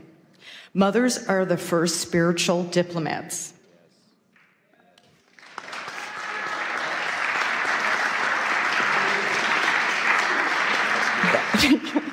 That our children will ever know. I think that was the most important thing I could say out of this. In kitchens, in classrooms, in car rides, in quiet moments, mothers teach empathy, accountability, courage, and compassion in action. They are not soft skills. They are the foundational skills of peace. This is why spiritual diplomacy cannot be separated from maternal wisdom. Shifting. Because peace is not enforced from the top down, it is formed from the inside out. Wow, that's good. When mothers are supported, heard, and connected, families stabilize. When families stabilize, communities heal. And when communities heal, peace becomes possible, not as an idea, but as a lived reality. Spiritual diplomacy asks us to lead beyond labels and ideology. Motherhood asks us to lead with responsibility. Both are rooted in the same truth. Love is not passive. Love is protective. Love is courageous. And I'm almost done. We are living in a time of extraordinary division. Fear is amplified, trust is eroded, and too often the burden of holding families and communities together falls quietly on mothers, unseen, unsupported, separated by noise, a lot of noise, that tells us we are more divided than we truly are. But when mothers come together across faiths, across cultures, across borders, something powerful happens. They don't argue ideology. They protect children. They restore dignity. They remodel repair instead of revenge. That is spiritual diplomacy in its most human form. This is not about erasing difference. It's about honoring honesty first. It's about choosing wisdom over outrage, compassion over condemnation, responsibility over indifference. Spiritual diplomacy is not soft. And as we know, motherhood is not weak. And conscience is not optional. These are the strongest forces we have. So my hope, my prayer, is that we leave this gathering committed to elevating maternal wisdom as part of the global peace dialogue, committed to seeing mothers not as a support system, but as a foundation, committed to standing for what is right, even when it is difficult, committed to remembering that every child everywhere deserves to grow up in a world shaped by care, courage, and conscience. Yes. May history say that when the world needed healers, we showed up. May it say that when peace felt fragile, we chose to protect it. And may it say that love, lived boldly and practiced daily, became the bridge that carried us forward. And may mothers stand with you and with one another as partners in this work, bringing conscience, courage, and care to the future we're building together. I have one quick note. Okay? In a few moments, you're about to meet Scarlett Lewis shortly, and you'll hear her incredibly moving story and journey. And as part of today's commitment to peace, we're deeply honored to share the joy Mom will be bringing Choose Love from classrooms into homes and families, embedding peace and choosing love over fear into live daily practice for moms and children. And we're also going to be part of your beautiful ecosystem and help bring this message home everywhere in the world. Thank you and bless you all. That was so good. Oh my God, you did such a wonderful job. Our next speaker has a truly extraordinary background. Please welcome Ms. Aliyah Rosa, a former secret agent turned women's empowerment coach. She has risked her life to stop criminal networks. She speaks to us today on the dark reality of child and human trafficking and the fight to save innocent lives. Thank you. Thank you, beautiful souls, spiritual diplomats, and thank you, Pastor Mark Burns, for bringing us all together, for inviting me. I would never imagine being a little girl born in corrupted communism, the country which doesn't exist anymore, thank God, USSR, that one day I'll stand here in front of you in the nation's capital, the symbol of freedom, liberty, unity, hoping for peace, right? We are all ambassadors for the peace, right? And the hope and love. I'm also very happy to see here children. Please raise your hands who are parents and who have children. 99%. Did you know that according to United Nations report, there are over 27 million people are sex trafficked globally? Think about this number, 27 million people. Once I was working as a secret agent in Russia, in FSB, fighting against human and drug trafficking. Together with my team, we saved and rescued over 500 underage children. Unfortunately, some of those children we couldn't rescue, it was too late. And I still remember their faces, and I still remember the faces of their parents who begged us to help them, but it was too late. Some of my colleagues have died during these missions, and let's take a moment to pray for their souls to rest in peace. So that's why, as adults, it's our responsibility to educate children, not just our children, but all children. Thank you. And that's why it's so important for us to speak about these global issues, to check social media of our children, speak with our children's friends, to support and report to adults or authorities if they will see suspicious behaviors. Create communities and speak about these social issues like we do right now. And hopefully, maybe today, tomorrow, you will share this information with your friends, with some kids, and they will remember that. And one day, when they will go to public places, they will not take from someone a drink or a sweet. And they will not leave their drinks unattended, because this is very important. My son is 16 years old. He was going out with his friends at 6 p.m. He calls me crying that 2 girls from his class were picked up by the car and they drove somewhere. Thank God, in Snapchat, they have the location. So I pick up my car, my son, I pick up my car, and we drove there to find them. They were picked up by 2 men, 40 years old about. We reported that issue. But this can happen with anyone. Imagine it could be your kids, imagine it could be kids of your family members or your friends or so on. That's why, as adults, we need to bring awareness, especially to our young generation, because this is our future. Yes.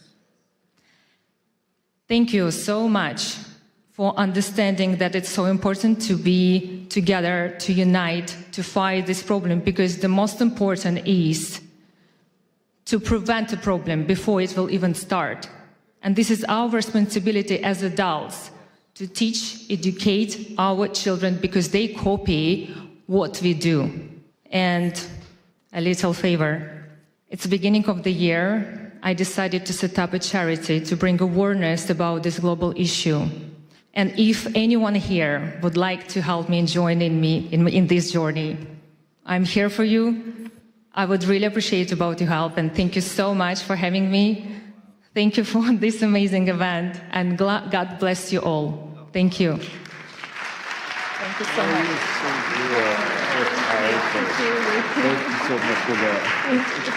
Thank you so much. Now, returning to the stage, our distinguished Indigenous leaders, Chief Joseph and Ambassador Lara Lynn Riverwind, co-founders of Firekeepers International. They address a crisis touching every community, from silence to sacred care.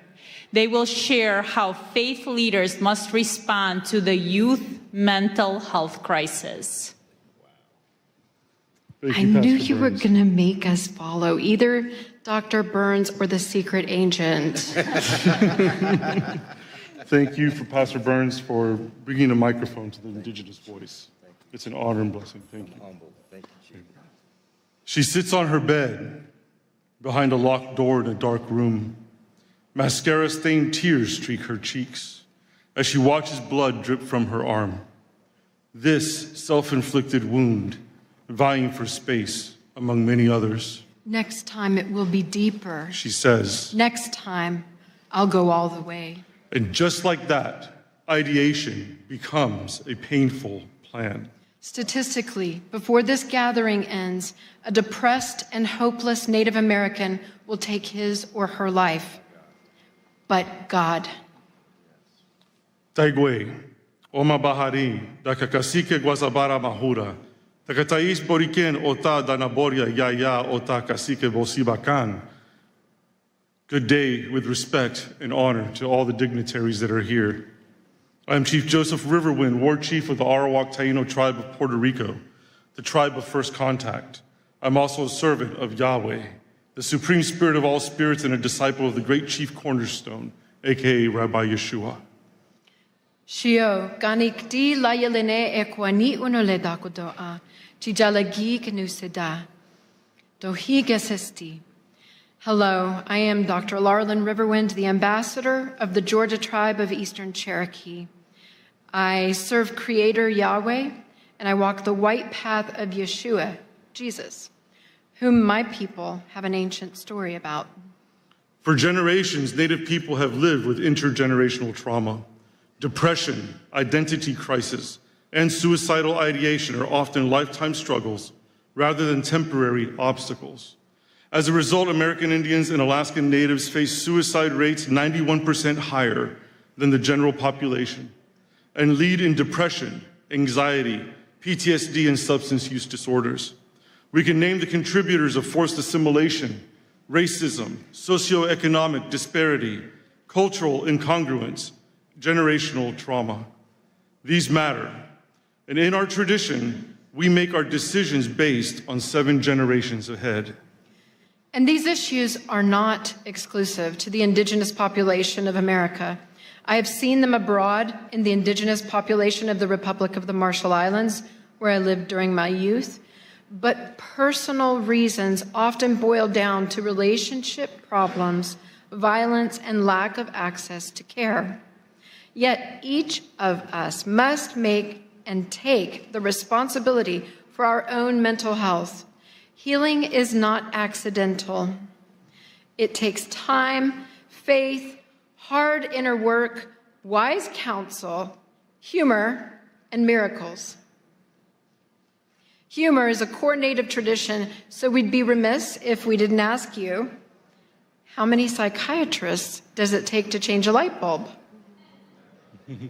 1, but the light bulb has to want to change. And speaking of change, did you know that Native Americans will be the first ones in heaven? We have reservations. There you are. Jeremiah 29:11 declares, "For I know the plans I have for you," says Yahweh, "plans to prosper you and not to harm you, plans to give you hope and a future." We must help people envision a future worth living for. Often the first step across that bridge is moving from silence to speaking up, because evil flourishes in silence. It is often through sacred care that people find the courage to speak. Sacred care takes many forms. At Firekeepers International, our Good Medicine program provides sacred care through ancestral teachings passed down by our elders, through art, music, storytelling, dance, counsel, honor, and ceremony that brings holistic healing to the soul. Yet our culture should strive for much needed refinements. To 1, celebrate heroic whistleblowers. Normalize ongoing counseling. Honor mental health professionals. And develop emotionally intelligent leadership. For many, there is no dramatic crossroads between victim and victor. Victimhood is often a default survival mode. But this world, though filled with pain, is also filled with love. A soul's journey from victim to victor is forged through forgiveness, healthy boundaries, and discernment. It is our sacred duty as faith leaders to teach and model healthy, holy, enforced boundaries. Without them, encroachment is normalized, victimhood is enabled, abusers protected, and spiritual necrosis left unchecked. Across Turtle Island, what we call the land here, indigenous wisdom teaches a foundational truth. Life is sacred. It is a gift from the Creator. Important question. So where does spiritual diplomacy end and sacred heroism begin? When there are mobs of serial murderers currently slaughtering Christians, Jews, Druze, Alawites, Kurds, Yazidis, Persians, Syrians, Hindus, Nigerians, Masalit, Hutus, Tutsis, and moderate Muslims, we must speak up. As faith leaders, we must break our cultural taboos surrounding violence, sexual, physical, emotional, and spiritual abuse. Silence is compliance. Silence is condoning. Silence is abetting. We cannot teach tolerance of violence or endorse violence as resistance. We must model the sacred care of speaking up and breaking the silence, and we will now. This great nation protects freedom of religion, our right to serve any God or none. But liberty demands responsibility. If a religion commands the taking of an innocent life, it is a death cult, not a religion. And its constitution, come on now. It is a death cult, not a religion, if it says, take innocent life. Got a few of you. And its constitutional protections then are null. Speech defining holy versus profane is protected, but breaching physical boundaries to commit violence is not. As indigenous spiritual authorities from these ancient lands of Turtle Island, we want to make a clear declaration. Radical Islam, death cults, anti-Semitism, and enslaving ideologies disregarding the sacredness of life and liberty are not welcome on Turtle Island. We must become divine interruptions on someone else's path to destruction. And let me just say this. It's a big deal to have somebody with spiritual authority of indigenous people to say what is and is not welcome in their land. Meditate on it. As we leave today, return with me to that dark room and that bleeding girl. She was not unseen. Her faith leader knew. He knew intervention was needed. He knew there were options. Now the only question left is this. What is he going to do about it?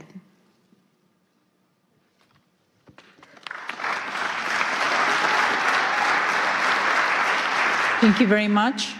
Our next speaker turned an unimaginable tragedy into a global message of hope.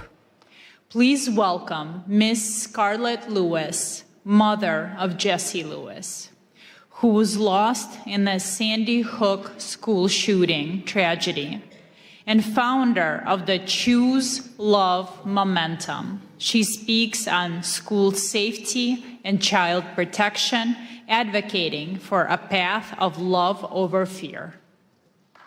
Thank you. Thank you.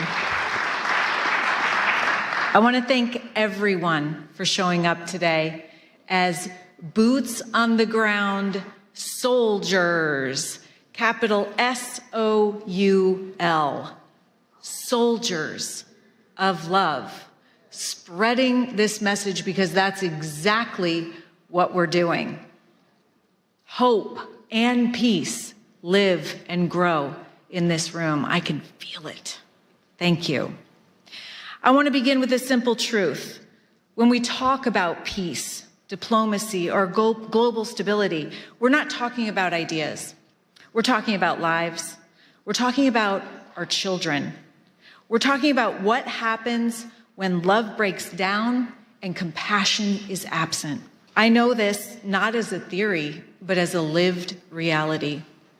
13 years ago, my 6-year-old son, Jesse, was murdered in his first grade classroom at Sandy Hook Elementary School, alongside 19 of his classmates and 6 educators in what is still the worst mass shooting in U.S. history in an elementary school. That morning, he walked into school like millions of other children do every day, trusting the adults in his life would keep him safe. What happened next is difficult to hear, but important to say out loud. A former student returned to the school he once attended with the intention to cause maximum harm, driven by years of neglect, abuse, unaddressed pain, bullying, and revenge. He murdered Jesse's principal and guidance counselor outside the classroom and Jesse's teacher just inside the door. Then his gun jammed. In that moment, my 6-year-old son stood up and told his classmates to run. His courage saved 9 lives before losing his own that day. Kids and adults in this world are hurting.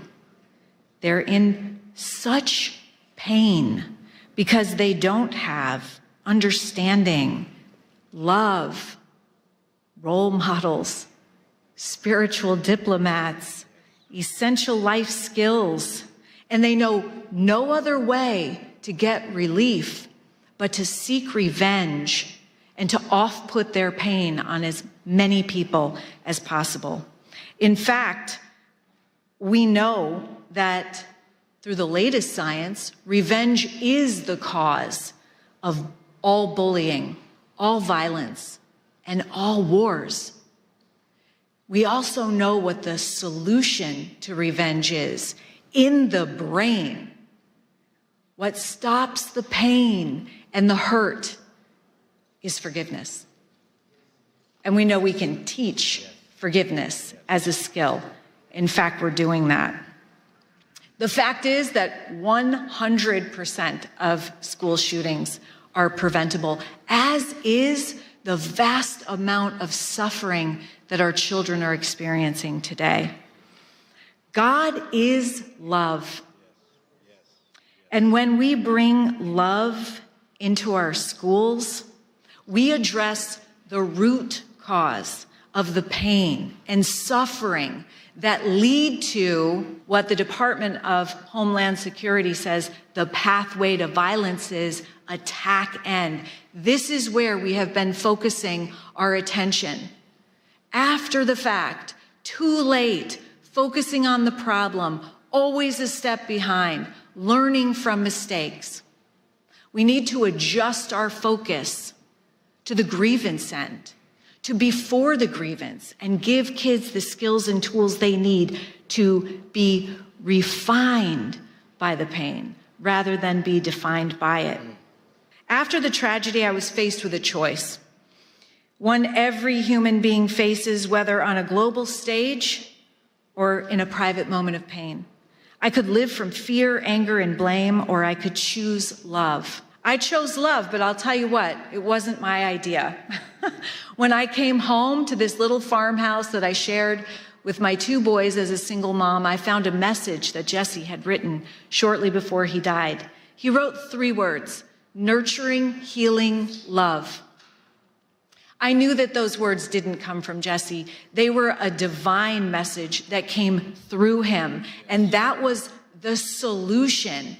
And then and there, I dedicated my life to spreading this message in schools, homes, and communities around the world. Choosing love does not mean excusing what happened or denying justice. It meant refusing to let hatred take another life, starting with my own.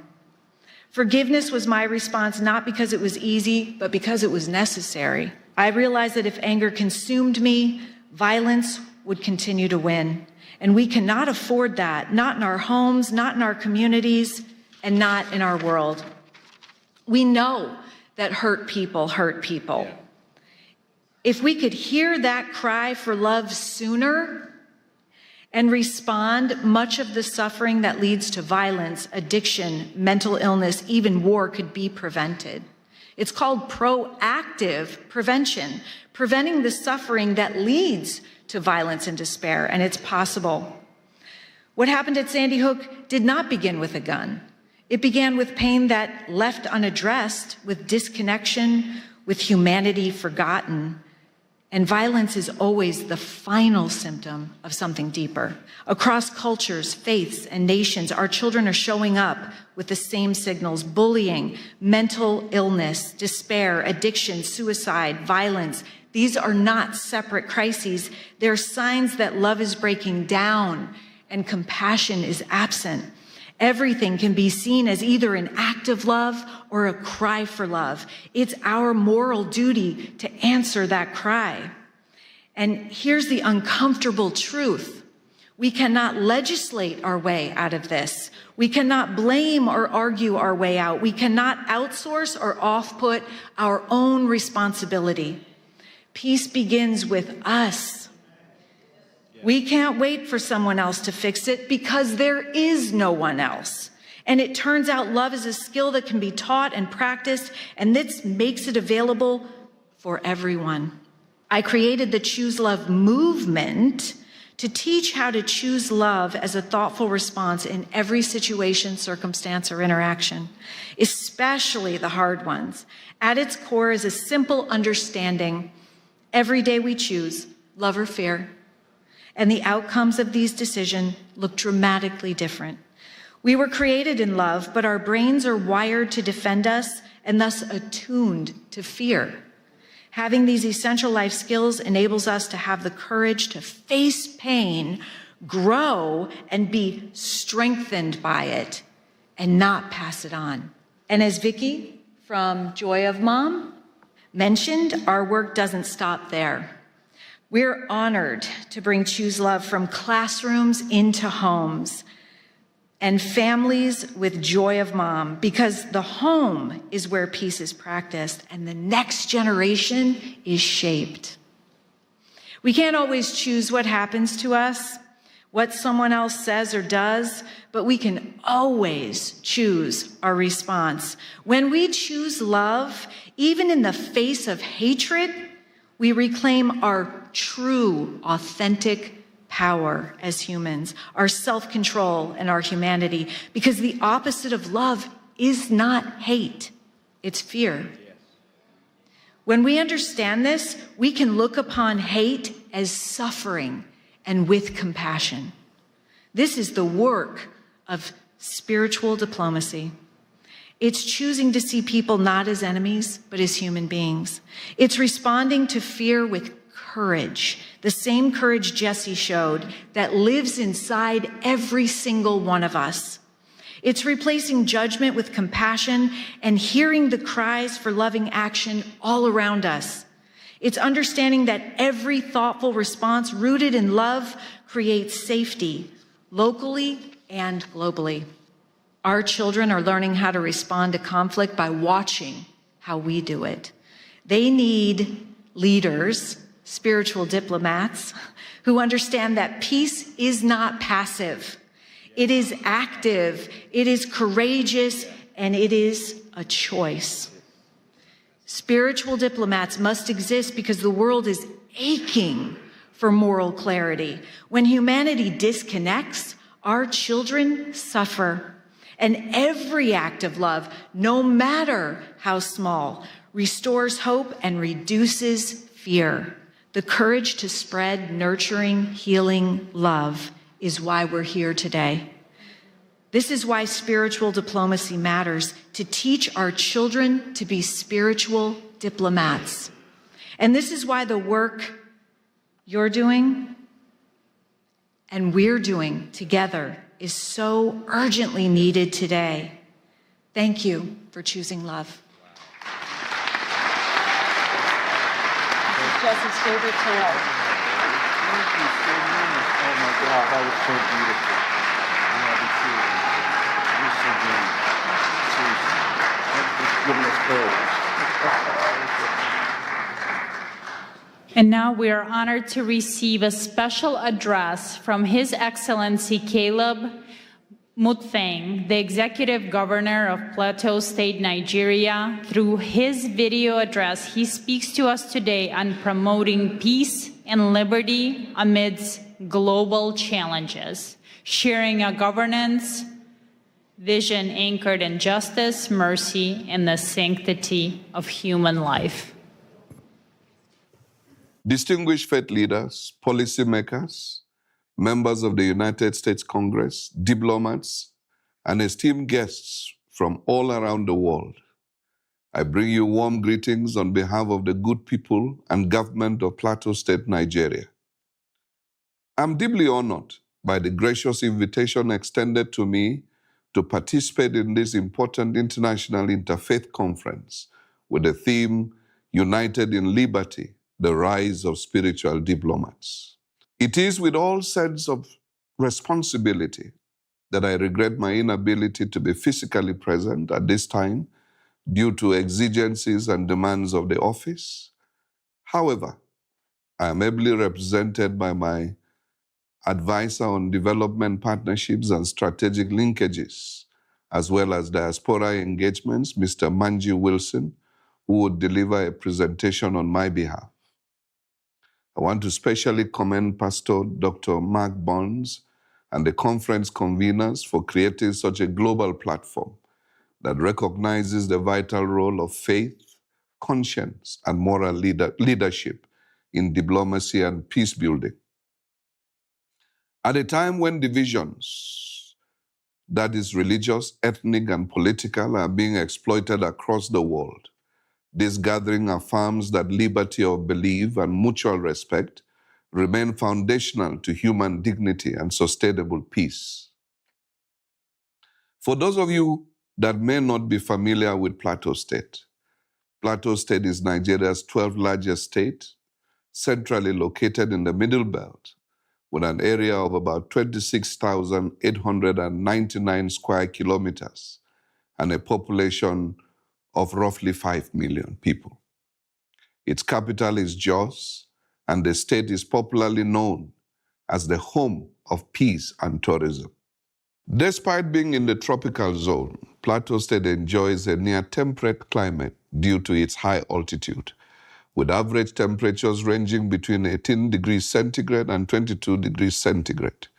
The coldest period occurs during the Harmattan season, which lasts between December and February, while the hottest months are March and April. Additionally, Plateau State serves as a major watershed and source of several important rivers in northern Nigeria. Now back to the reason we're here. The prophet Micah raises a pertinent question and immediately provides an answer, as recorded in Micah chapter 6 and verse 8, which reads, "What does the Lord require of you? To act justly, to love mercy, and to walk humbly with your God."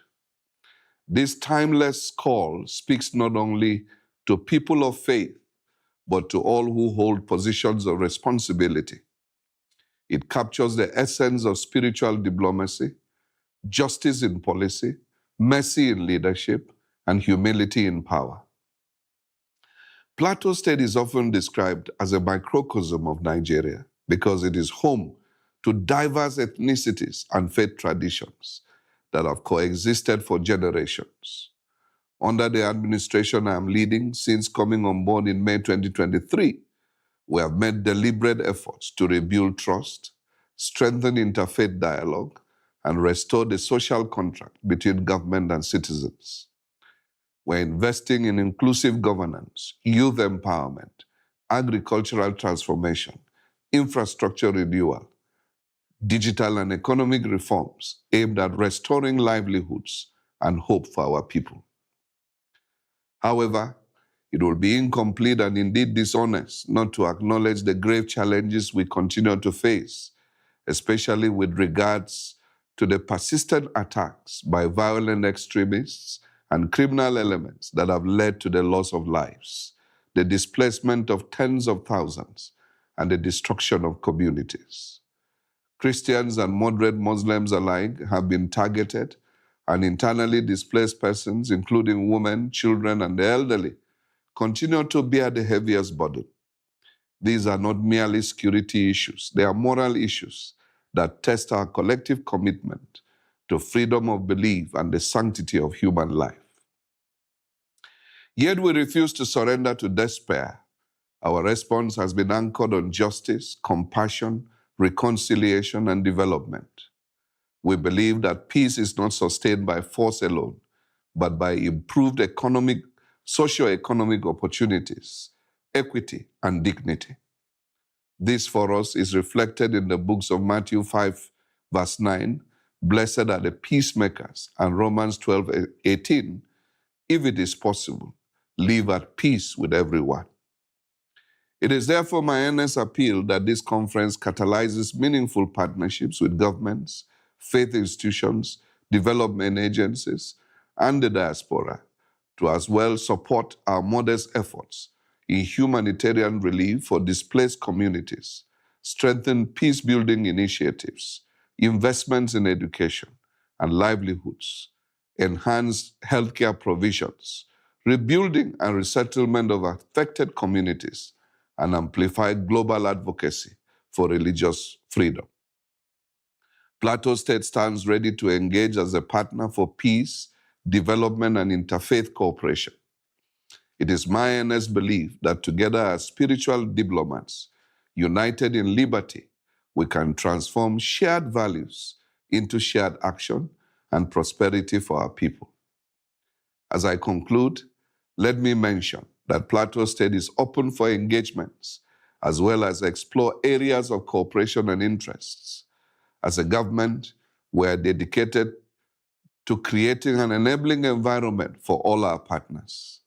As Chief Executive of the state, let me assure you of all the political will and support as you consider a partnership with us towards making a difference for humanity. By God's grace, I intend to be in Washington the first week of February and attend the Presidential National Prayer Breakfast. I will be delighted to meet with some of you that will be in DC at that time towards deepening our relationships and partnerships.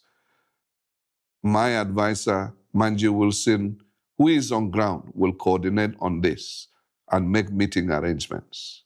Thank you for your attention, and may our collective efforts advance peace, justice, and human dignity across nations. God bless you all.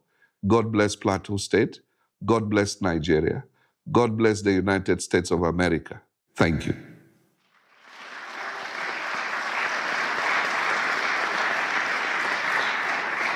And now we would like to invite His Excellency Manji Wilson to the stage, Chief Technical Advisor on Development Partnership, Strategic Linkages, and Diaspora Engagement to the Plateau State Governor, Nigeria.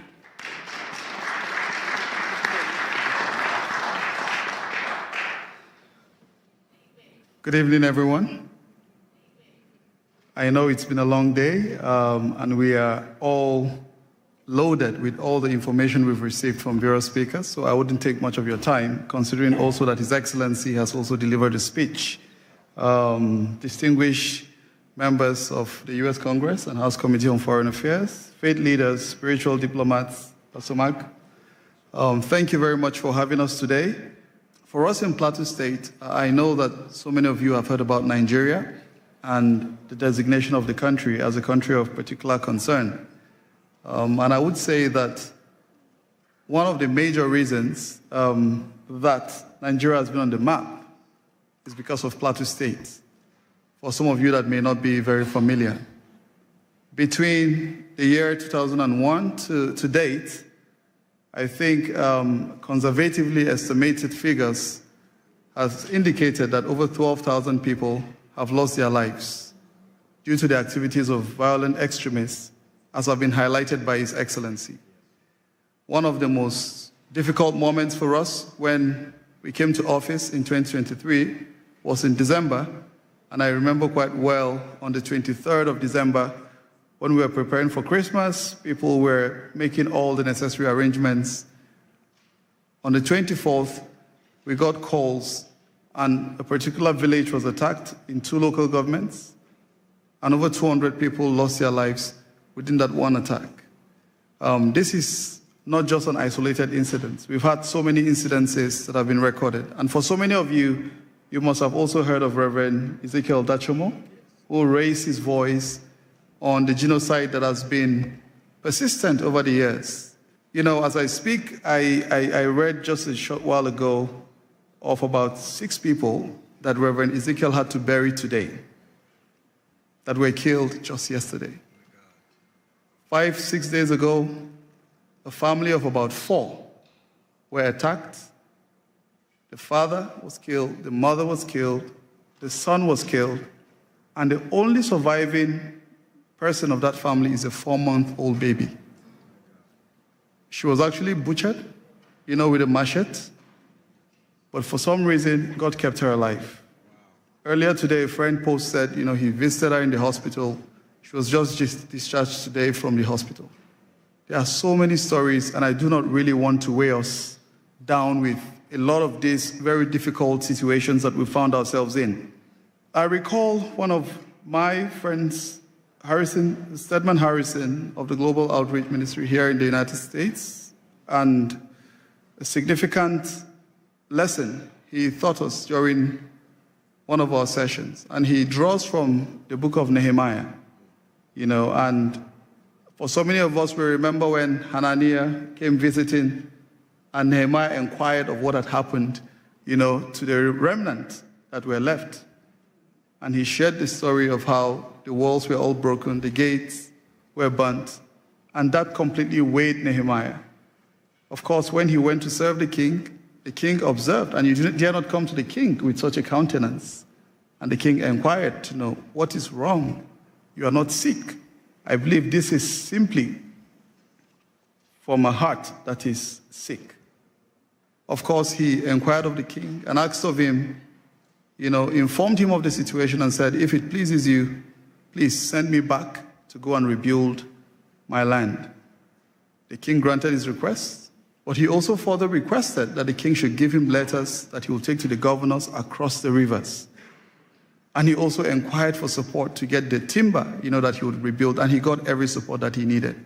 I'm just bringing this story to put together everything, you know, that I would have been presenting today.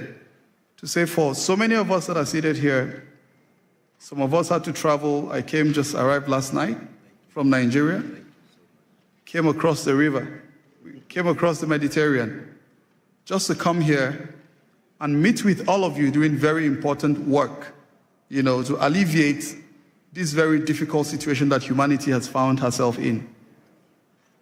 We are looking forward to seeing how we can join hands together like Nehemiah, because for such a time as this, God has called us to rise up and to serve as leaders that will transform nations and communities even beyond the shores of our immediate environments.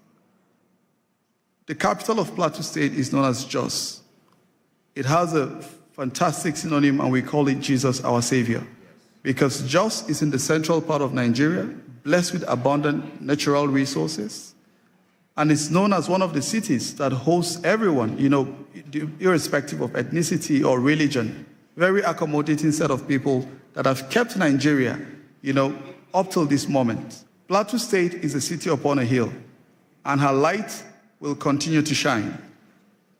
Plateau State is looking forward to seeing how to welcome you. Pastor Mark, I gathered you at contemplating coming to Nigeria. You know, His Excellency will be quite pleased and delighted to host you. And we look forward to seeing how we can continue to utilize this office, this privilege that God has given us to serve our people, to improve the livelihood of those who are persecuted, those who are displaced, because we have so many of them, over 50 communities, renamed, people sacked from their ancestral homes. They can no longer conduct their economic activities. Or we're doing what we can do as a government to provide all the succor and support. And we are looking forward to seeing how we can continue to leverage on this very important platform to do the good that our people so deserve. Thank you very much. Please give my respect and love for your yes.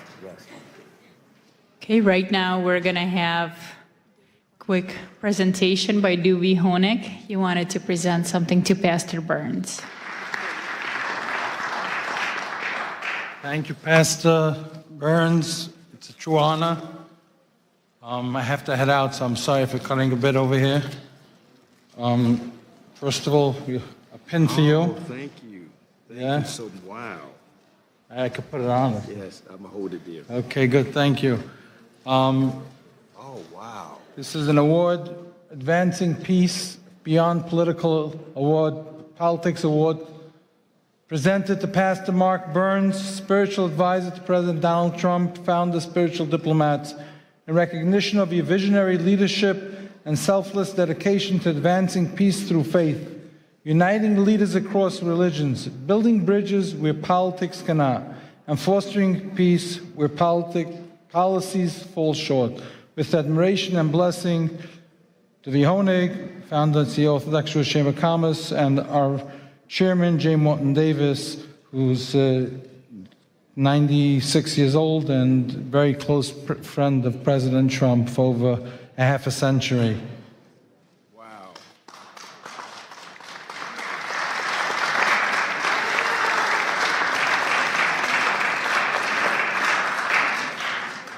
What an honor, what an honor. Thank you. What an honor. Thank you so much. And now, please welcome Ms. Madeline Rodriguez, a celebrated journalist, author, and preacher. She brings a message of empowerment titled Standing in the Gap, highlighting how women of prayer become crucial advocates for justice in our society.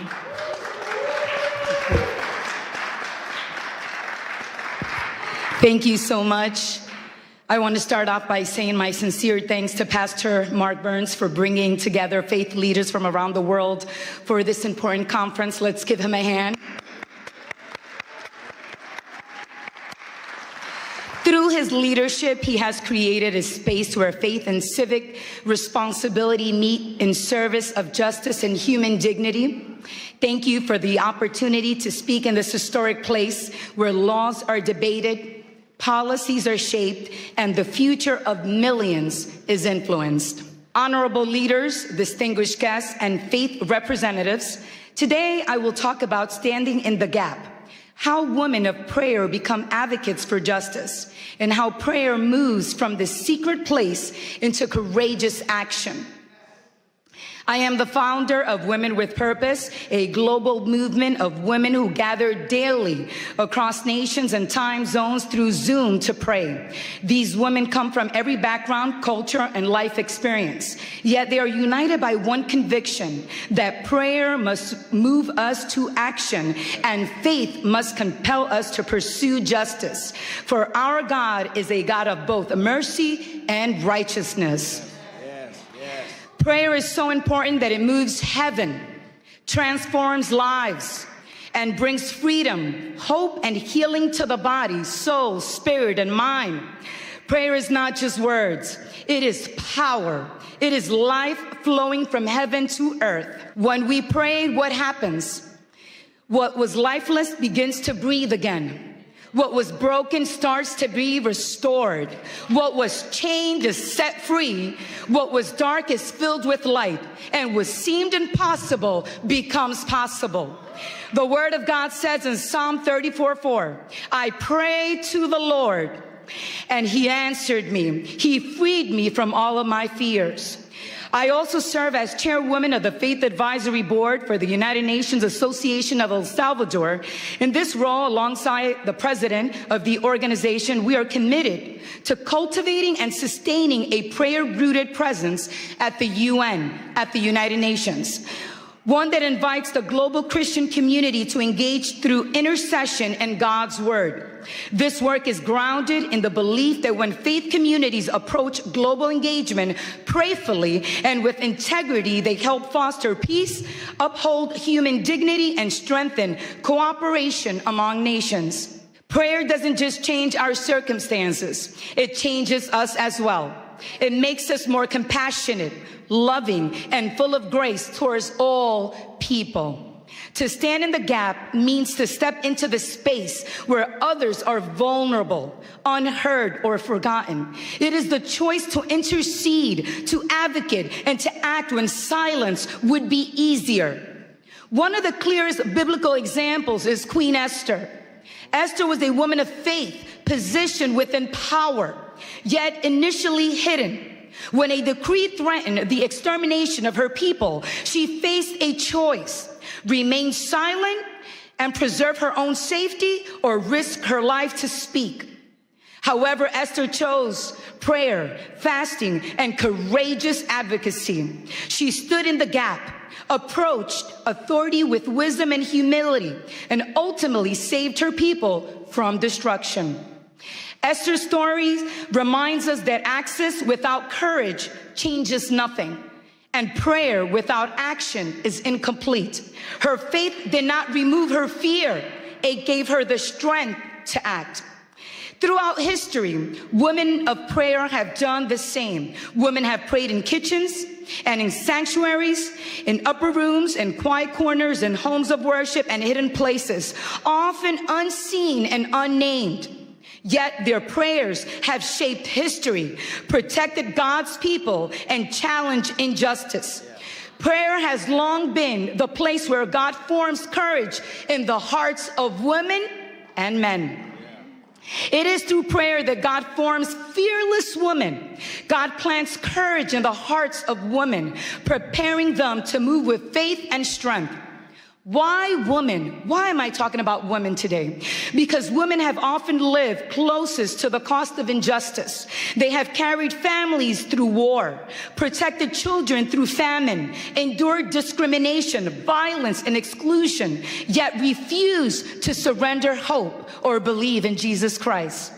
In our daily prayer gatherings with Women with Purpose, I witness this transformation continually. Women enter carrying the weight of the world on their backs, but they leave with clarity, courage, and a renewed commitment to stand for what is right in their homes, communities, and nations. When women pray, they do not merely ask for comfort, they ask for change. It's about honoring the image of God in every single person. It is about defending the widow, the orphan, and the stranger. It is about ensuring that no one is overlooked or forgotten in the eyes of the Almighty God.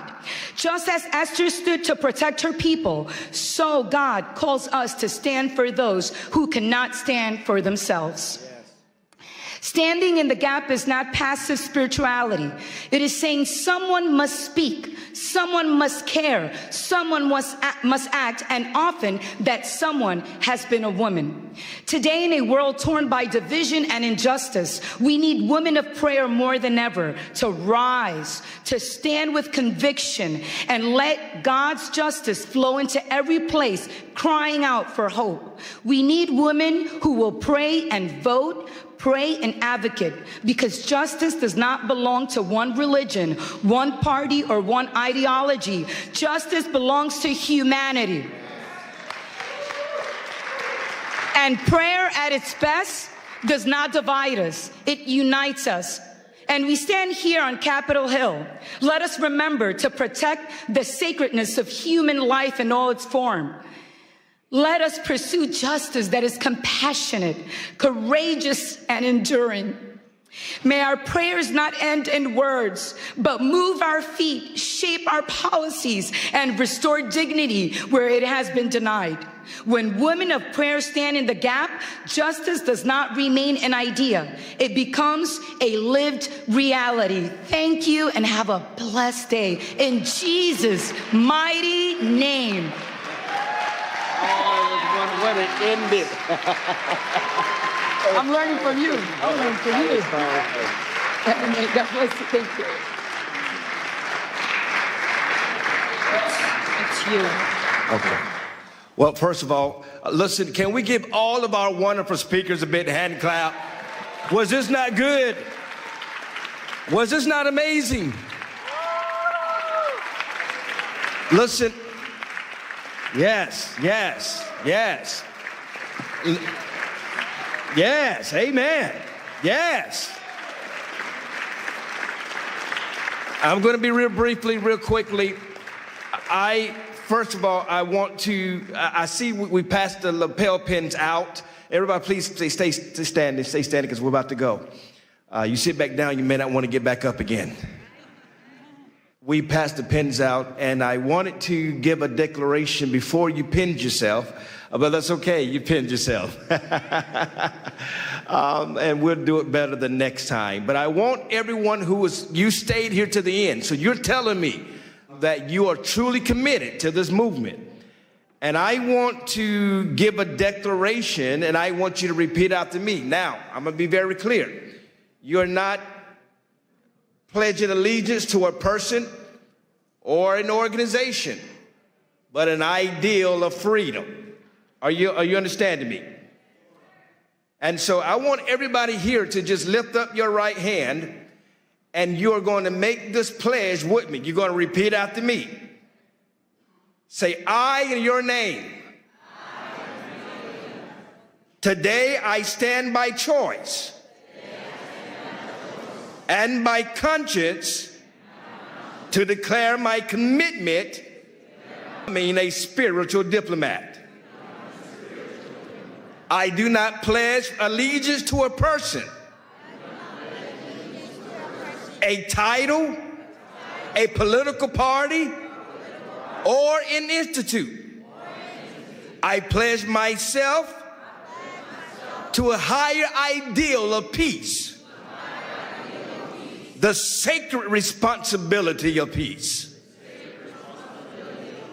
I commit to carrying peace before all conflicts, wisdom before reaction, and truth before pride. I choose honor, the dignity of every human life, regardless of faith, culture, color, nationality, or background. I will be a bridge where others build walls. A voice of calm where anger seeks control. A servant of reconciliation where division has taken root. I accept the responsibility to listen before I speak, to seek understanding before judgment, and to act with courage guided by compassion. I commit to protecting the vulnerable, advocating for justice, standing firm against hatred in all forms. I recognize that peace is not passive.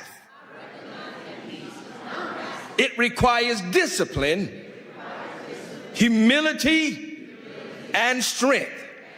I will pursue peace in my own words, my actions, and my influence, in public and in private. In public and in private. In public and in private. In moments of ease and in moments of challenge. Today I declare that I'm accountable to my conscience, my Creator, and future generations. I choose the path of peace. I declare and accept the calling of a spiritual diplomat. So let it be said, so let it be spoken, so let it be committed. Congratulations, spiritual diplomats. Congratulations. Congratulations. And I want to quickly, before we dismiss, I want to thank, we got a couple of people to thank. We've got to thank ALLATRA, Miss Marina. Come on, give the president of ALLATRA. Y'all give a big shout out to all of ALLATRA. Where's Miss Valerie at? Where's she's at? She's running around here somewhere. Where's Valerie at? Valerie's so busy, she can't even tell that I'm calling her name out. Valerie, thank you. Y'all give Valerie a big hand clap, who's so hard. Miss Olga from the president of Korean Society. Y'all give a big shout out to Olga. And to every spiritual diplomat that helped make this happen. God bless you all. Many thanks to you all. And don't forget, in February the 5th, we're coming right back here during Ukrainian Week to have our Ukrainian conference. It is called Freedom Has a Name, and it's called Ukraine. You don't want to miss it. Be right here. And also, in 6 months, June of 2026, we're doing this again, but we're doing it at Mar-a-Lago in Palm Beach, Florida. And then in December, we're taking over the G20, and we're doing it again in Miami, Florida for G20. God bless you all. Thank you all.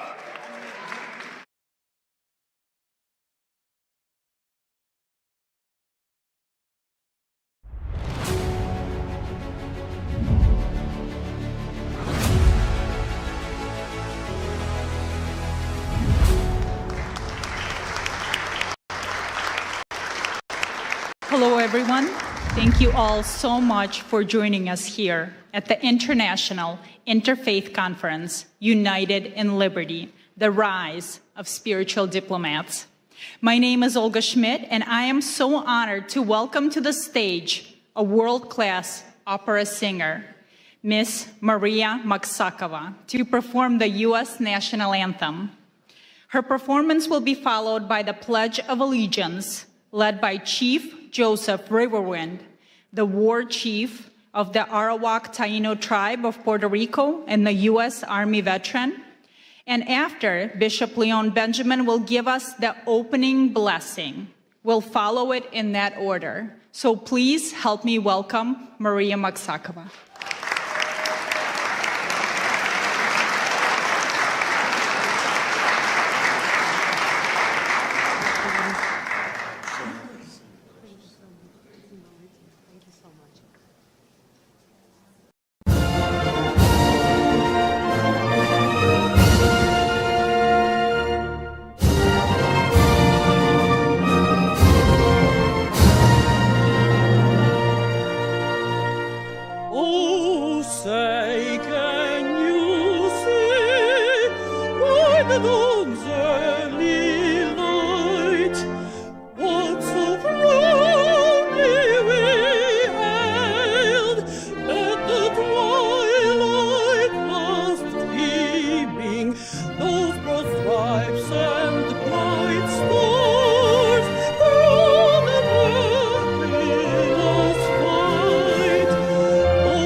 God bless America. It's an honor to me to be here at the home of the great. Thank you so much.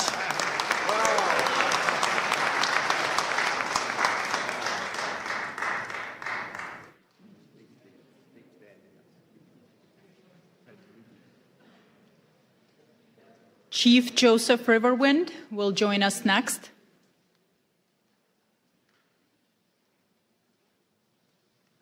If you will please stand for the Pledge of Allegiance.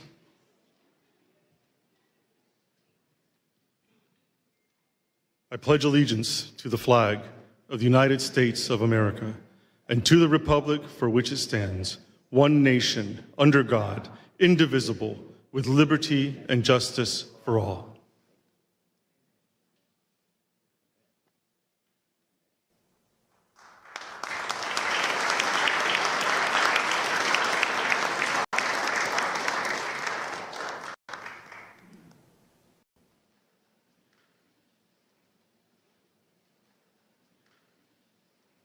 Good afternoon, everyone, and welcome to all of the wonderful faith leaders from across this nation and around the world. We give honor, amen, and to our Lord, and we thank God for Pastor Mark Burns. Can we give God praise for him right now?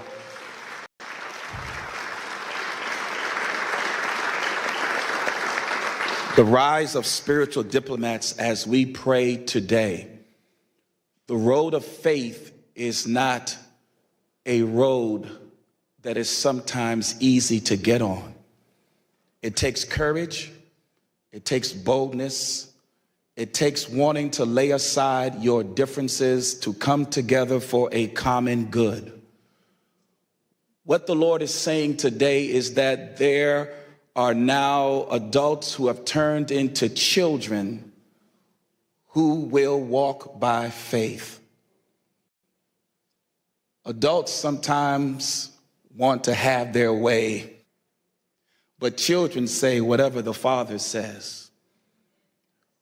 We want us to come together as children of God, to get on this journey together as Pastor Mark Burns has laid this out, that we need to solve the problems around this world. You are the solutionaries that have come to